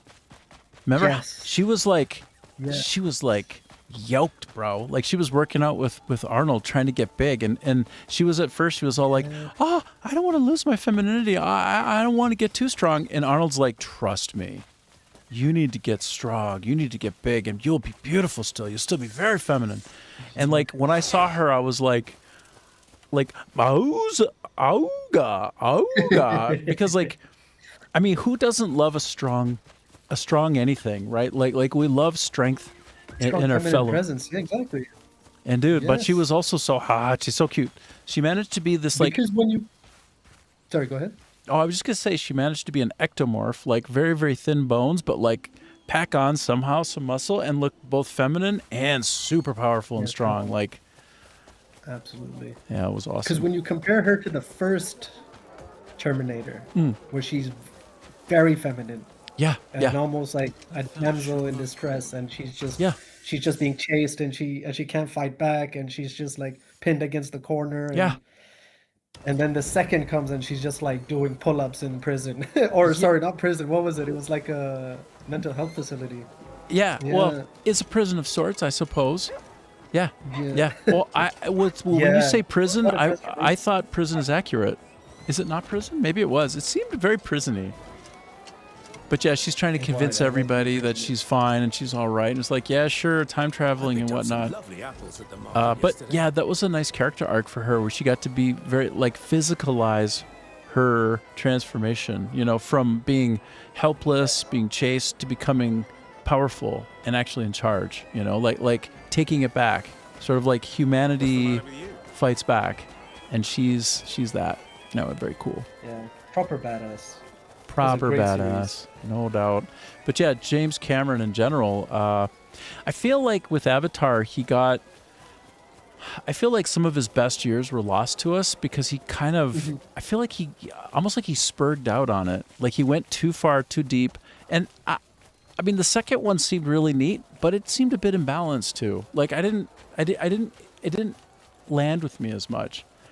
And I love Sigourney Weaver, right? And I love the idea, and I love the retelling of Pocahontas and what it means to preserve something that's deeper and more fundamental, right? From something that would want to replace it because it's considering itself as more right or sort of more manifest, right? Is like a retelling of colonialization in a way. And, like, I think exactly. It's a great story to be told, right?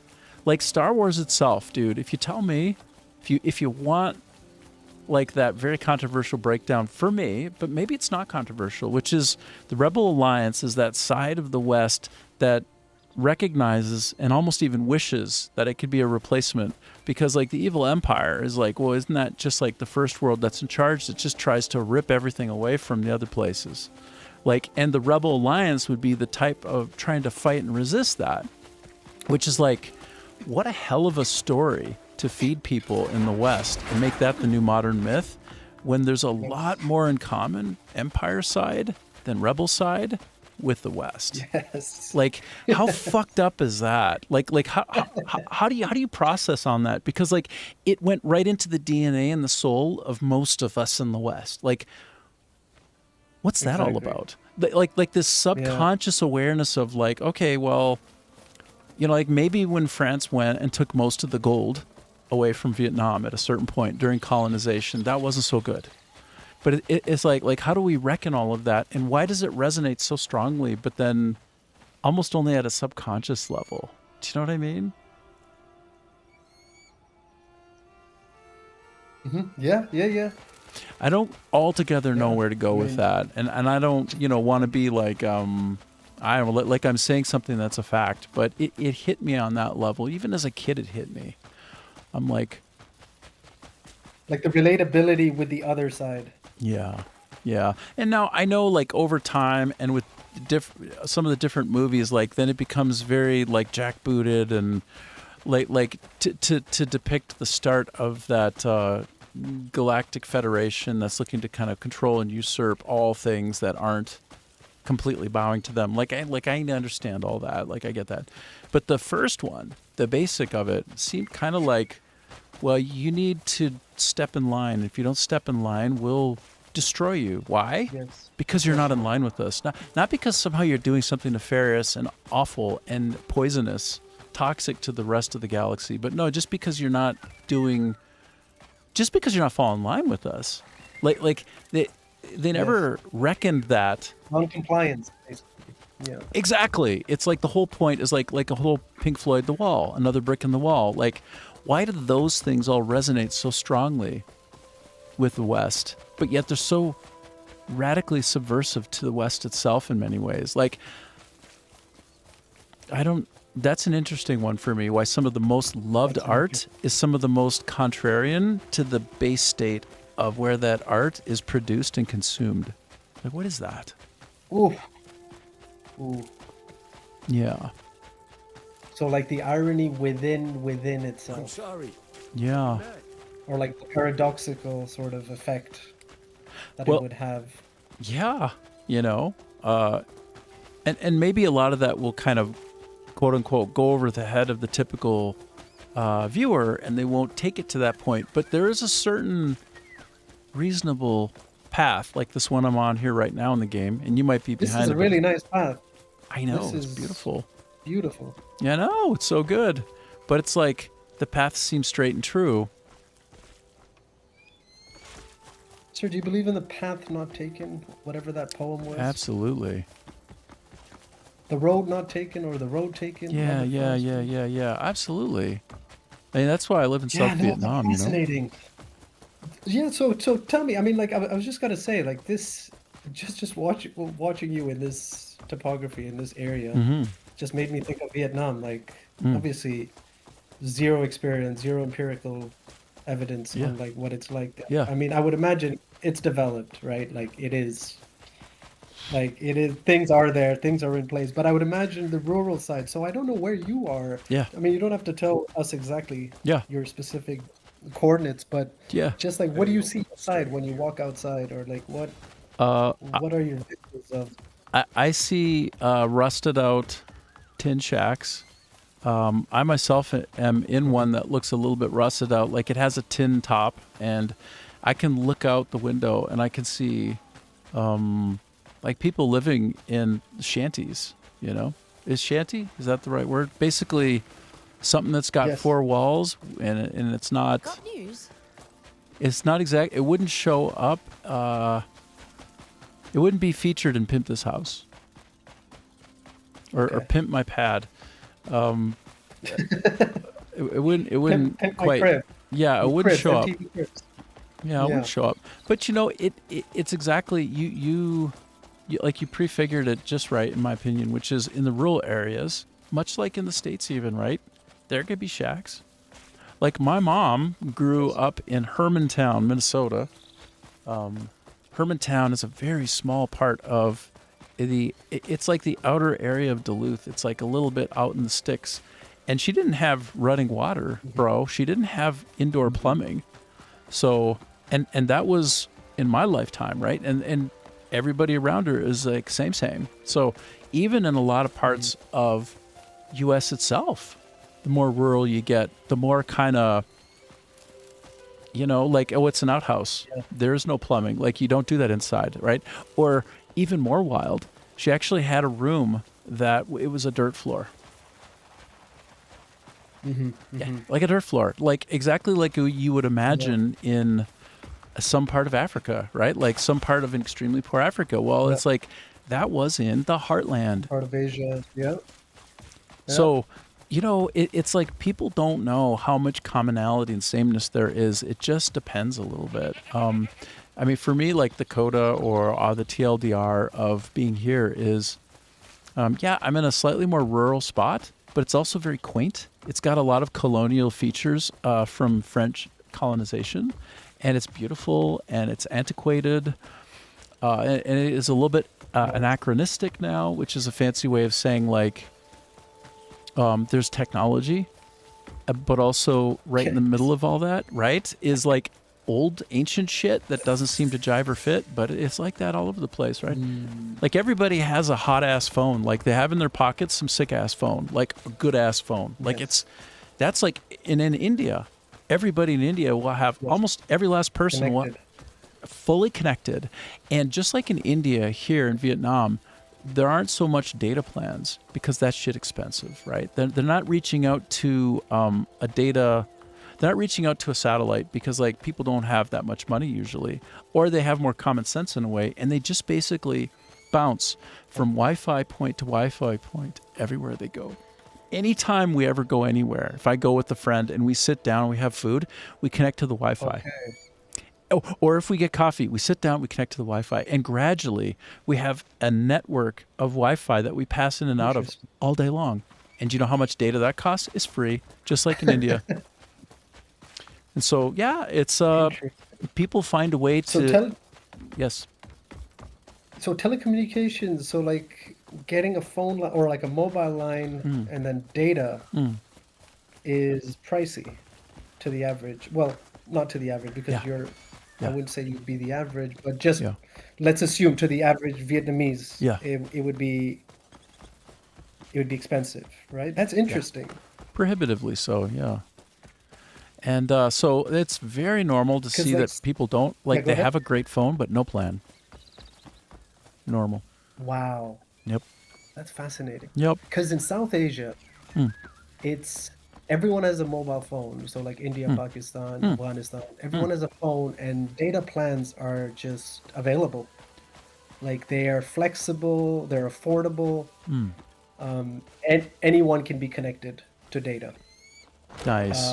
Of course, people prefer Wi-Fi because then their data is not charged. But that's interesting. Where I feel like it's a bit harder to get in Vietnam. That's interesting. And then maybe that's similar to how it is in the ASEAN countries, like these Southeast Asian. Perhaps. Asia Pacific, APAC. Like I think.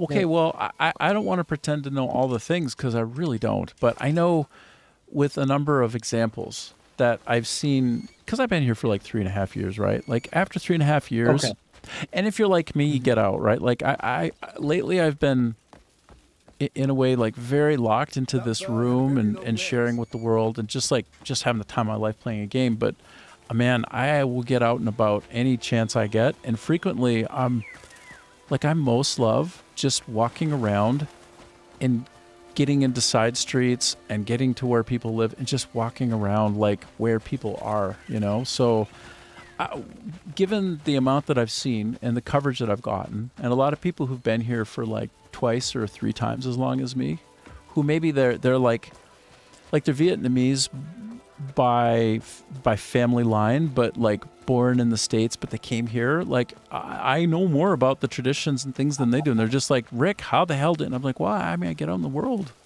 I just get out and wander around and get into trouble. You fully immersed yourself. Yeah, as fully as possible. The only gating factor has been my language, and boy, is it a tough language to learn. I mean, I love it, but it's tough. It is. I would put it in the top 7 of the hardest languages to learn. Yeah. Well, and if you grow up in a tonal language, then it's a lot easier to pick it up. Like if you've got the tonal base, you're pretty good.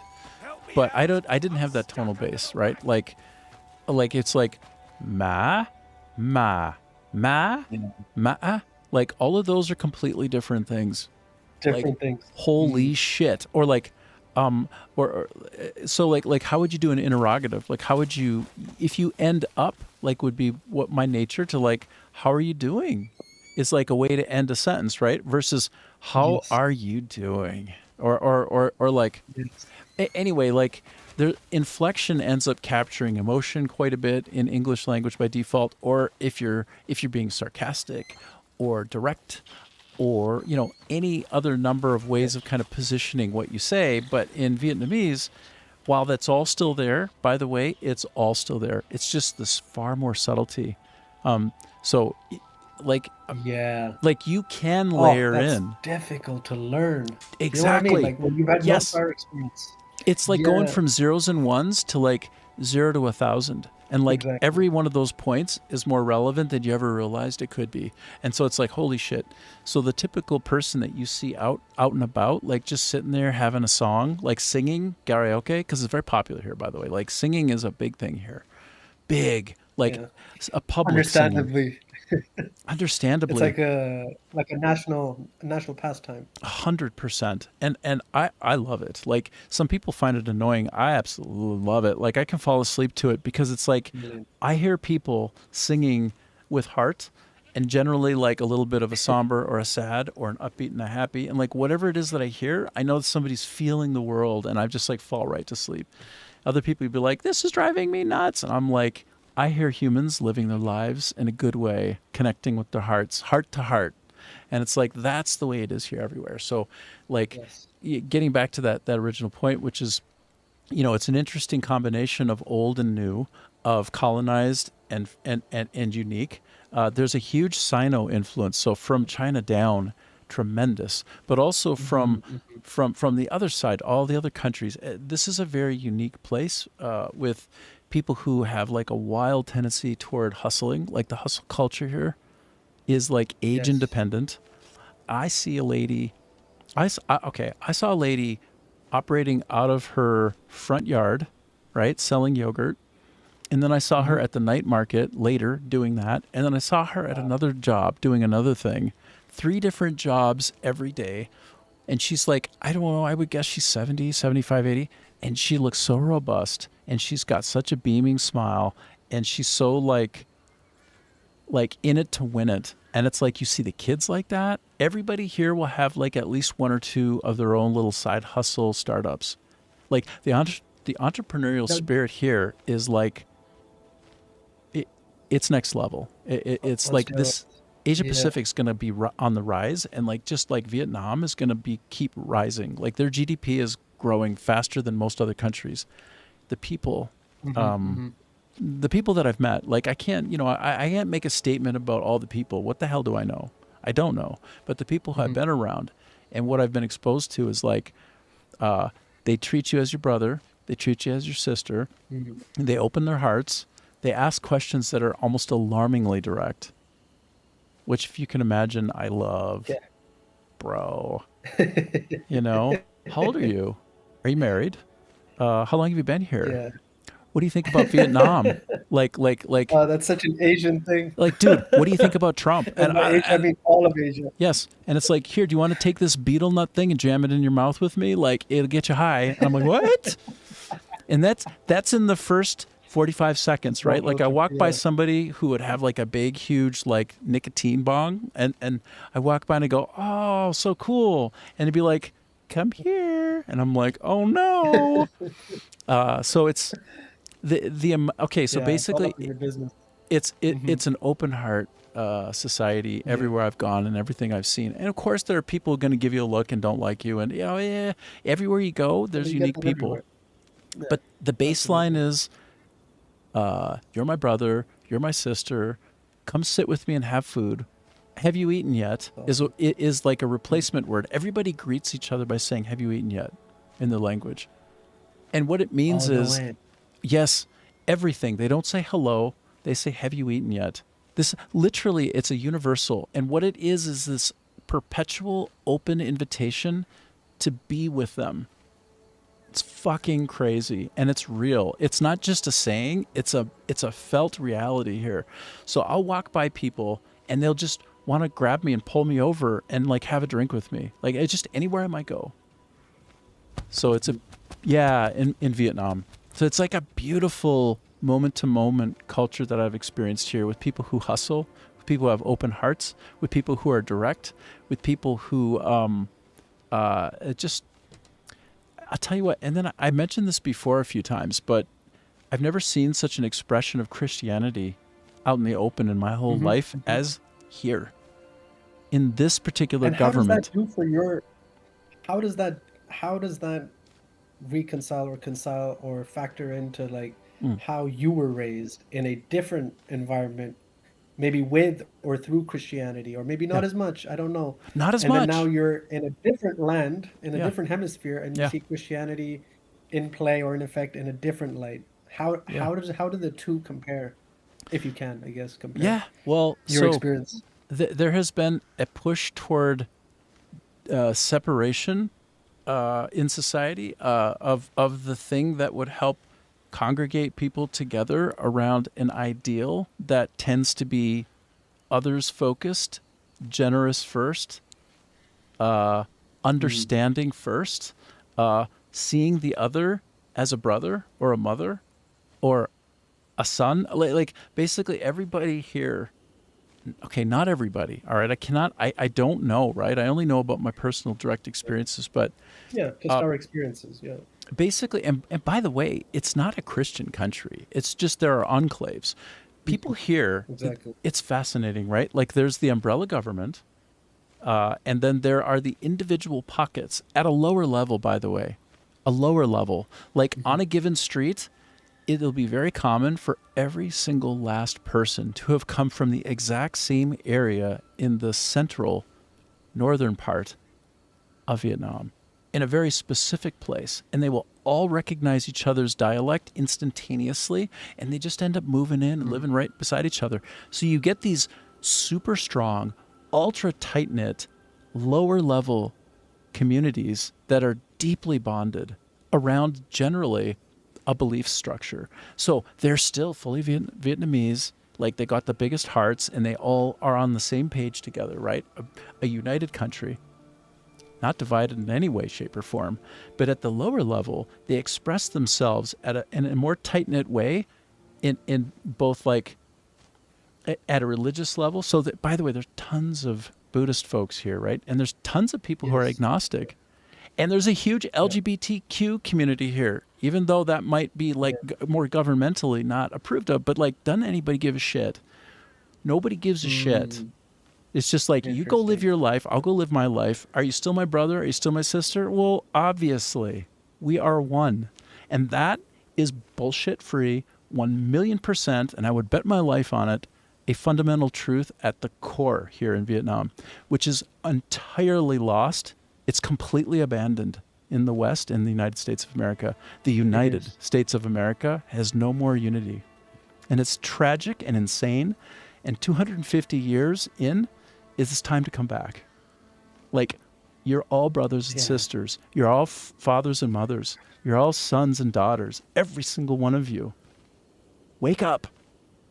Don't be woke. Unity. Awaken. Yeah. Don't be woke. Awaken. There's a difference. There's a difference. So, like, the irony of all ironies is if I want to come and feel free, this is the place. If I want to not worry about being judged, all I need to go is to the particular street or enclave or little area that relates to me, and I'm with all my people. It just, ubiquitously, it is both unified and distinct, and it's harmonious. Like, I don't know how to explain it other than it's like a little miracle, and you would never think it as an outsider.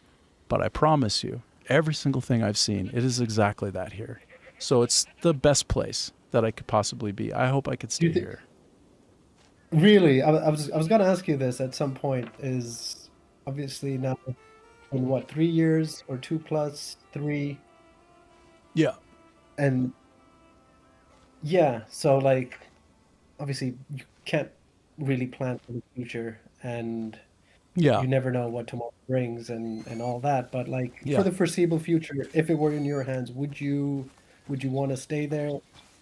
Um, and yeah, because you do sound very, I mean, not content, but like you feel, Yeah. I feel like you found the right place. And Vietnam, in my Yeah. circles, in the people I interact with, my friends and people I've worked with or studied with and come across, Yeah. Vietnam in the last 5 to maybe 7 years Mm. has been the place where it's kind of the dark horse, kind of the people go for tourism and Hmm. they love it when they do. And Yeah. then I had a friend, a Nepalese friend who I was friends with at a UBC in Vancouver. He was Nepalese who had moved permanently to Hanoi, and then from Hanoi he graduated. So he spent like maybe 10 years in Hanoi. And just hearing his experiences as a Nepalese, as a fellow South Asian as well, and it was just, yeah, I mean, it's like a different way of living. I feel like per capita, there's more unity, there's more happiness. People are more together. Religion is depoliticized, as you mentioned. Yeah. There's this like Absolutely. underlying social unity that exists, whether it's different communities or from different villages. People can trace their roots back, and there's sort of Hmm. that bounds them together, brings them together. But at the same time, they're welcoming to people who are not from those circles, such as you, Yeah. i.e., you, like anyone else who comes in. So it's like, so when I hear your experiences, I'm like, wow. Firstly, you found the best place for you, and a place that is like remarkably, I mean, everything that I've heard has just been positive. Yeah. Obviously there's good places and bad, and obviously good people and bad. That's everywhere you go. I've learned that Hun- the good and the hard way. But 100%. like, yeah, would you for the foreseeable future, would you see yourself to stay there, to continue living there, or Yeah. would you move within the country, or are you good where you at now? Uh, well, I'm an adventurer by like my spirit is to sort of be free to pick up and wander. But I feel yeah, I feel really good here. I like the way that I connect with people. Um, I feel more so that I can be myself. Now, there can be a bit of a honeymoon period, and there's also like I'm one of the things that is not like the others, right? Like the whole Sesame Street, one of these things not like the other, right? And you got to pick it out and what's separate. So then I get some artificial consideration because of my otherness, like my apparent categorical difference. And Hmm. then sometimes that's a big benefit, right? Yes. If there's something about me that would be a little bit off, they would go, oh, he's a foreigner. Or, oh, he's like a white guy. Oh, I guess they're a little bit funny like that. I'm like, well, maybe it's just me. But so I get the benefit of the doubt more often here since I'm a stranger in a strange land in a way. But I mean, what has come across to me more than would have, it was academic, it was intellectualized by me, which was like my belief system around like, okay, we're all one, we all want the best for each other, like it's family first all across the planet. You know, you want to take care of your friends, you want good to happen around you, by you, to others. You know, you want the same consideration that you give others back to you. You want to be secure and safe and have enough money, but maybe in the kindest part of your heart, you want to share it. You know, like all of that is Yes. validated here. You know, like the sense of Yes. collectivism here is a little bit unique, and I think it's partly because of the structure of society larger at a larger level. It's maybe well, but I already told you about the hustle culture, right? And the entrepreneurial spirit. Like it's very much at a collision with what you would traditionally allocate to this government style versus another one. It's like I see more grassroots democratic action and movement here than I do in the United States of America. I see Defo.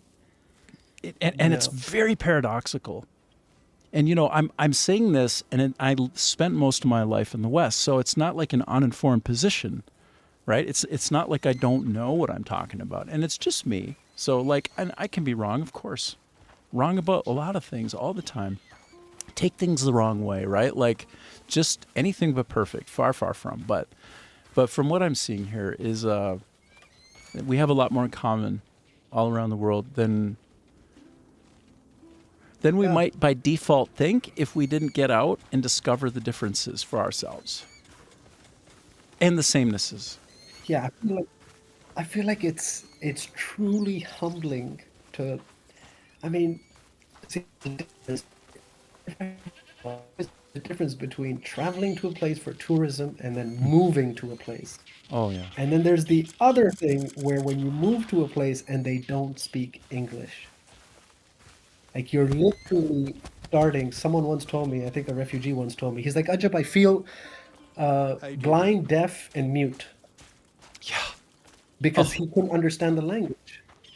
Oh, so he's tough. like, I see boards, I see signboards, people talk to me, I hear them talking, but I can't understand anything. So it's like, that existential crisis where you're like, am I here and is this happening? And because you've got no idea what's going on around you other than just gestures and hand signs and body language and that tonal thing, the intonations that you were talking about. Like you're just going off your gut instinct and obviously your experience. But it's so humbling. And when you see it in action and when you live in a place, like when you displace yourself, right? Not temporary, not tourism. That's different. That's because you've got a start and end date. So psychologically, you're a bit more assured and you're just there to have a good time, right? But when you move to a place, because you were mentioning in your stream, and it really resonated with me once. You're like, there was one day where you woke up screaming, or you woke up and you're like, my God, no one understands me, or like you just had this odd, weird realization in the middle of the night. Yeah. Where you were, the reality of the situation and the gravity of it. And it's like when you see it in person, it's number one, humbling. It puts you in check. It makes you realize that, oh man, I don't know anything. I tend to know it all, but I don't. And yeah, I mean, like you can relate to others a lot more, and you realize, oh, there's so much that we have in common with everyone else, and there's good and then there's bad, and then 95, as you said, 90% of people, they try to do good. They try to be good to their family. They try to be good. They respect their elders. They try to be good citizens of their communities or their countries or their areas, and good representatives. And yeah, people, unfortunately, whether they have the means or not, they can't do it.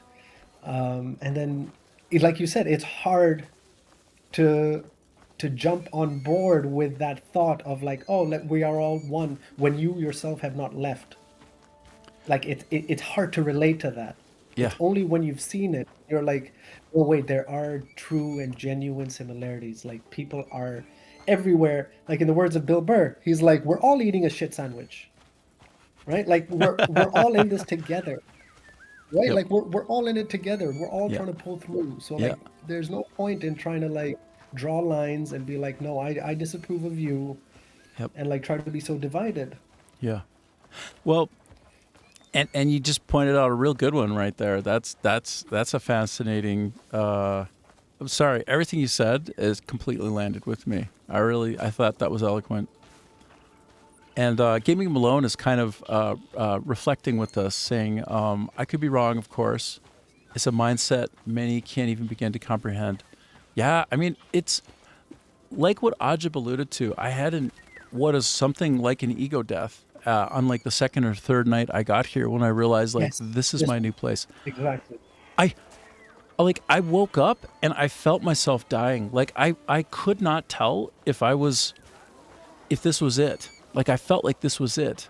And then I think I screamed out loud, which was incredibly embarrassing.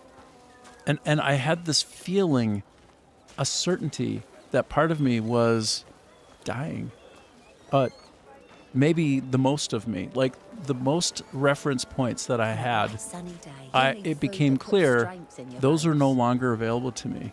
Like, I no longer had this ability to wake up and reference the things that I know and have a certain level of surety. And it just, I think I had a kind of ego death for real. It was insane. But then, you know, I survived. I was resurrected in a way in Vietnam in that bed.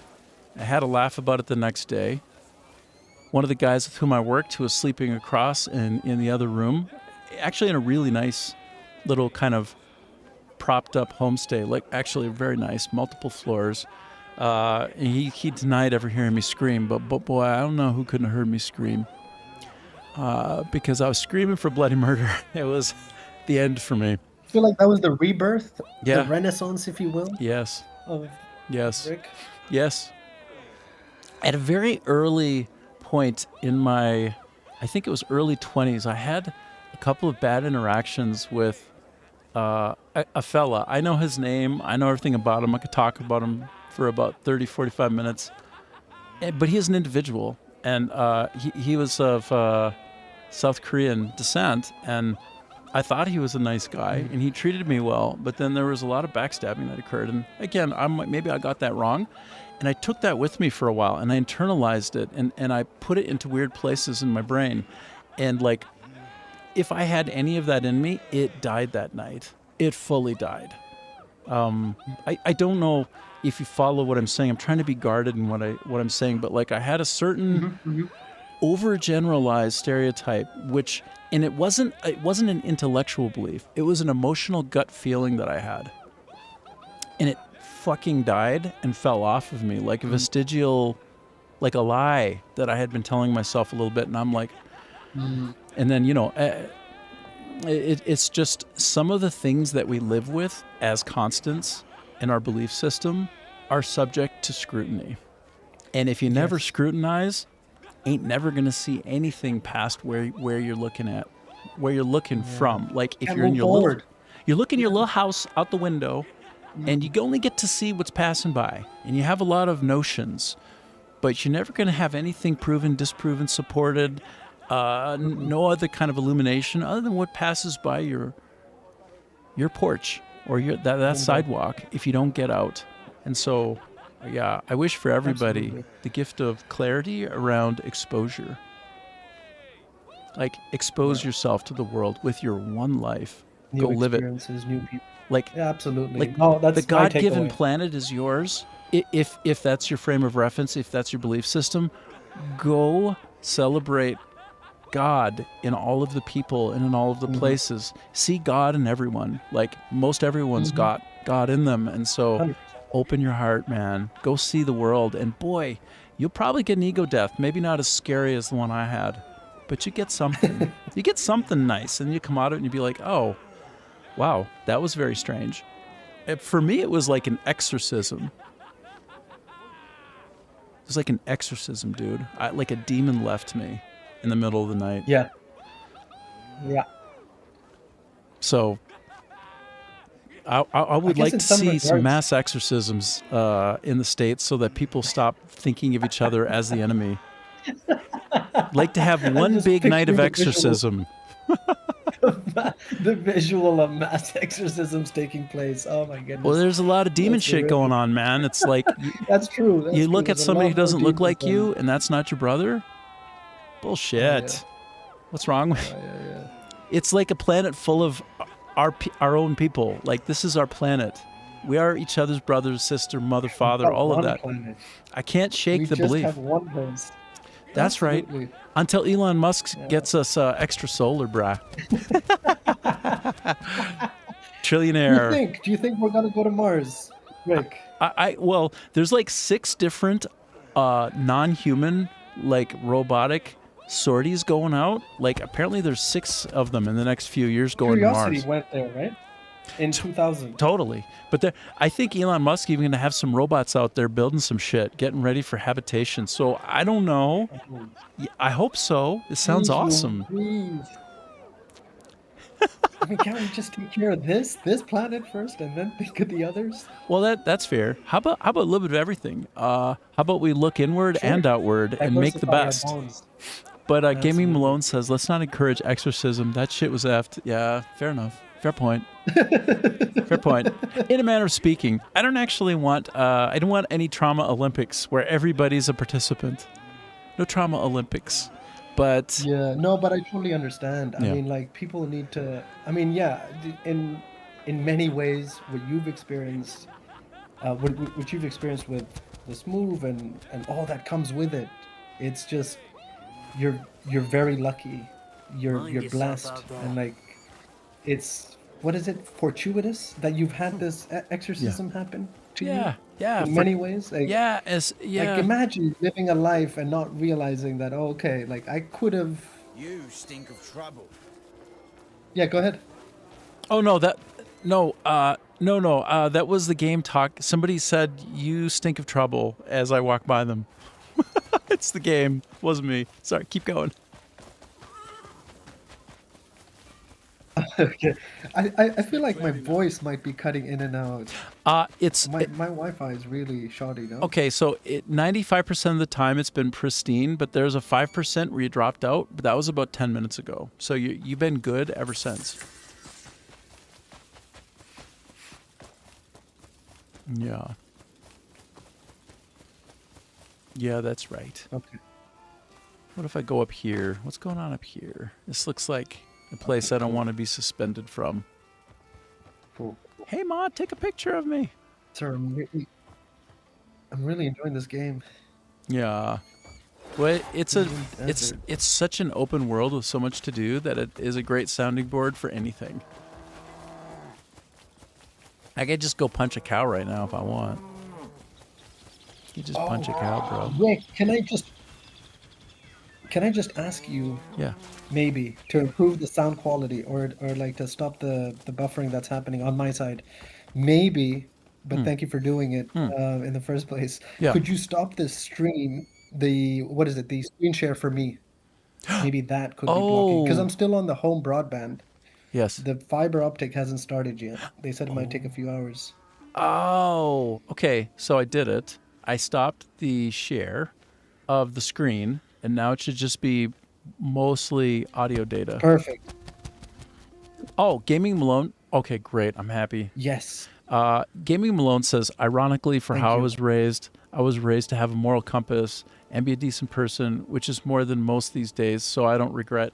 Yeah, well, you know what? That's awesome.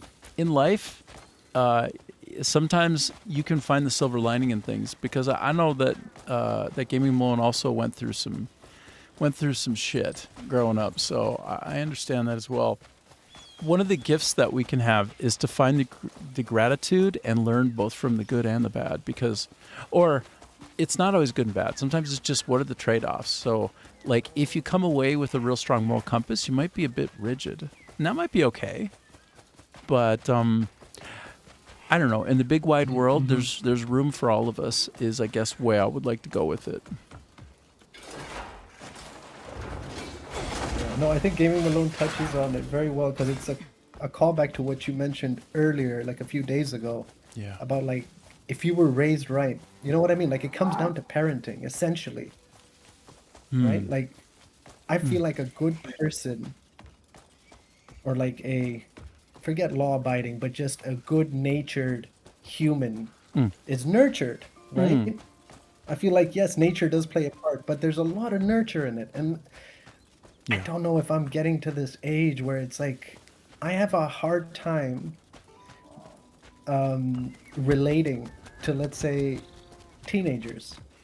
Like when I go out and I'm like, I used to be one of them, right? I used to be one of that. And obviously there's not much of an age difference between me and them.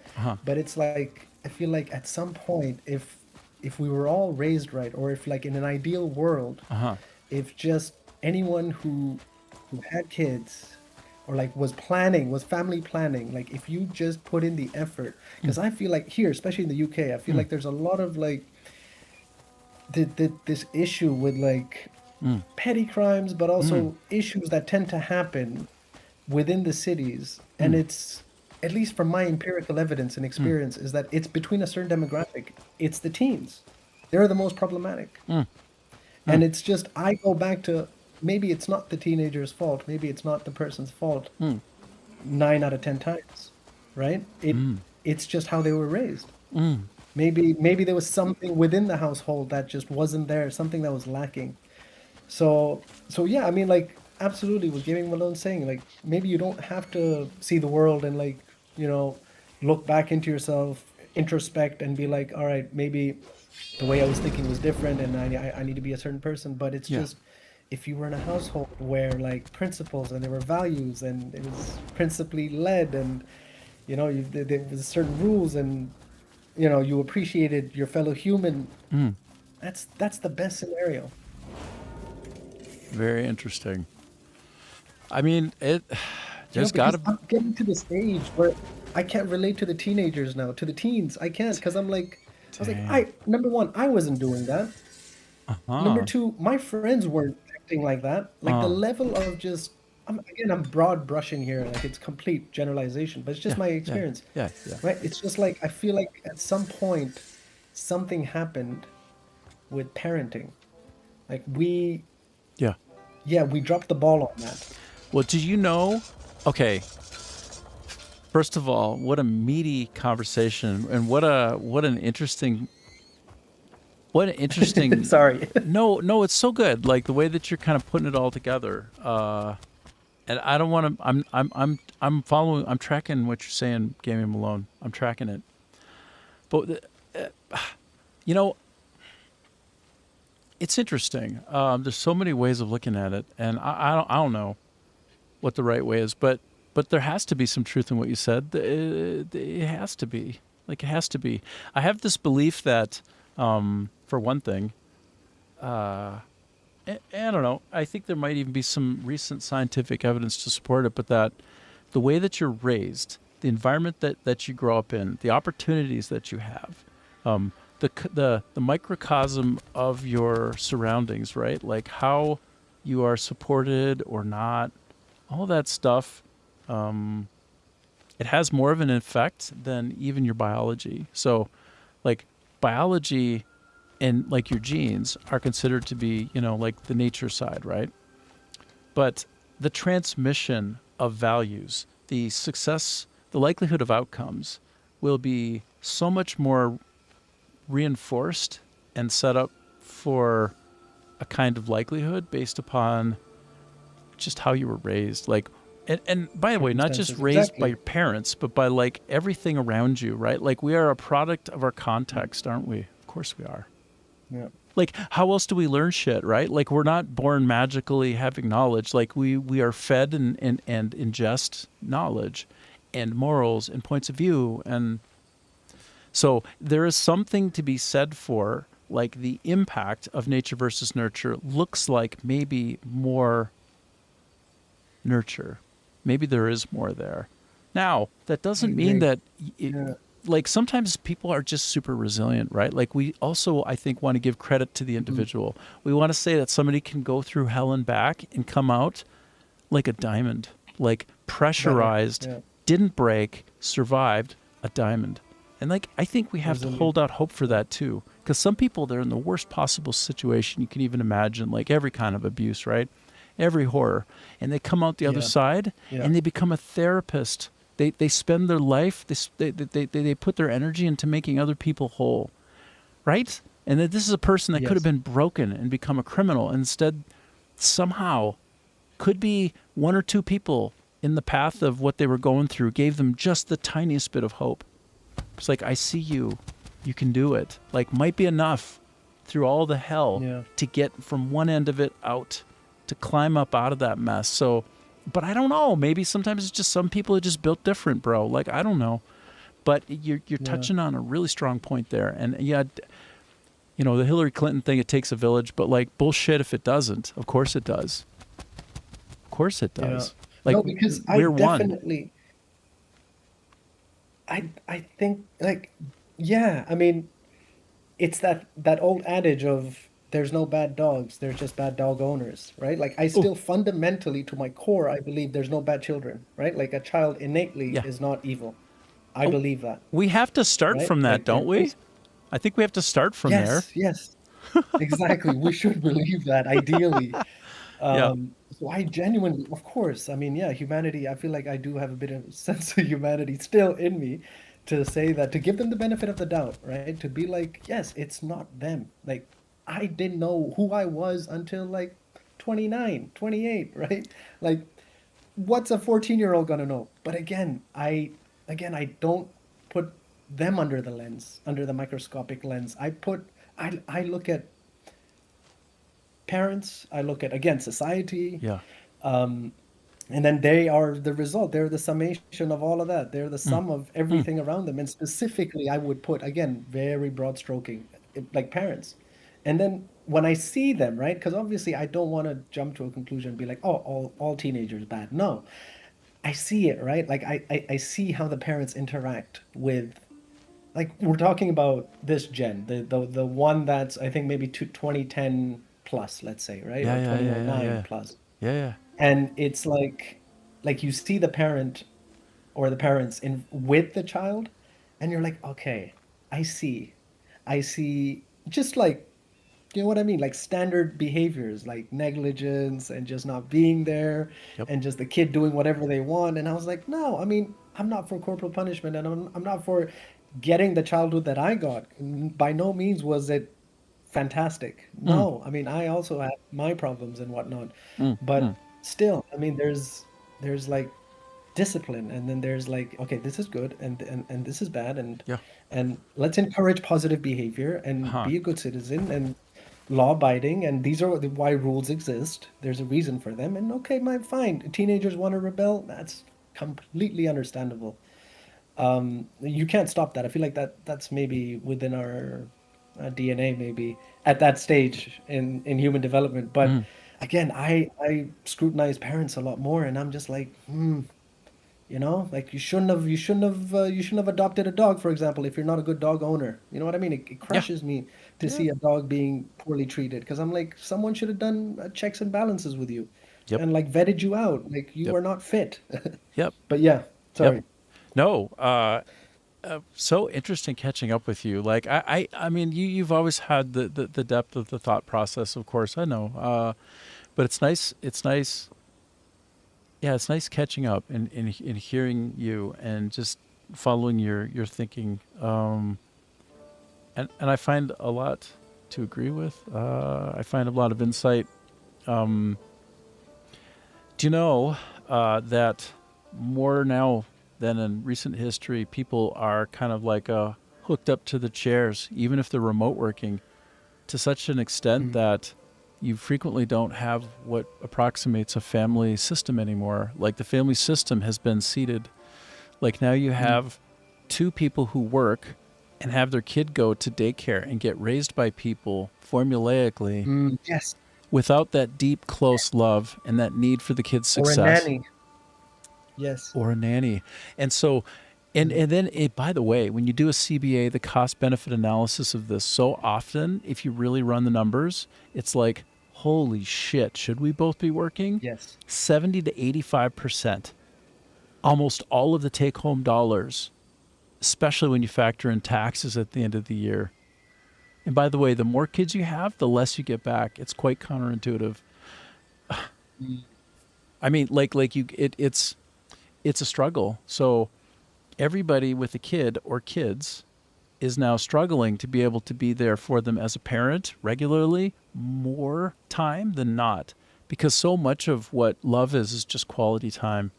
Sorry, no, it's just being there. You alluded to this earlier. Yes. Like, if a kid is fundamentally detached from the parents because they both have to work, and of course they're working because they got to take care of the kid. They got to take care of each other. They got to try to find a way, right? They're chasing the American dream if they're in the States, and they believe it, and they have faith, and they keep fighting, and they keep battling, and they keep trying to find a way. Meanwhile, somebody's raising their kid, and it is brutal. It is heartbreaking. They get like 30, 45 minutes, an hour in the morning, hour and a half at night before tucking them in. Sometimes can't even, because the work rate has been increasing per person as well. Per capita, people working more hours, not less. And the money, the quantitative easing of the entire financial system, right? Like, in Canada, from the start of COVID to the end of COVID, 3 out of 4 of every Canadian dollar that ever existed was printed. So that means the average person's take-home pay was You mentioned gutted. Like the average person has been eviscerated at the financial level. Right? And by the way, the people who were in control of that when it happened were the most liberal of the liberals, the ones who had the biggest hearts. Fucking bullshit. Yeah. So, like, I don't know how to hard end fix of that. any of this, but I can tell you that, yes, it's a combination of a sign of the times. Like, it's cyclical, some of this. Like people coming away from a war. Like, if there's a big old war and the country survived it, then they begin to get, like, more tight-knit at the family level, and that connection gets deeper, but then they fall away over time. So, like, difficult times make for, And then hardened COVID babies as well. Yeah. Like the whole world was trapped indoors for a period of time. The whole planet was not allowed to go out. Like, it was against the law, bro. Like, the whole planet. Do you know what that did to that cohort who are right at the age you're telling us about? A real grand social experiment of the worst kind. And Gaming Malone says, a lot of my so this is what Gaming Malone says. Some kids are better off not being raised by the parents. A lot. Agreed. A lot of my family are like career like they do for careers, teaching. A lot of the friends are also nurses, scientists, teachers. Yeah, basically giving back to the community. Interesting. Nice. Yeah. It's great. Beautiful. Yeah, but I think like we can find No, sources of the problem. This is not a slight on anyone. Yeah. Oh, of course. Yeah, this is not a slide. This is not like an ad hominem. No, not it's like. it's an 'cause observation. obviously we all had our problems, right? Yeah, I mean, like, parenting is the thing I feel like that we will never get right. You know what I mean? Like, from the boomer generation to, like, because, like, I feel like my own upbringing was just not ideal. And, like, I think you mentioned as well in one of your streams, it's like, ideally you want to give the best to your own children, right? The kind of childhood that you didn't have, in a good way. Yep. Like, to protect them from that. But yeah, we're just trying to figure it out, and it's just like COVID happens and all this, and I speak to people like who've been really affected by COVID, like whether it was, they went to uni during COVID, or like they had to stay at home with their kids, and it was just cyclical, like you said. Like, things happen, drastic shifts happen, and then we get a generation that's like recidivist, let's say, troublemakers. Yeah, well, but yeah. And what's coming online right now is, so the reification or the doubling or tripling or quadrupling down of the fear culture, particularly in the West. Fear, right? Like fear of the unknown, fear of what's next, right? The invisible things are terrifying to us. We don't know, right?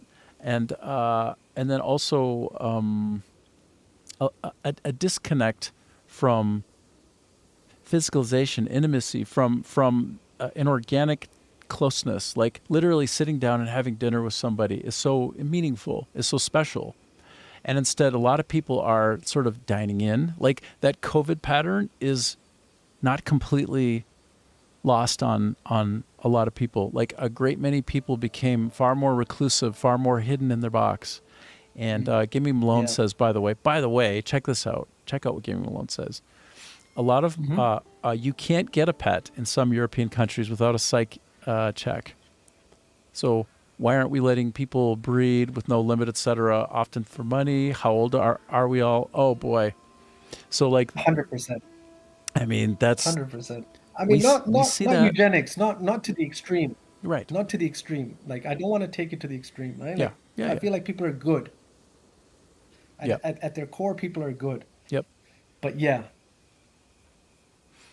I mean, in many ways, the social systems and the way that things have been set up and kind of pushed along and maintained are difficult for societies to feel less fear and to feel more safety, comfort, trust.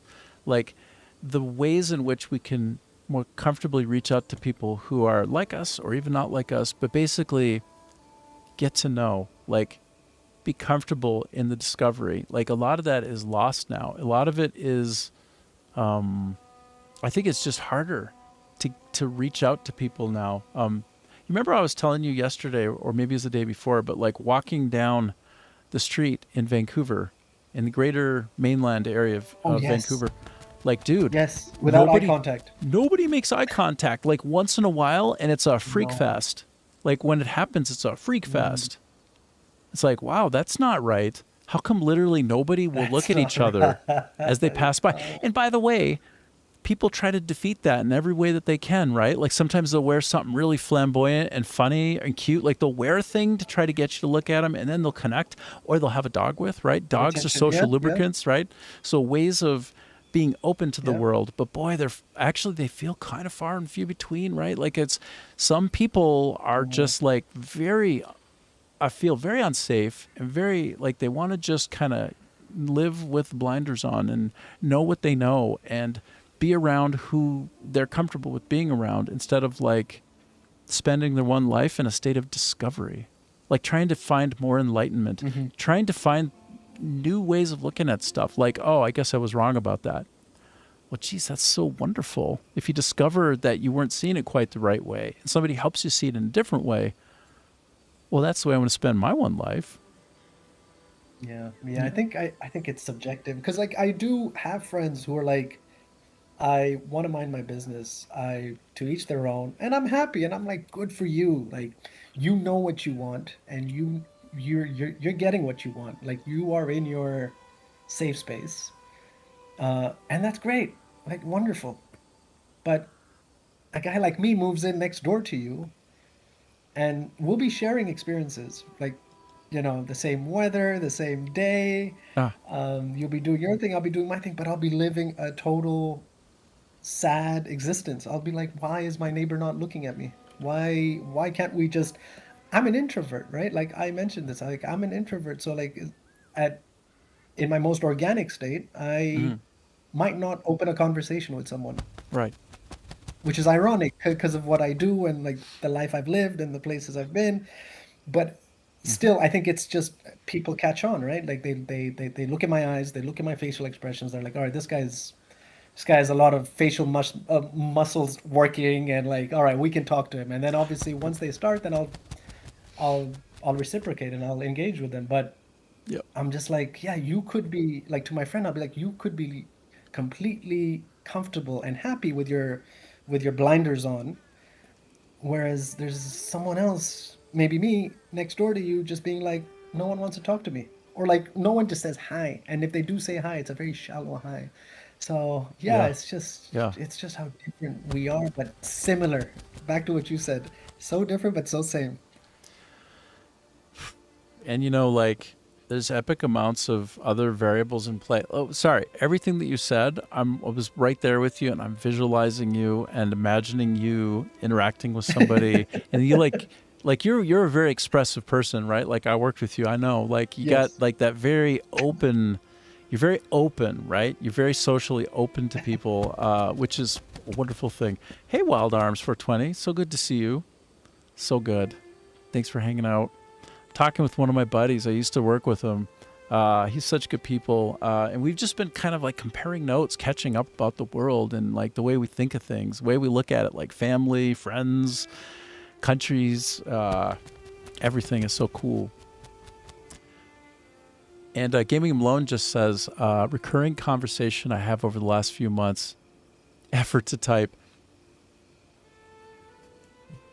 Well, do you want to hop on with me at some point, Gaming Alone, and have some kind of audio chit chat? I'll be standing around in some kind of flower bed, taking notes. That's this character. But yeah, it's. I think he said something before that, Gaming Alone. Yeah. Oh, yeah. So here, let me spend my time and energy on it. Let me pull it out. Hey, give me a sec. I'll pull it out so you can see. Wait. Sure. I want to try and set it up so you can see, like, not the game capture. I go back and forth. Okay, so wait, not the game capture. Okay, okay, there we go. So let me try and fix it up. I try to do a physics of the fix. Oh no. I was trying to show this part. Nah, not online, but I'll send a VM about it in a bit. Okay, cool. Sorry, this didn't do it the way I wanted to. I was trying to do something more like this, dude, so you could catch up with Gaming Malone. Hold on. This is so much trouble. Sorry. But this basically was what Gaming Malone said recently. Like that. If that's readable for you. So basically talking about how in a lot of society and a lot of like the circle she's around, like nobody's having kids anymore, right? Like it's like kind of not a thing. So I think all over the planet, birth rates are going down, and I think some of the expansion and contraction is natural, right? For whatever reason we might have, it's just going to happen. Reasons are hilarious to me. Reasons are so funny because they're usually just a convenient fiction that you attach to a thing after the fact and think that you did it because of that. I have a very strong point of view about that. I think mostly we're biological beings. We want the best for each other. And then we make shit up along the way so that we have a storyline that we're following. Right? We all want our through line. We all want that story. We want that life, the journey that we're on. And so we just attach everything and make the most of the meaning we can. But I think like the through line for me has been, I think most people just want to like feel safe, have good food, get a good night's rest, hang out with people who appreciate them, do some kindnesses, get some kindnesses done back to them, and just basically like have kind of fun in their life. Guess what? That's everybody. Everybody is exactly like that. Yeah. Period. And so it's like, well, Rick, I don't know. What do you think about? Do you feel like the idea, this American idea of NIMBY, do you feel like that's a detriment to like what you're trying to say? Do you feel like NIMBY is ingrained within the American society, or like probably of past generations? I don't know what NIMBY is. Like okay. Not in my backyard. Oh. Yard. Oh, how does it's like that? An age-old expression. I feel like it's come through generations, and it's basically like, my property is my property. I do whatever I want to do in my property. I do whatever I want under my roof, and then everyone else can politely mind their own business, and to each their own. And I feel like, because like George Carlin used to talk a lot about NIMBY, and he's like, that's the quintessential American mentality. Well, he was perhaps alluding to like a bygone era, or perhaps a way of thinking that still exists. Like it's quite ingrained, right? And I think just maybe not the States, I'd say other countries, like a lot of places are very to each their own, So I feel like NIMBY, like not in my backyard, is like something that comes to my mind when it's like, when it's like when people get too into their own, to the perhaps the indirect detriment of their neighbor, figuratively speaking. Yeah. Well, boy, that's something, because and so many. Okay, so here's the gift of that question, in my opinion, to anybody who's thinking about it and has a moment. Like I can see it from two different sides, or even more than that. Like I can kind of look in on that in different ways and have like there's some meat on them bones in what you just said. So like in many ways we do, I think we're in our best place when we give each other the agency to do what we want within our own borders, and we do a good job to give each other respect for our borders, right? I mean this in the literal backyard sense right now, but also in terms of like where we give each other space to breathe, like even in a conversation, like I can see where I want to be who I am, disarmed and safe and uniquely me, between my four walls, and where I don't necessarily want to bring out my trauma and my drama and my damage and make you feel a bit overwhelmed by it, because you got yours too. We all got our trees of sorrow, our struggles. And so there ends up being this balancing act of like when people come and go in the neighborhood, in and out of like each other's sort of space. Like when I go by your house, I see your yard. If you throw all of your pain out onto the yard, was that a nice thing to do to the neighborhood? But then also, if I keep myself walled up, gated up, and you never get to come in, and I end up purchasing more and more of the space, and I begin to overwhelm the area with more me, and it's all about me, and you don't get to come in. That's also kind of brutal, right? That's like a hostile takeover in a way. Like, and you couldn't even do that emotionally with somebody. And so I think, like, all told, there needs to be some kind of a mutual respect with borders, but also they're permeable. So, like, sometimes we're going to see each other. We're going to see eye to eye, and we're going to love to hang out. We're going to have a coffee. We're going to have a meal. I'm going to invite you over. You're going to invite me over. We're going to get to know each other. Maybe our kids even end up having, like, maybe we even bond at the family level, right? Like, maybe we find a way to connect, and it turns out our kids love each other. And in fact, they even, like, they have kids. Like, so the way that society should work, like emotionally, structurally, is a sense of respect for each other's boundaries, but that they be permeable, and that we not take up more space than we really should fairly take up. And we should allow each other to have the air that we breathe, and the space that we inhabit as something that's like, what's yours is yours, what's mine is mine, but let's share from time to time. I don't know. These are my initial thoughts, but what do you think? What do you think, dude? Totally agree with that. I mean, yeah, I do feel like having some boundaries is needed. I mean, just for the sake of,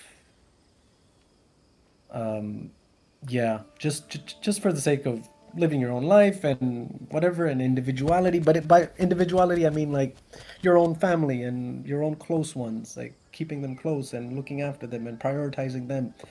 But I do, again, from an introvert's perspective, I do see, notice the key word is see, because it's quite passive, as in like I can see it, and whether or not I engage in it is a different conversation. But I see it, like I see you. So I see the essence and the importance of community. I see the importance and the positive impact, the net positive, in having that or sharing something with your figurative neighbor or your physical neighbor, right? Because I've been in places where there's been nothing.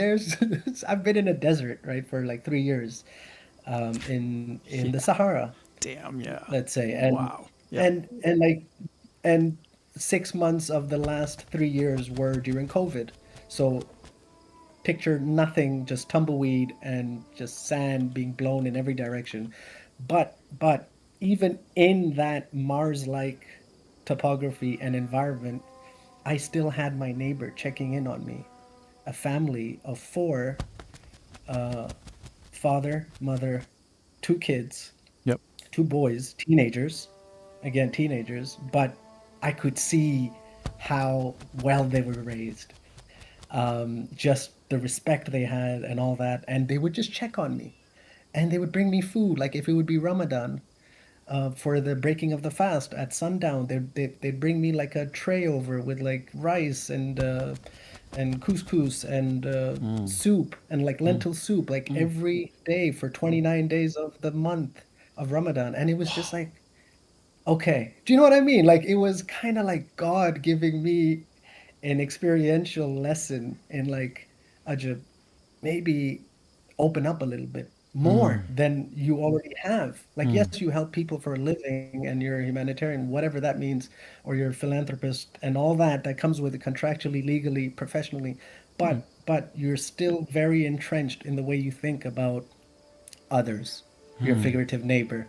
And this was, I felt like it was a message from God, or like the divine being like, You're here, you're in the middle of nowhere, and there are people right next to you, and they're looking after you, and they're making sure you're okay, and you're well fed, and you're happy because you're alone. And I was like, oh, okay.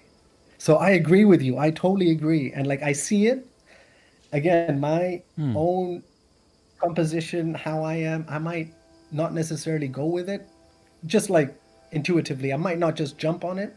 I'm a bit like, I'm shy until I know someone, and I can start talking. But like, yeah, like I see you. I see exactly, Rick, what you mean, and I agree with that. Like, you need, yeah, certain boundaries, but you're there, and I will come to you, and do come to me.